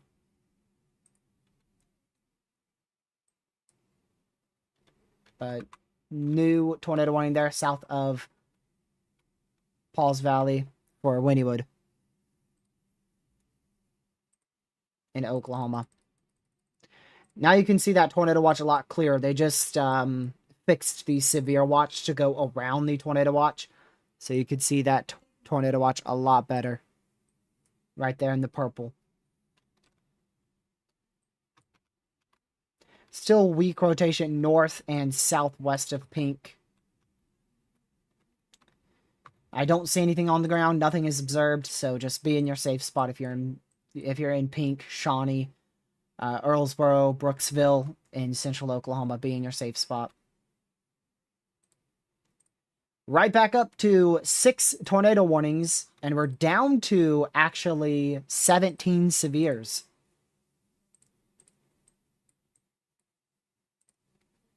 So we've gotten a little bit further down on severe warnings, but we're right back up on tornado warnings.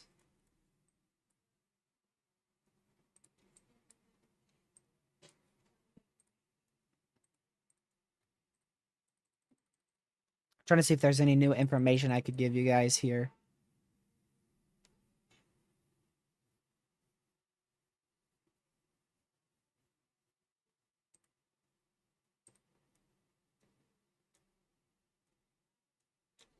Okay. Yeah, nothing new that I've seen on my end yet.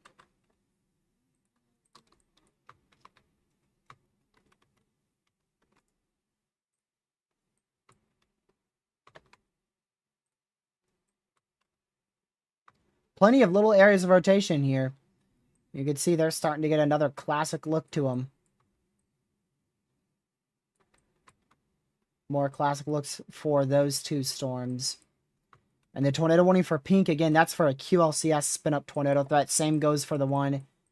Those towns were all in Oklahoma, by the way. But out here in southeast Iowa, this area of rotation is also for a QLCS spin-up threat.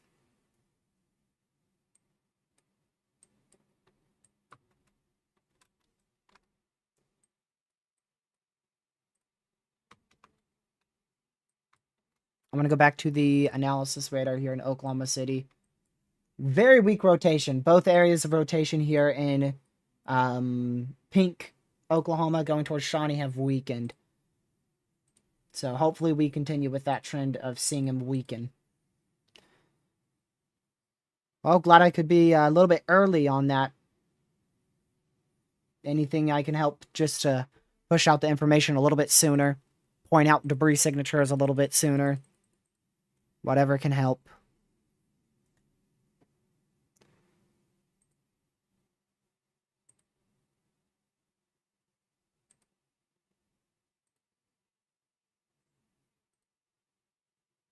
Hello, Brooklyn. Glad to see you in here.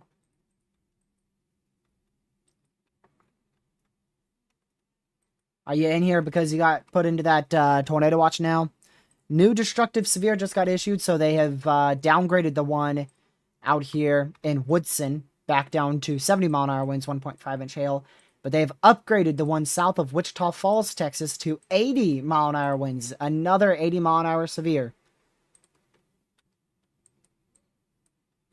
80 mile per hour severe just issued there. South of Wichita Falls, Texas, for Archer City, Scotland, Texas. Be in your safe spot. That is a destructive severe. So I highly recommend you get to your safe spot. Tornado warnings are mainly in south central Oklahoma right now. Between Ardmore and Wayne. That's where the bulk of our tornadic activity is. And there is another tornado warning that is active for Shawnee.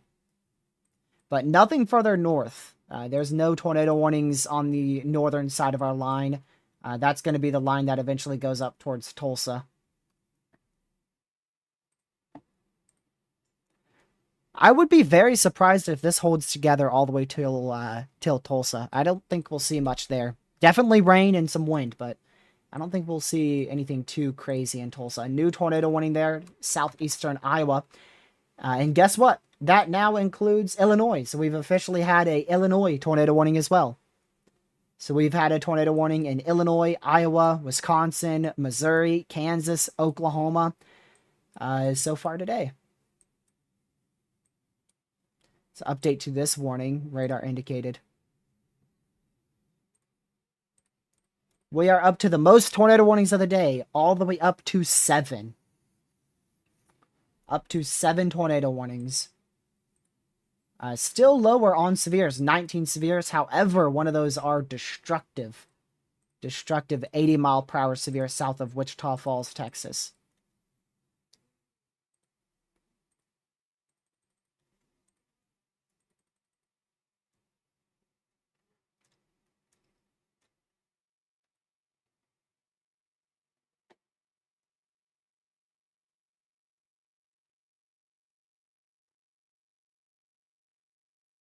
Ooh.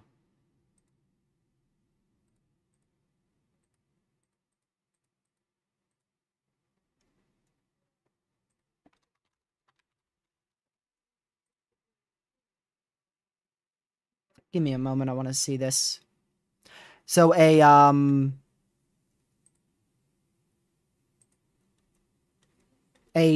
Dow was on the tornado in Norman, Oklahoma earlier.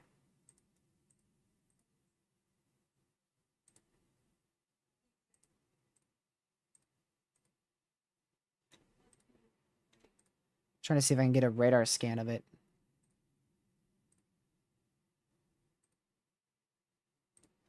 Near Norman, Oklahoma is where Dow was.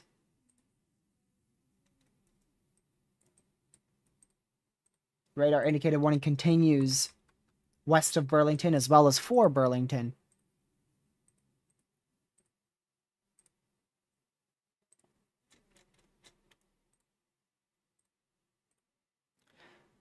When was that tornado? I can't even remember. When did we have a tornado? 2204 UTC, was it?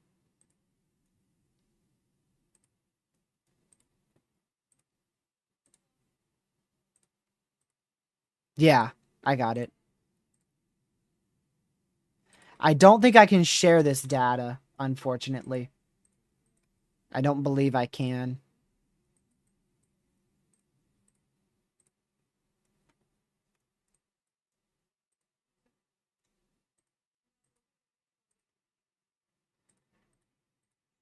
Just know it looks very classic. It was a very classic Supercell.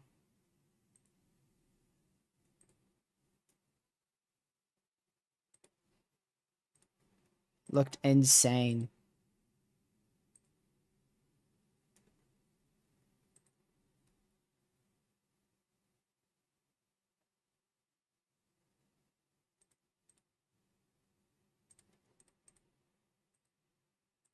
Hold on, I'm gonna save that data.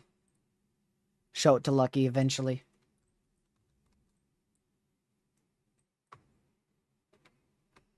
Yeah, these things have now gotten all messy, so fingers crossed tornado threat is decreasing. We haven't had any observed tornado warnings ever since I said the tornado threat was decreasing, so let's hope we stay with that. Let's hope we continue to see our threat decrease here. The only reason why we have a record-breaking amount of tornado warnings that we've covered today, we're back up to 7. Actually, we're up to 7. The most we ever had was 6. Now we're up to 7 is because of these two in Iowa. If those weren't there, we would actually be at 5.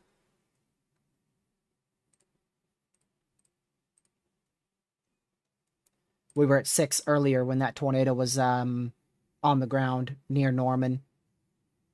And then we got to 7 just now because of those two out in Iowa. Today is overperformed. Yep. It ain't on the SPC. I mean, it's not the, let me reword what English I was trying to say. It's not the SPC's fault at all for not going enhanced risk or something like that, you know? People are going to probably be like, why didn't they go 10 sig Tor or 30 sig wind? The risk today was so uncertain. Today literally could have performed as low as a marginal. To put it in perspective, today could have performed as low as a marginal risk for severe storms. We literally could have went to one end or the other end. Unfortunately, we went much closer to the 10 sig Tor today as opposed to the marginal risk.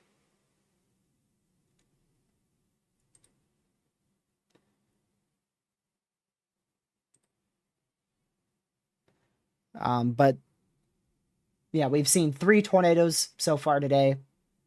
And so many tornado warnings. So many tornado warnings.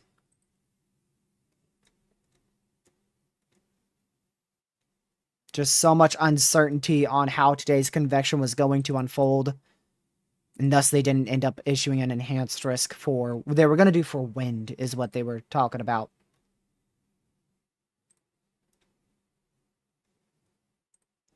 I do think they should have went 5% around Oklahoma City. There was some models that were definitely starting to uptrend on convection. And there was also some...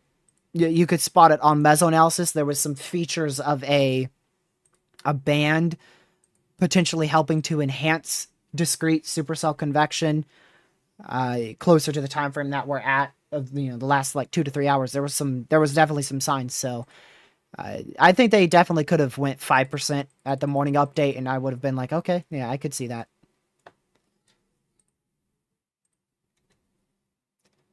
But the SPC did a really good call by keeping it 2% tornado risk and not going enhanced risk just simply because of the uncertainty.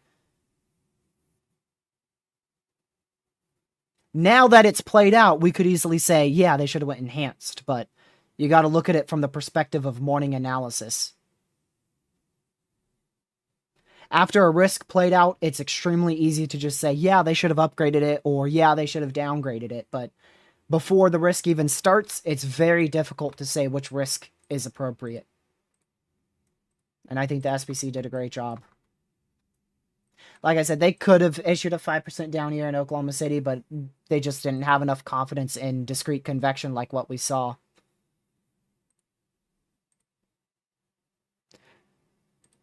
So far, for those who are wondering, we had 1 tornado in Norman. That was to the northwest of Norman. Back out in here, we had a tornado. That's probably where it began to lift, actually. It probably began to lift generally in that area. The other tornado was near Perry. And then our first tornado of the day was actually out here southeast of Kansas City. I don't think I could figure out where it was. Actually, yeah, it was like right in here. Yep, it was right around here. So that's where we had our first tornado of the day. Confirmed tornado of the day. Second confirmed tornado of the day was near Perry. Third confirmed tornado of the day was west on the west-northwest side of Norman. Well, are we peaking again here? Oh, we're still at 7. They just issued an extension here for 49 more minutes. So we'll lose 1 tornado warning, 2 tornado warnings in 4 minutes. We already lost 1. 1 just got canceled, so we were going to lose 3, but they canceled 1 early, so we're actually going to lose 2 tornado warnings here in 4 minutes. We're going to lose the one over Paul's Valley, and we'll lose the one south of Cedar Village. Cedar Village, Oklahoma will still be in a tornado warning in 4 minutes because they just extended one. Would not be shocked at all if this is actively producing a tornado going towards Madison in southeastern Iowa.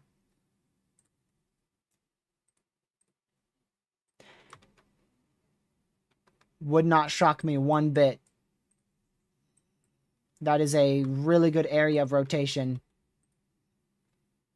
We'll need to watch that very, very closely. That's going to go into Fort Madison, Middletown, and Burlington in southeastern Iowa. The one north of that for Mount Pleasant, it looks like that's kind of bowing out. See how on reflectivity, it looks more like a bowing structure, and on velocity, you can see the winds are pushing this way, like this, and then there's a decrease in velocity values right here. You see that dark green? So that's indicating that there is a more outflow dominant structure there. More westerly winds pushing against it, as opposed to southerly and westerly winds. Whereas with this storm, see how the winds kind of funnel into it? See how they funnel in like this? And then you have a little bit of an indent right in here. You have an indent in your storm. So what that means is there's winds that are flowing into the storm like this. They're flowing into the storm like this, hence why you have that little indent. And there's not really much indication of winds flowing very intensely from the north or from the northwest. There's not a lot of red in here, but you definitely have some really, really good inflow. So there could easily be a tornado on the ground at any point going towards Fort Madison in southeastern Iowa. Definitely seek shelter there.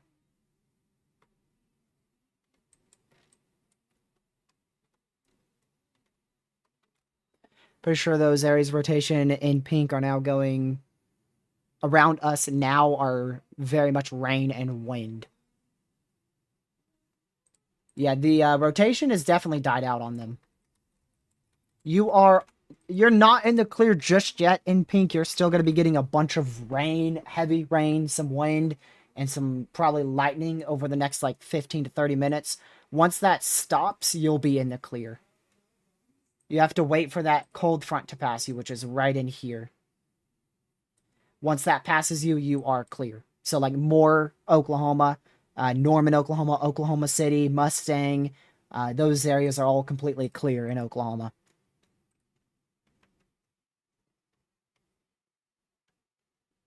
.75-mile-an-hour wind report barely east of Holiday, north central Texas. That's where we have an 80-mile-an-hour severe.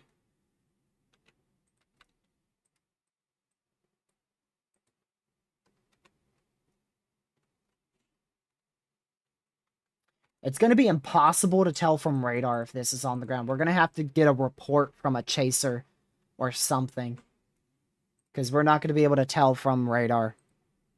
And I don't think there's going to be many chasers chasing a fast-moving, messy squall line.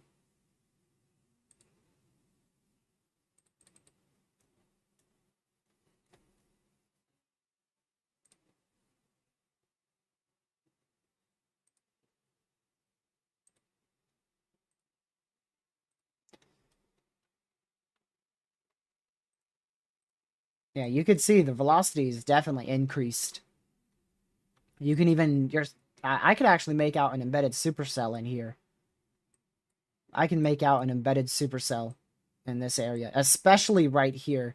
I don't know exactly where the base of the supercell goes, but you can easily make out a hook and then an inflow notch right in this area. Clearly an inflow notch.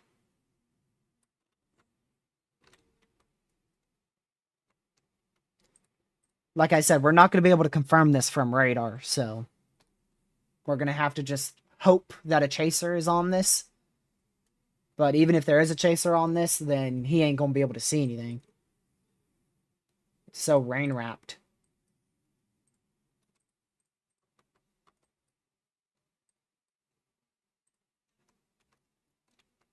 All right, we are back down to 5 tornado warnings and 5 severes. Definitely going to keep an eye on this one west of Sulphur, Oklahoma. And actually, if you're in Shawnee, Oklahoma, a tornado could still develop, but the main issue might actually end up being damaging winds now. It looks like there's some couplets of potentially up to 70 miles per hour here. And again, these couplets could potentially try to rotate, hence why we have a tornado warning. But in my opinion, they're not they're not rotating. In my opinion, they're more of damaging winds instead of rotation. So definitely want to be in your safe spot if you're in Shawnee, Oklahoma, for sure, because you're in a tornado warning. But in my opinion, it's shifting a lot more towards a damaging wind threat.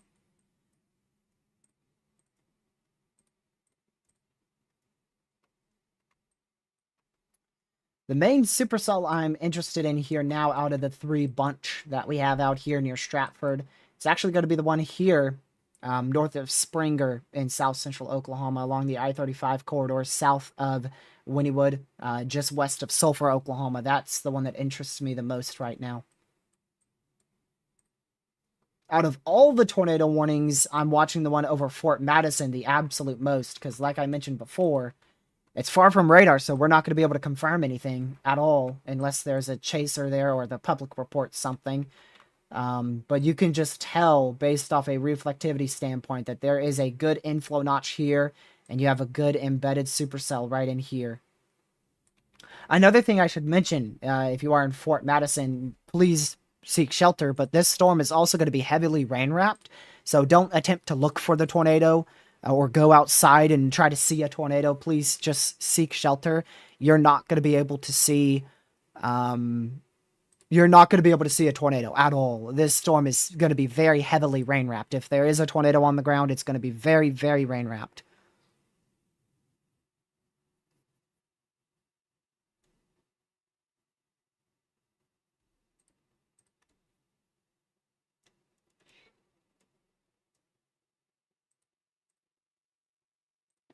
All right, let's go back over to, actually, I want to check that storm.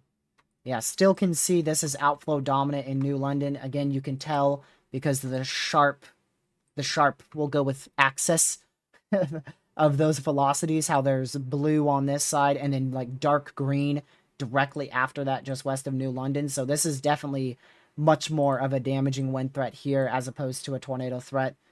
The one in Fort Madison, you can see some reds starting to increase there. So still Fort Madison, Iowa.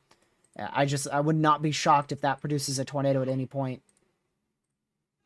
Continuing that radar indicated tornado warning for Mount Pleasant and New London in southeast Iowa. Still very weak rotation south of Wynnewood, which is just west, that rotation just west of Sulphur, Oklahoma. Again, Shawnee, Oklahoma, your main threat is definitely damaging winds. You can see this pocket of 60-mile-an-hour winds right in here. So make sure you are just indoors, away from doors and windows. And if you're in that tornado warning in Shawnee, Oklahoma, be in your safe spot. So that's just an update on all your storms, just to go through them all.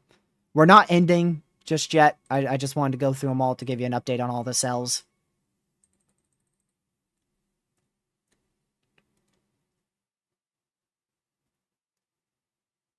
Pauls Valley, Oklahoma.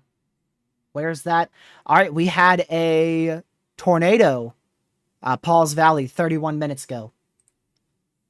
Tornado was observed by Chaser in Pauls Valley 31 minutes ago. So that marks 4 tornadoes today.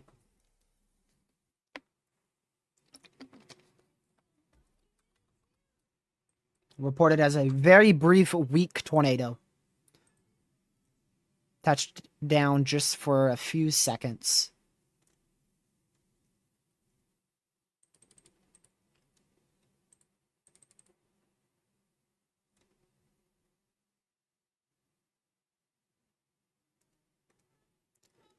Let's see if we got anything else. I'm just checking through everything to see if I can give you guys any more updates. Just want to make sure I'm staying aware with those reports, because that's very, very important. Also, that report was from a very trusted chaser. He also had video evidence of it too, so it was a very clear tornado.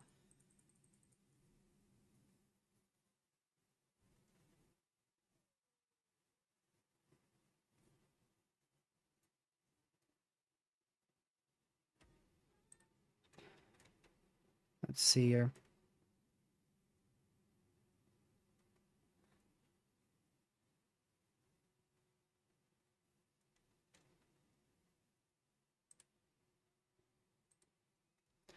All right. Another thing I noticed is these storms aren't getting new severes at the moment. For instance, this one going towards Quincy in west central Illinois, this storm here over Carthage, Illinois, they aren't severe anymore. So possibly, wait, just watch to see if another severe gets issued as I say this. Possibly these storms are going below severe limits right now. So we'll see. We'll see if they continue to get rid of severe warnings or not. See that? That is what we want to look for. The little area of rotation increasing over New London. Let me go back to weather-wise Davenport radar. Do I have an analysis radar up there? I don't. We're going to just have to wait for the next velocity scan right here. Welcome, Edits. Glad to see you in here. You missed a very, very overperforming day. We've been live for over 4 hours.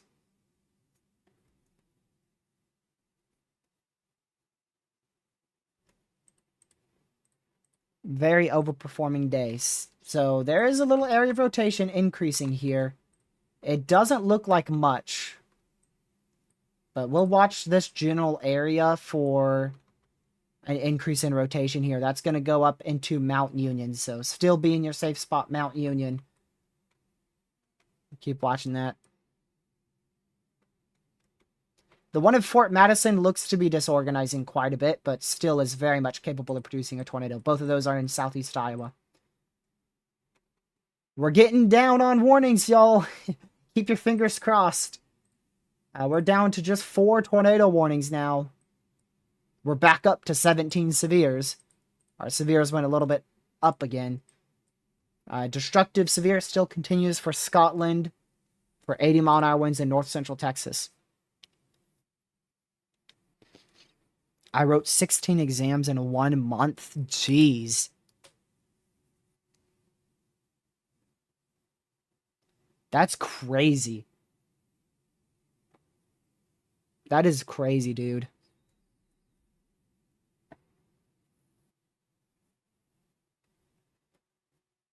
I had a tornado couplet near Katy, Oklahoma. Weak couplet, decent CC drop. Was noted on the prefrontals. Check the loop out. You may have to go back a few scans. TDS went up to 10,000 feet. The heck? Let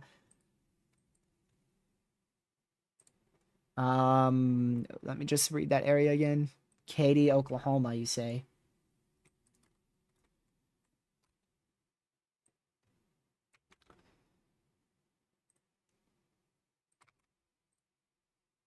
Okay, that's Katy. Oklahoma.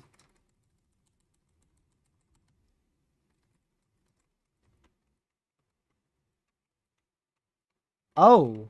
Oh, wow. What the heck?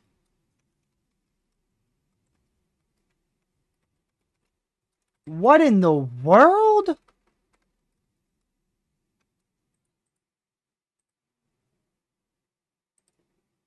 I don't know if I'm fully convinced on that. No, that matches up. What in the world? Can that be confirmed from the Dallas radar?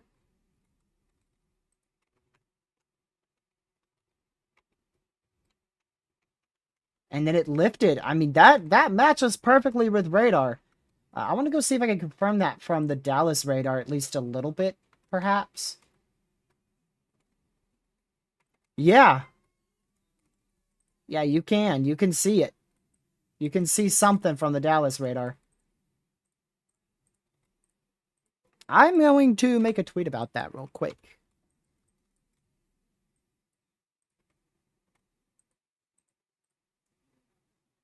Go here. Very good eye. Very, very good eye catching that one.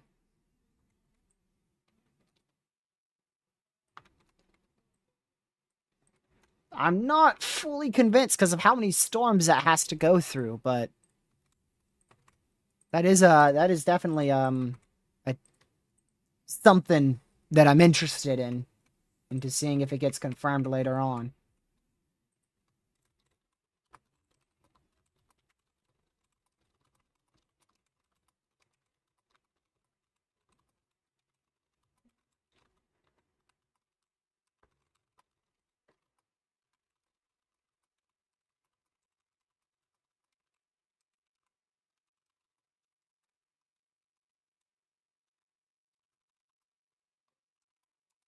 Give me a moment. Southwest of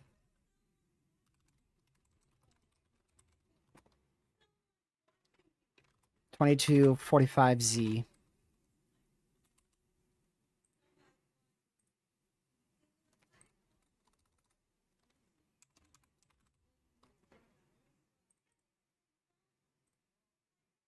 All right, new updated tornado warning there.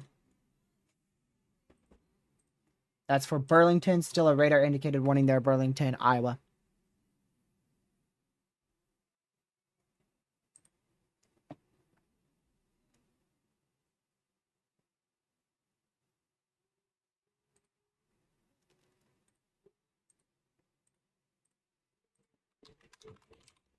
Give me a moment.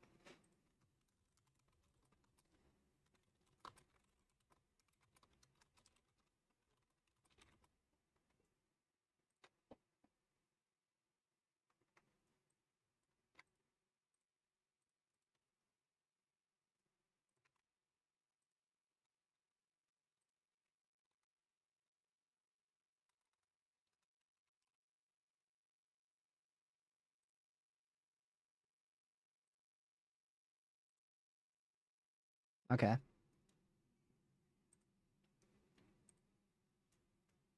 Yeah, I'm not sure about that, but that was definitely extremely convincing. That was very convincing.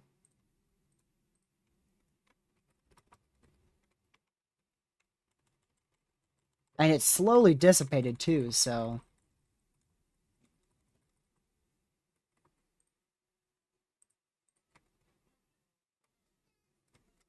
We'll see. What would it have hit?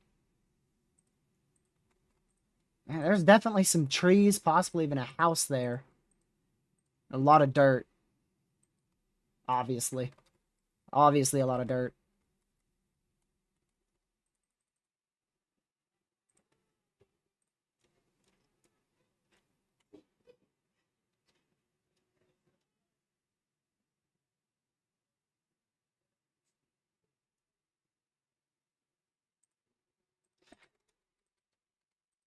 I mean, yeah, that gives it a 100% kappa bar. That's why it really got my interest once you said it. Once I saw probability of debris was 100% for multiple scans, I was like, well...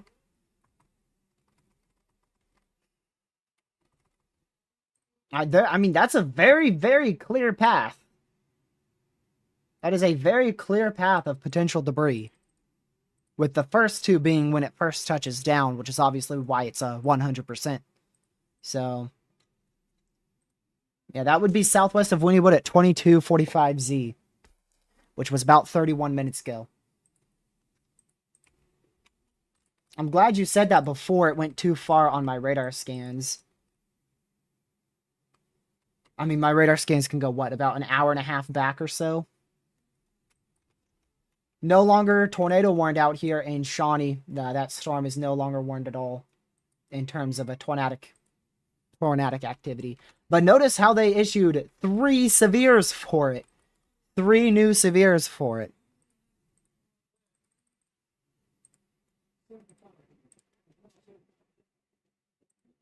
New mesoscale discussion, threat for damaging winds and possibly, not very high confidence right there with that wording, a tornado will spread northeastward this evening. Possibly a tornado.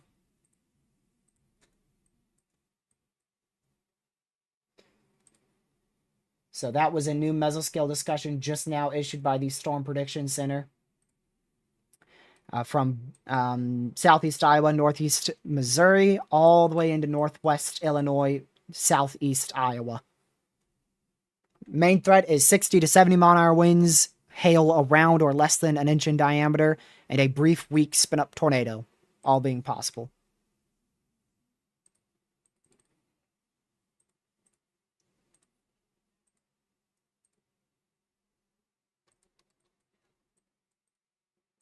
You won't believe it. We're down to 1 tornado warning in Oklahoma. Finally. Down to 1 tornado warning in Oklahoma, and we're down to 13 severe. Still a PDS severe in Texas, but we're getting down. We're finally getting down on the warnings. We're still at 2 more in Iowa, so overall there is 3 overall warnings. Man.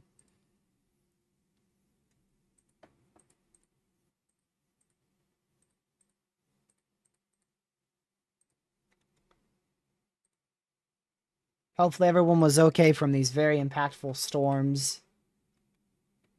Very impactful. Very, very impactful storms. And very widespread. Today was definitely a, at least a severe weather outbreak. I can't tell you how many severes we got today over such a large area, so things really, really popped off, man. They really popped off.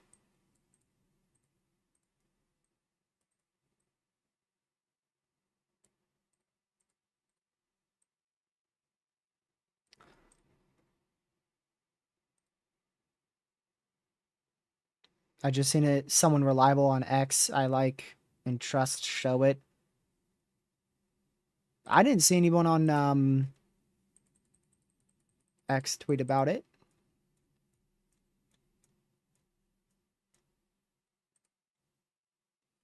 I'm on Twitter the whole time too.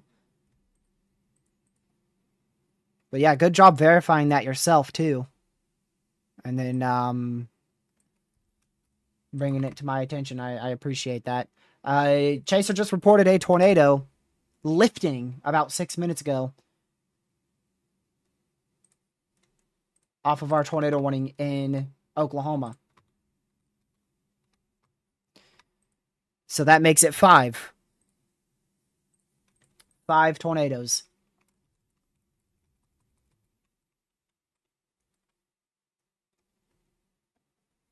Let's see. 1, 2, 3, 4. Yeah, 5 tornadoes.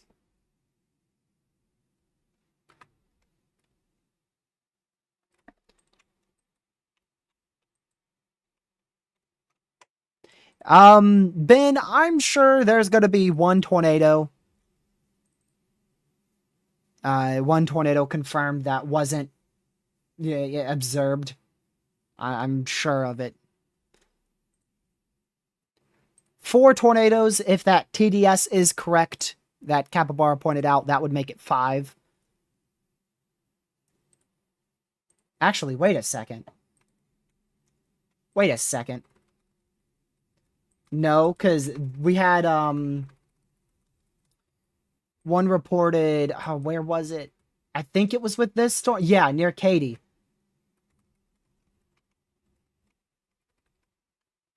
Actually, hold on a second. Wait, I just realized that.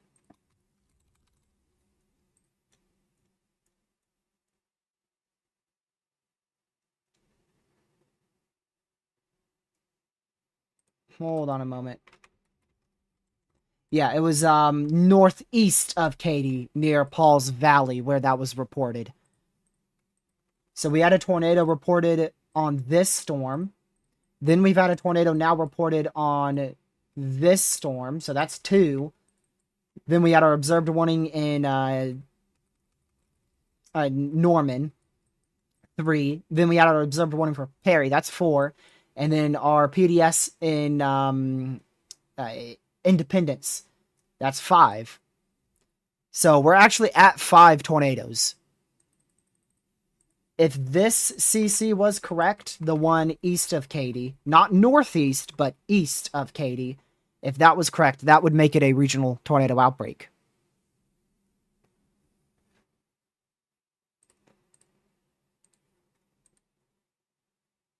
But that's the question. Was this a tornado? If it was, that makes today a regional tornado outbreak. If not, then that means 5 tornadoes, but there's still a chance that we had another tornado that wasn't observed. New tornado warning just got issued for Ada, Stratford Vanos Center, out here in south central Oklahoma. So we're going to keep an eye on that as it moves to the northeast.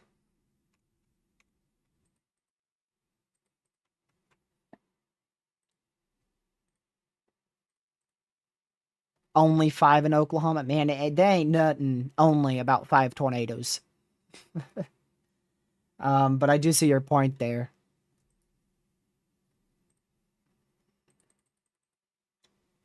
We'll see. They'll survey everything over the next 2 days, and it was very close to a tornado outbreak. Very close to a regional tornado outbreak today. And that's assuming we don't get one more tornado for the rest of the night out here in Oklahoma.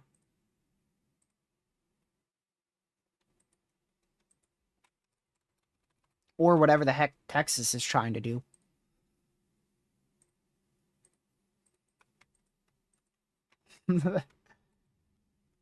Is this a favorable environment now? I know temperatures have came down, so there's a chance this is more surface-based. There's not much wind shear out here, so I don't think this will be tornadic. There's not a lot of wind shear. Wind shear is indeed decreasing.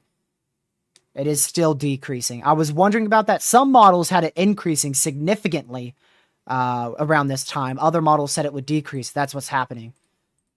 So it's decreasing across our entire risk area. According to newest meso-analysis, very, very unfavorable wind shear going into Illinois. So these storms here, now just 1 tornado warning. They're entering a much more hostile environment for tornadoes. Wow. No longer severe in this whole area. No severes. We used to have like 6 severes out here. That puts us down to 13 severe warnings and 3 tornado warnings now.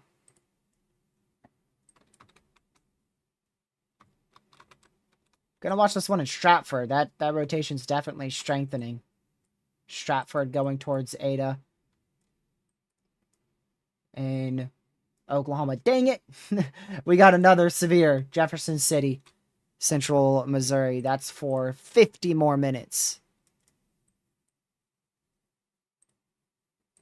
Where are all these beeps coming from? Oh, they did tornado warn that one in Texas. Well, looky there. So now a tornado warning in Scotland, Texas. I'm surprised by that because there's not a lot of wind shear. There is not a lot of wind shear. And they also just Wait, what did they do right there? Yeah, they extended the other tornado warning into Ada, Oklahoma as well. So Ada, you're under 2 tornado warnings. So guess what? We're right back up to 5 tornado warnings.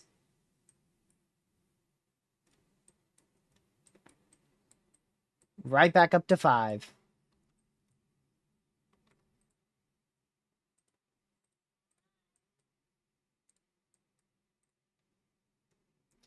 Even then, Ben, I really don't see this doing much with the lack of lower level wind shear.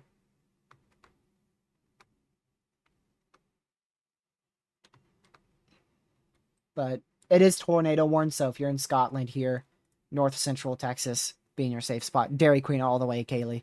Not even in the same realm. What are you talking about? That ain't even a hard decision. It's not like you're choosing between like Chick-fil-A and like Five Guys or something. You're choosing between Arby's and Dairy Queen. Like, come on.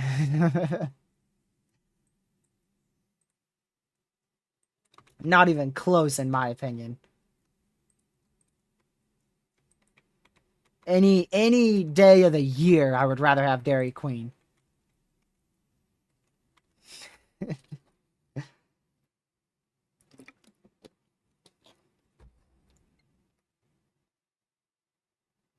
I mean, I just love Dairy Queen's ice cream. So, if you're going for actual food, maybe Arby's would be better.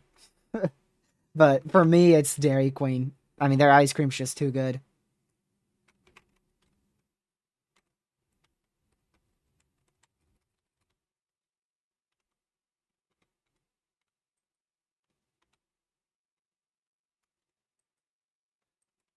Keep an eye on that storm in Mill Creek, too. I don't think it's going to be tornadic, but upper level rotation with that.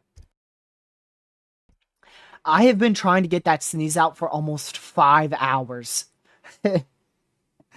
Dude, finally. Excuse me.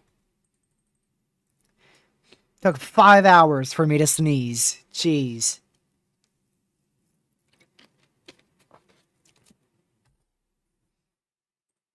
That was painful.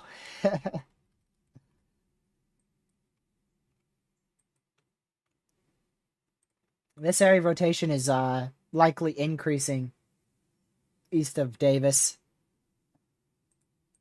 in Oklahoma. So we're going to keep an eye on that, as well as the one that's increasing here west of Vanos. Wouldn't be shocked if that produced a tornado west of Vanos. That couplet got pretty strong gate to gate.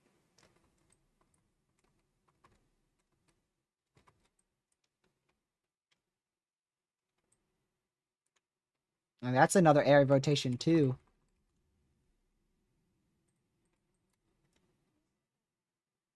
New warning just got issued back up here. That's going to be into Little York in west central Illinois.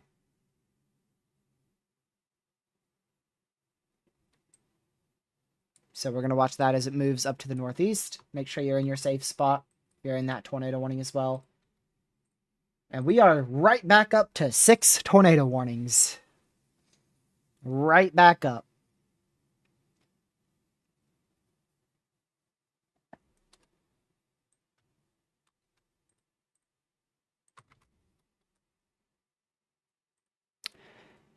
Never had that before, Logan. But oh my goodness, does it ever look good.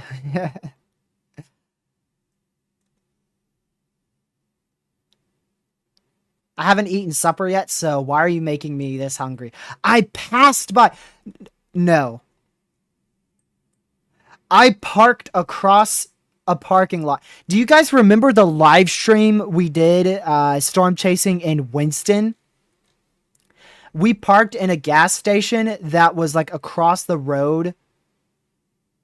Not even across. I could show you right now. I'm looking right at it.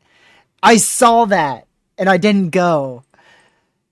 I'm literally looking at the exact parking lot I parked in. And I mean, it was literally not even across the road. It was just, it's kind of like a connection to the gas station we went at when we were chasing in Winston earlier this year. I don't want to show you because it might have my address on it. So, I could show you here. I could show you right here. We chased, let's see. So that's downtown Winston. You got to take this here. It goes up here near Wake Forest University. Is it over here? I don't know if it's over here. Where's Old Town? Okay, there's Old Town Heights. It's like right in here. But I don't see it. I don't see it.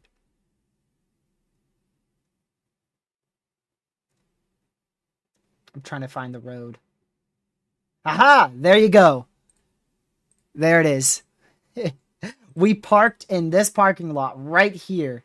In one of these two parking spaces is where I parked. And that's where it is. I saw that when I chased and I didn't go. Right there.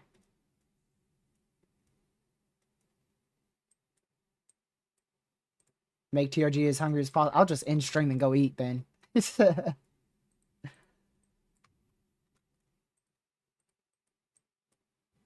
I'm wanting to stay here a little bit longer because I know these storms are still trying to drop tornadoes, so I don't really want to end when there's like 4 different storms to keep an eye on. Actively tornado warned.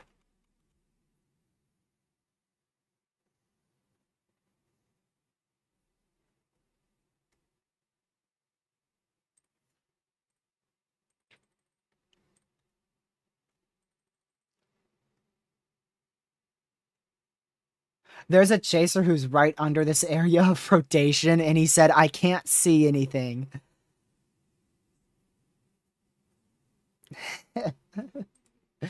He's literally under the area of rotation and can't see it because it's fully rain wrapped.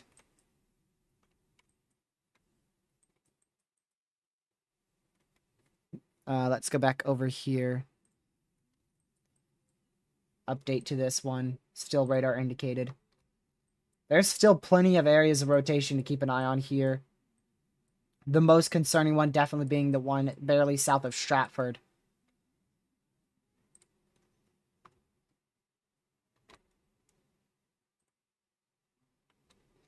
We'll keep an eye on still the tornado warning south of Wichita Falls for Scotland. Favorite ice cream flavor? Oh man, that's too difficult. That's way too difficult. I couldn't give you one. I like so many. Mint chocolate chip, normal chocolate chip, vanilla, chocolate, cookies and cream. Cookies and cream is definitely up there, but there is so many good flavors. I don't eat ice cream often at all. Once a week, barely. I mean, not even that. I would say I probably eat ice cream about 2 times a month. 2 to 3 times a month. Butter pecan, yes. See, there's too many cookie dough. There's so many, man. I don't think I don't know if I could choose. I don't know if I could choose.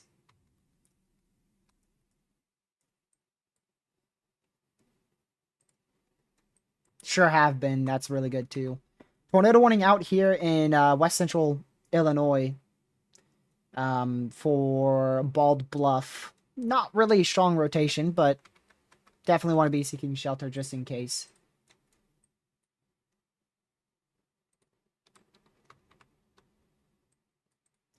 Curious to see how long this line lasts going towards Tulsa. If you're in Tulsa, Oklahoma, you've got about an hour, probably just about an hour.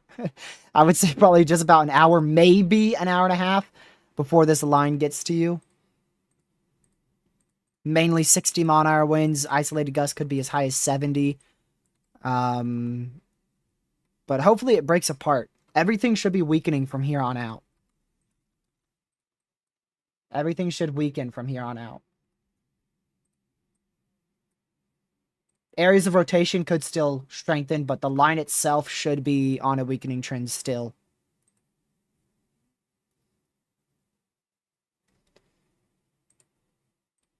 let's see, 9 minutes, and we'll lose one of our tornado warnings in Oklahoma. That will be this one. In 9 minutes, that will be dropped. No longer a PDS severe in effect, so that's good news. Really good news there.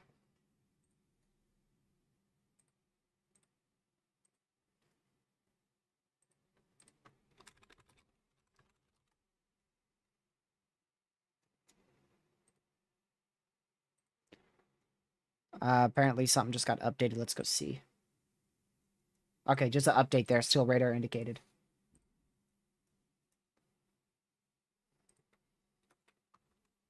One in Texas, I really don't see dropping a tornado anytime soon. The wind shear is just not favorable. But they're going to keep a tornado warning just in case.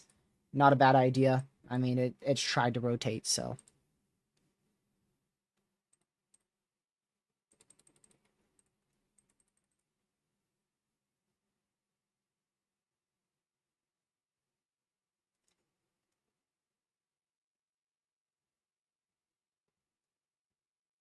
Let's see.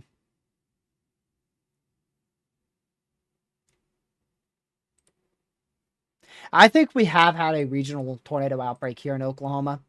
I do believe we've had 6+ tornadoes today in Oklahoma. And this corridor right here from Perry, Oklahoma into Oklahoma City, right in here. I think we've had 6 tornadoes in this area. I'm not too sure about that, Capybara, but it wouldn't surprise me. But there's a lot of other strong areas of rotation that I wouldn't be shocked if dropped a tornado. It just wouldn't surprise me at all. And we could still see another tornado out of these storms over the next hour and a half. So, it would not surprise me. I don't know if I'm going to title the live stream Regional Tornado Outbreak because it's not official. I'd like for it to be officially 6 tornadoes before I put that in the title. Right now, they've only got 1. They only have 1 on their storm reports, and that's from the TDS that was noted on radar.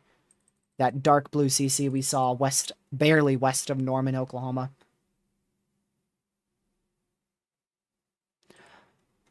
How's Arklatex looking for the next few days? Not too bad for the next few days. The main day is definitely going to be Saturday. Saturday will be the main day for the Arklatex area. All hazards will likely be possible.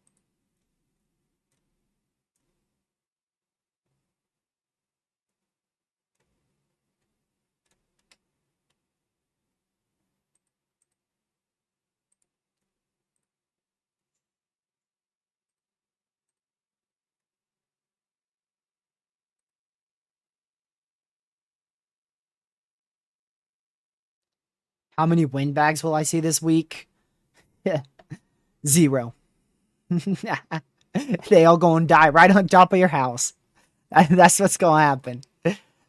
They all gonna die right on top of your house.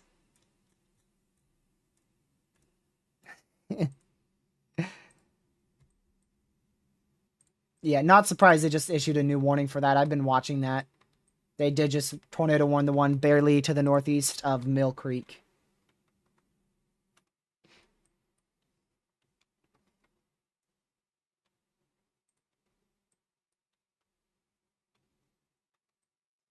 Tornado threat is going to be decreasing with these storms, but we could still see a tornado or 2 in this area. But it is going to continue to decrease.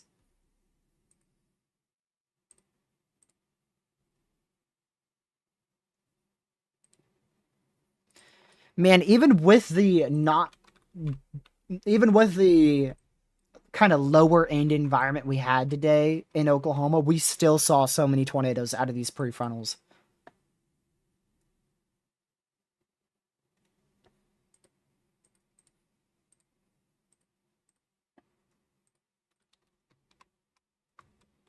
Yeah, that rotation in west central Illinois has died out now, which is good. This line going towards Tulsa, I have a feeling it's going to die out here as it approaches Tulsa. But just be hyper weather aware in Tulsa. Get ready to go indoors, away from doors and windows, as this approaches Tulsa, Oklahoma over the next hour.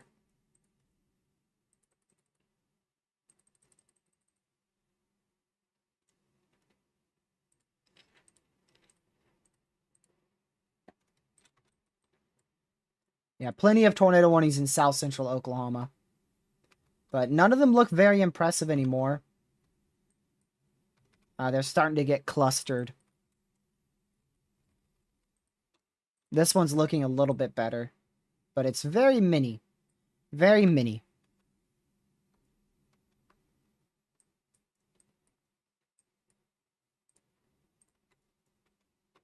And one in Texas, I don't see that being tornadic anymore. If it ever was. And again, back west central Illinois. I mean, these could still produce spin-up tornadoes. We still could get a tornado or two in west central Illinois. No, that was eastern Oklahoma, Barnsdale, Oklahoma. But if you guys have any questions about your threat, I'm probably going to wrap it up here. I know we still have a lot of tornado warnings, but none are confirmed. We have 0 confirmed warnings. We have 0 PDS severe warnings. We're almost down to 10 severes. We're almost down to just 10 severes. We still have a lot of tornado warnings, the bulk of which are really just right in here. I mean, we have 1, 2, 3, 4 tornado warnings in this one area alone. So, we'll keep watching that. But I won't be back tonight. I'm probably going to turn off my computer. This storm in Texas is ramping up, though.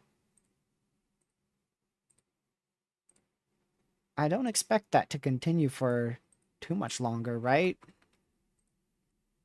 Right? Maybe wind shear is getting a little bit better out there.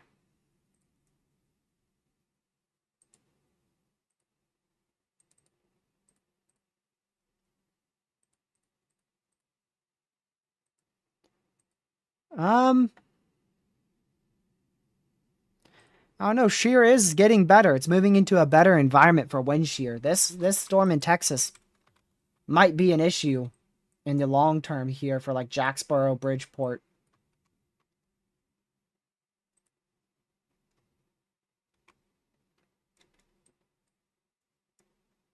What updated? Radar indicated, radar indicated, radar indicated, radar indicated. Everything's still radar indicated.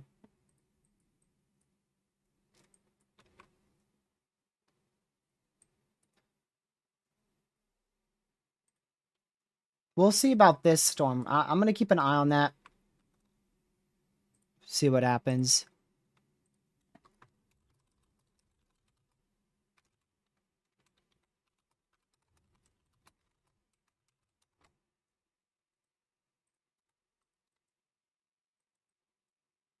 Updated this one in west central Illinois. Still radar indicated there as well.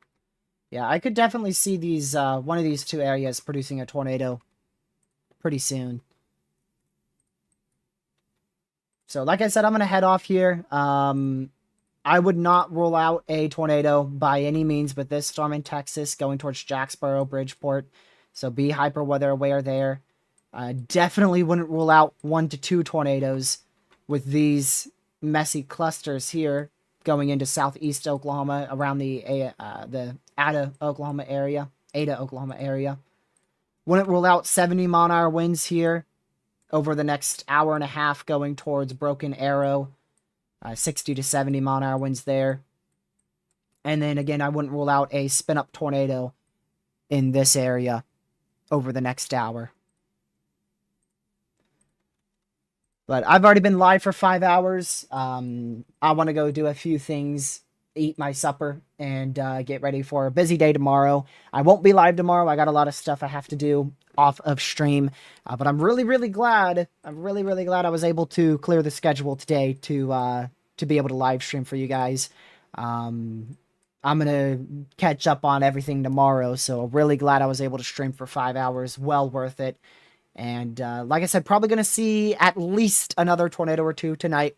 At least another tornado or two tonight. Let's see what that is.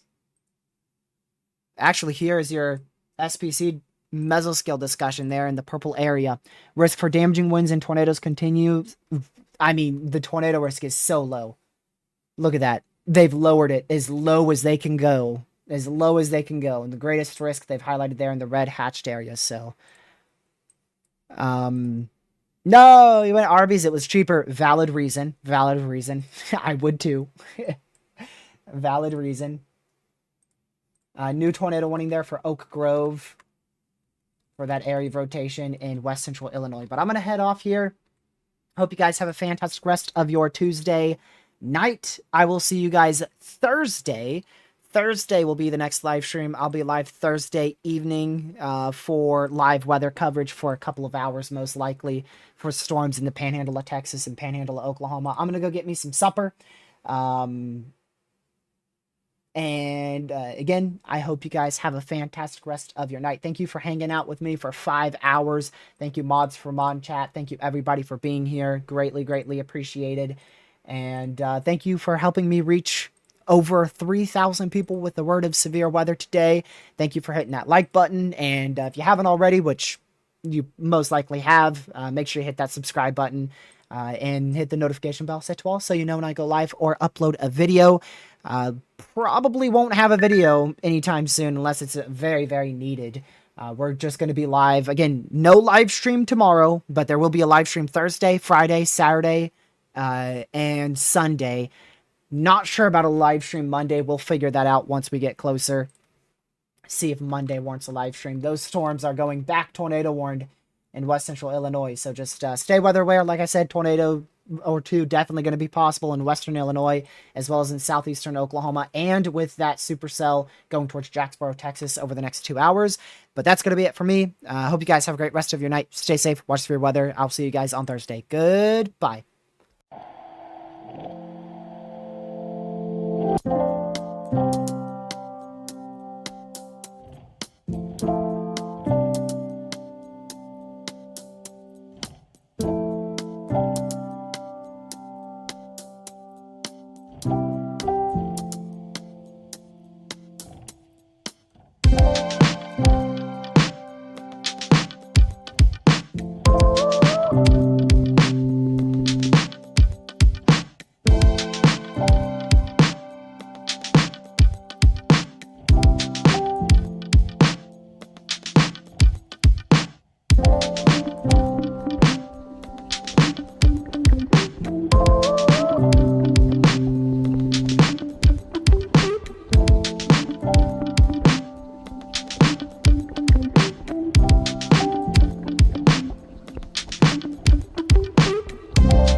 Stay safe, watch for your weather, and I'll see you guys on Thursday's live stream. Tornado likely on the ground near Joy in Western Illinois. Have a